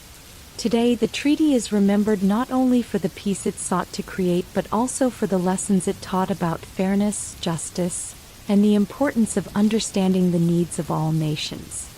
Historians continue to study Versailles to learn how best to build agreements that promote lasting peace. The debate over its terms has influenced later treaties and has contributed to a broader conversation about how to balance punishment with reconciliation. In the end, the Treaty of Versailles was a monumental document, one that aimed to bring peace after unimaginable suffering but also imposed penalties that would echo for years. For those who lived through the war, it was both a relief and a source of ongoing hardship. For future generations, it became a powerful lesson in how the choices made at the end of a conflict can shape the destiny of nations. The treaty reminds us that creating lasting peace requires understanding, compromise, and a commitment to justice for all. As we close this chapter on the Treaty of Versailles, we reflect on the difficult path from war to peace. The treaty stands as a testament to the hope for a better future and to the heavy cost that comes with ending a conflict. Its legacy is a complex mix of punishment and promise, a reminder that peace is achieved not by forgetting the past, but by learning from it so that the mistakes of history may never be repeated. When the fighting finally stopped, the world began to face the enormous task of rebuilding. The end of World War I brought with it a deep and lasting impact on the political, social, and economic life of many nations. In this chapter, we explore how the war changed governments, affected everyday people, and reshaped the global economy. These changes did not happen overnight. They unfolded slowly as countries tried to recover from years of conflict. Politically, the war left many nations with a changed map and new ideas about how societies should be run. Old empires like Austria-Hungary and the Ottoman Empire fell apart. New countries were created in Eastern Europe, such as Poland, Czechoslovakia, and Yugoslavia, as groups that had long been part of larger empires gained the chance to form their own nations. In many ways, the end of the war marked the birth of a new world order. People began to believe more strongly in the idea of national self-determination, that every nation had the right to govern itself. This idea spread quickly and influenced political movements around the globe. In addition to the breakup of empires, many countries saw changes in their internal government. For example, Russia experienced a revolution that overthrew the old Tsarist system. The Russian people, tired of poverty and war, chose a new path by supporting the Bolsheviks, who promised peace, land, and bread. This change led to the creation of a new communist government, which would have a lasting impact on the world. Other countries, especially in Western Europe, moved toward more democratic forms of government. Elections were held, parliaments took charge, and the voices of everyday people began to be heard more clearly in the corridors of power. Socially, the war had a profound effect on people's lives. Millions of soldiers returned home with physical injuries and deep emotional scars. Many families had lost fathers, husbands, and sons, leaving behind a generation marked by grief. The constant presence of death and suffering during the war changed how people saw life. For many, the experience of war led to a new desire for peace and stability. In communities across Europe, people rebuilt their lives, determined that the horrors of the past would not be repeated. Women, in particular, experienced significant changes. With so many men away fighting, women took on roles that had once been considered the domain of men. They worked in factories, ran farms, and even participated in political life. After the war, the contributions of women during the conflict helped pave the way for social reforms. In many countries, women gained the right to vote, as people recognized that they had played a vital role in supporting their nations. This shift helped bring about a more equal society. Although progress was gradual and faced many challenges, the economic impact of the war was enormous. Nations spent huge sums of money on the conflict, and the destruction of cities, factories, and farmlands left many economies in ruins. In Germany, for example, the heavy reparations imposed by the Treaty of Versailles strained the country's economy and led to widespread hardship. Hyperinflation set in during the early 1920s, and many Germans found it difficult to afford basic necessities. The economic problems were not limited to Germany. Across Europe, businesses had to rebuild, and workers struggled to earn a living in the shadow of the war's devastation. In the aftermath, many countries turned to international organizations to help manage the difficult process of reconstruction. One of the first steps was the creation of the League of Nations, a global body designed to promote peace and cooperation among nations. Although the League had its weaknesses and did not prevent future conflicts, it was an important first attempt at building a system where countries could resolve disputes through dialogue rather than war. The idea that the world needed a collective effort to maintain peace became a powerful message in the years that followed. Trade and industry also underwent major changes. With borders redrawn and new nations emerging, international trade had to adapt to the new political realities. Many countries sought to protect their industries by imposing tariffs or creating new trade agreements. The rebuilding process led to rapid advancements in technology and production methods, as industries worked to modernize and meet the demands of a changing world. Although the war had caused tremendous destruction, it also spurred innovation in areas such as transportation, communication, and medicine. New inventions and improved manufacturing techniques slowly helped to revive economies, and over time living standards began to rise.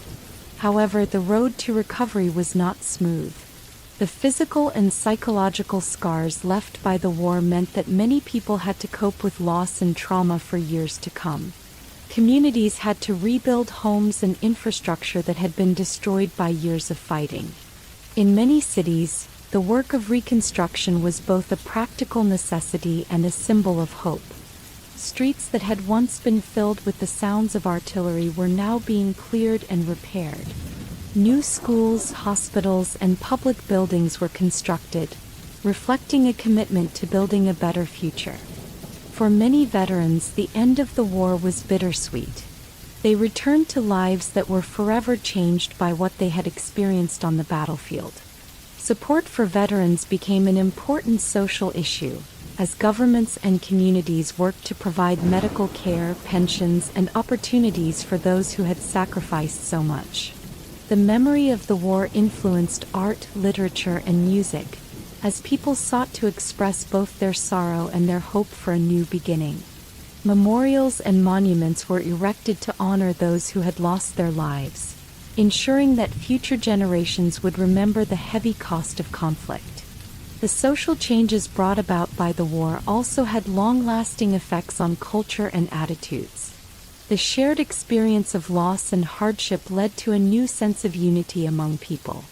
In the years following the war, there was a strong desire to avoid the mistakes of the past. Many looked to education, culture, and international cooperation as ways to build a more peaceful future. Movements that promoted human rights, workers' rights, and democratic values gained momentum. Although there were many setbacks along the way, the desire to create a fairer and more just society persisted. The aftermath of World War I also set the stage for future conflicts. The harsh treatment of defeated nations, especially Germany, contributed to lingering resentment and economic hardship. These conditions created an environment in which extremist ideas could take root, ultimately leading to further conflicts in the decades that followed. Many historians believe that the lessons of the post-war period are a reminder that peace must be built on fairness and understanding, not on punishment and humiliation. The political and economic decisions made in the wake of the war had a ripple effect that shaped the course of the 20th century. In reflecting on the aftermath of the war, it is clear that the political, social, and economic fallout was as significant as the battle itself. The war not only changed borders and governments but also left an indelible mark on the lives of millions of people. The struggle to rebuild was a long and difficult process, but it also brought about important changes in how societies were organized and governed. The lessons learned from the devastation of World War I helped to inspire efforts toward greater international cooperation and the pursuit of lasting peace. Today, we remember the aftermath of the war as a period of deep sorrow and hard-won progress. The challenges faced by nations in the years following the conflict remind us that peace is fragile and must be nurtured with care. The political reforms, social changes, and economic recovery efforts that followed the war were not easy, but they laid the foundation for a new era of global interaction. They taught future generations that the cost of war is not measured only in lives lost on the battlefield, but also in the long, ongoing effort required to heal and rebuild a shattered world. As we close this chapter on the aftermath of World War I, we reflect on the enduring impact of those difficult years. The political shifts, social changes, and economic challenges of the post-war period shaped the modern world in countless ways. They serve as a reminder of the heavy price of conflict and the incredible resilience of the human spirit. The journey from war to peace is long and complex, but it is also a path that offers hope for a better future. A future where the lessons of the past guide us in creating a world built on cooperation, justice, and lasting peace. World War I left a mark on the world that can still be seen today.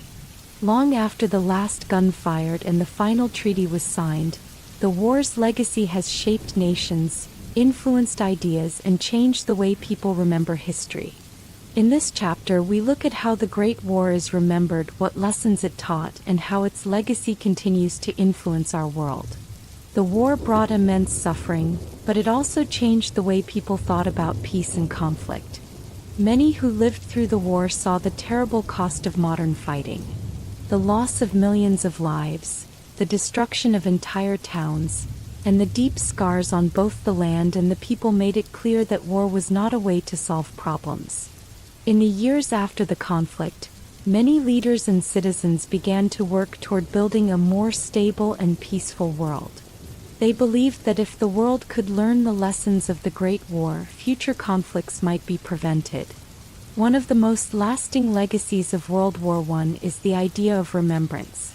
Across Europe and in many parts of the world, memorials, cemeteries, and monuments were built to honor those who gave their lives in the war. Every year on Remembrance Day or Armistice Day, people gather in these places to pay their respects. They lay wreaths, observe moments of silence, and read the names of soldiers who died. These ceremonies help keep the memory of the war alive, not only as a record of tragedy but also as a reminder of the sacrifices made for peace. The war also changed the way history was written.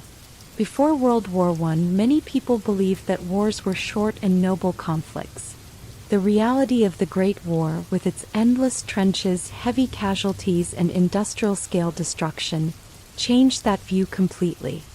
Historians and writers began to study the war in depth, exploring its causes, its brutal reality, and its long-term effects on society. Books, films, and songs about the war continue to be created, showing that the lessons of that time still speak to people today. Politically, the war helped shape the modern world.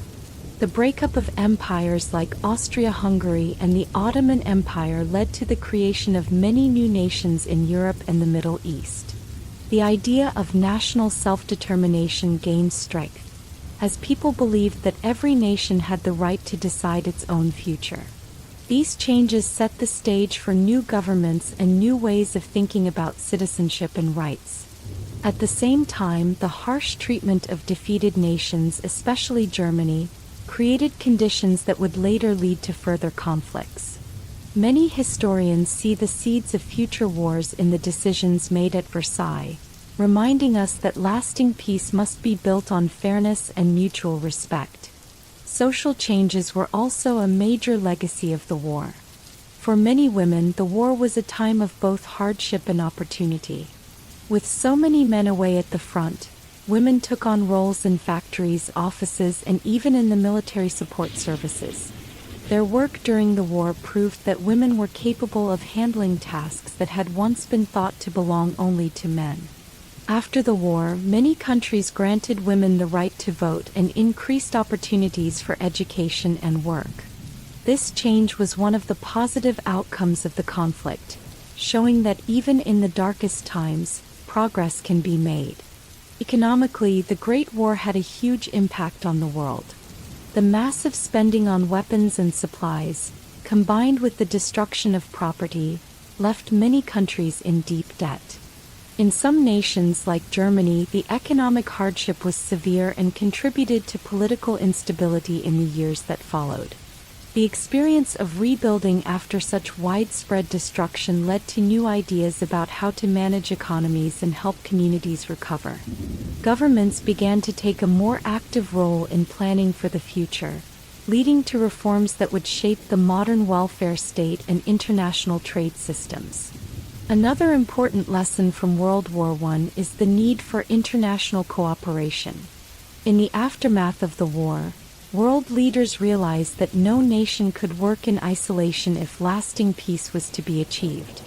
This belief led to the creation of the League of Nations, an international organization aimed at preventing future conflicts through dialogue and cooperation.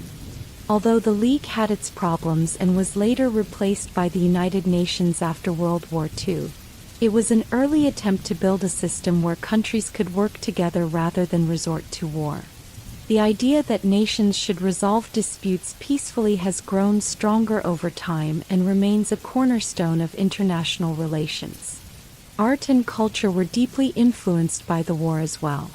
The pain and horror of the conflict inspired many artists, writers, and musicians to express their feelings in new ways. The war gave birth to powerful works of literature and art that explored themes of loss, courage, and the search for meaning in a chaotic world. Poets like Wilfred Owen and Siegfried Sassoon wrote moving verses about the realities of life in the trenches, while painters captured the stark landscapes scarred by battle. These cultural expressions help us understand the emotional toll of the war and remind us that even in times of great suffering, creativity and beauty can emerge. The legacy of World War I is also seen in how nations prepare for the future. The lessons learned about the destructive power of modern technology, the importance of communication, and the need for strong, coordinated strategies have influenced military planning for decades. Modern armies use advanced technology and strategies that have evolved from the hard experiences of the Great War. The idea that peace must be defended with both strength and wisdom continues to shape how countries approach conflicts today. Perhaps the most enduring legacy of the war is the personal impact it had on millions of individuals. Soldiers who fought in the trenches, civilians who lost homes and loved ones, and communities that were rebuilt from the ruins all carry memories of those difficult times. These memories have been passed down from one generation to the next. Families tell stories about their ancestors who lived through the war, and these personal histories add a human dimension to the events that shaped our world. The lessons of sacrifice, perseverance, and the importance of valuing life are as important now as they were over a century ago. In schools and universities, the study of World War I continues to be an important part of history curricula. Students learn about the causes of the war, the experiences of those who lived through it, and the impact it had on shaping the modern world. Through these lessons, young people are encouraged to think about the cost of conflict and the value of working together for peace. Educators use the history of the war as a way to discuss broader themes such as justice, responsibility, and the importance of empathy. By remembering the past, we hope to build a future where the mistakes of history are not repeated. The war also changed the way nations view international relations. The experience of a conflict that involved so many countries at once led to a greater understanding of our global interdependence. In today's world, challenges such as climate change, pandemics, and economic instability remind us that no nation is truly isolated. The idea that countries must work together to address common problems is one of the key lessons of the Great War.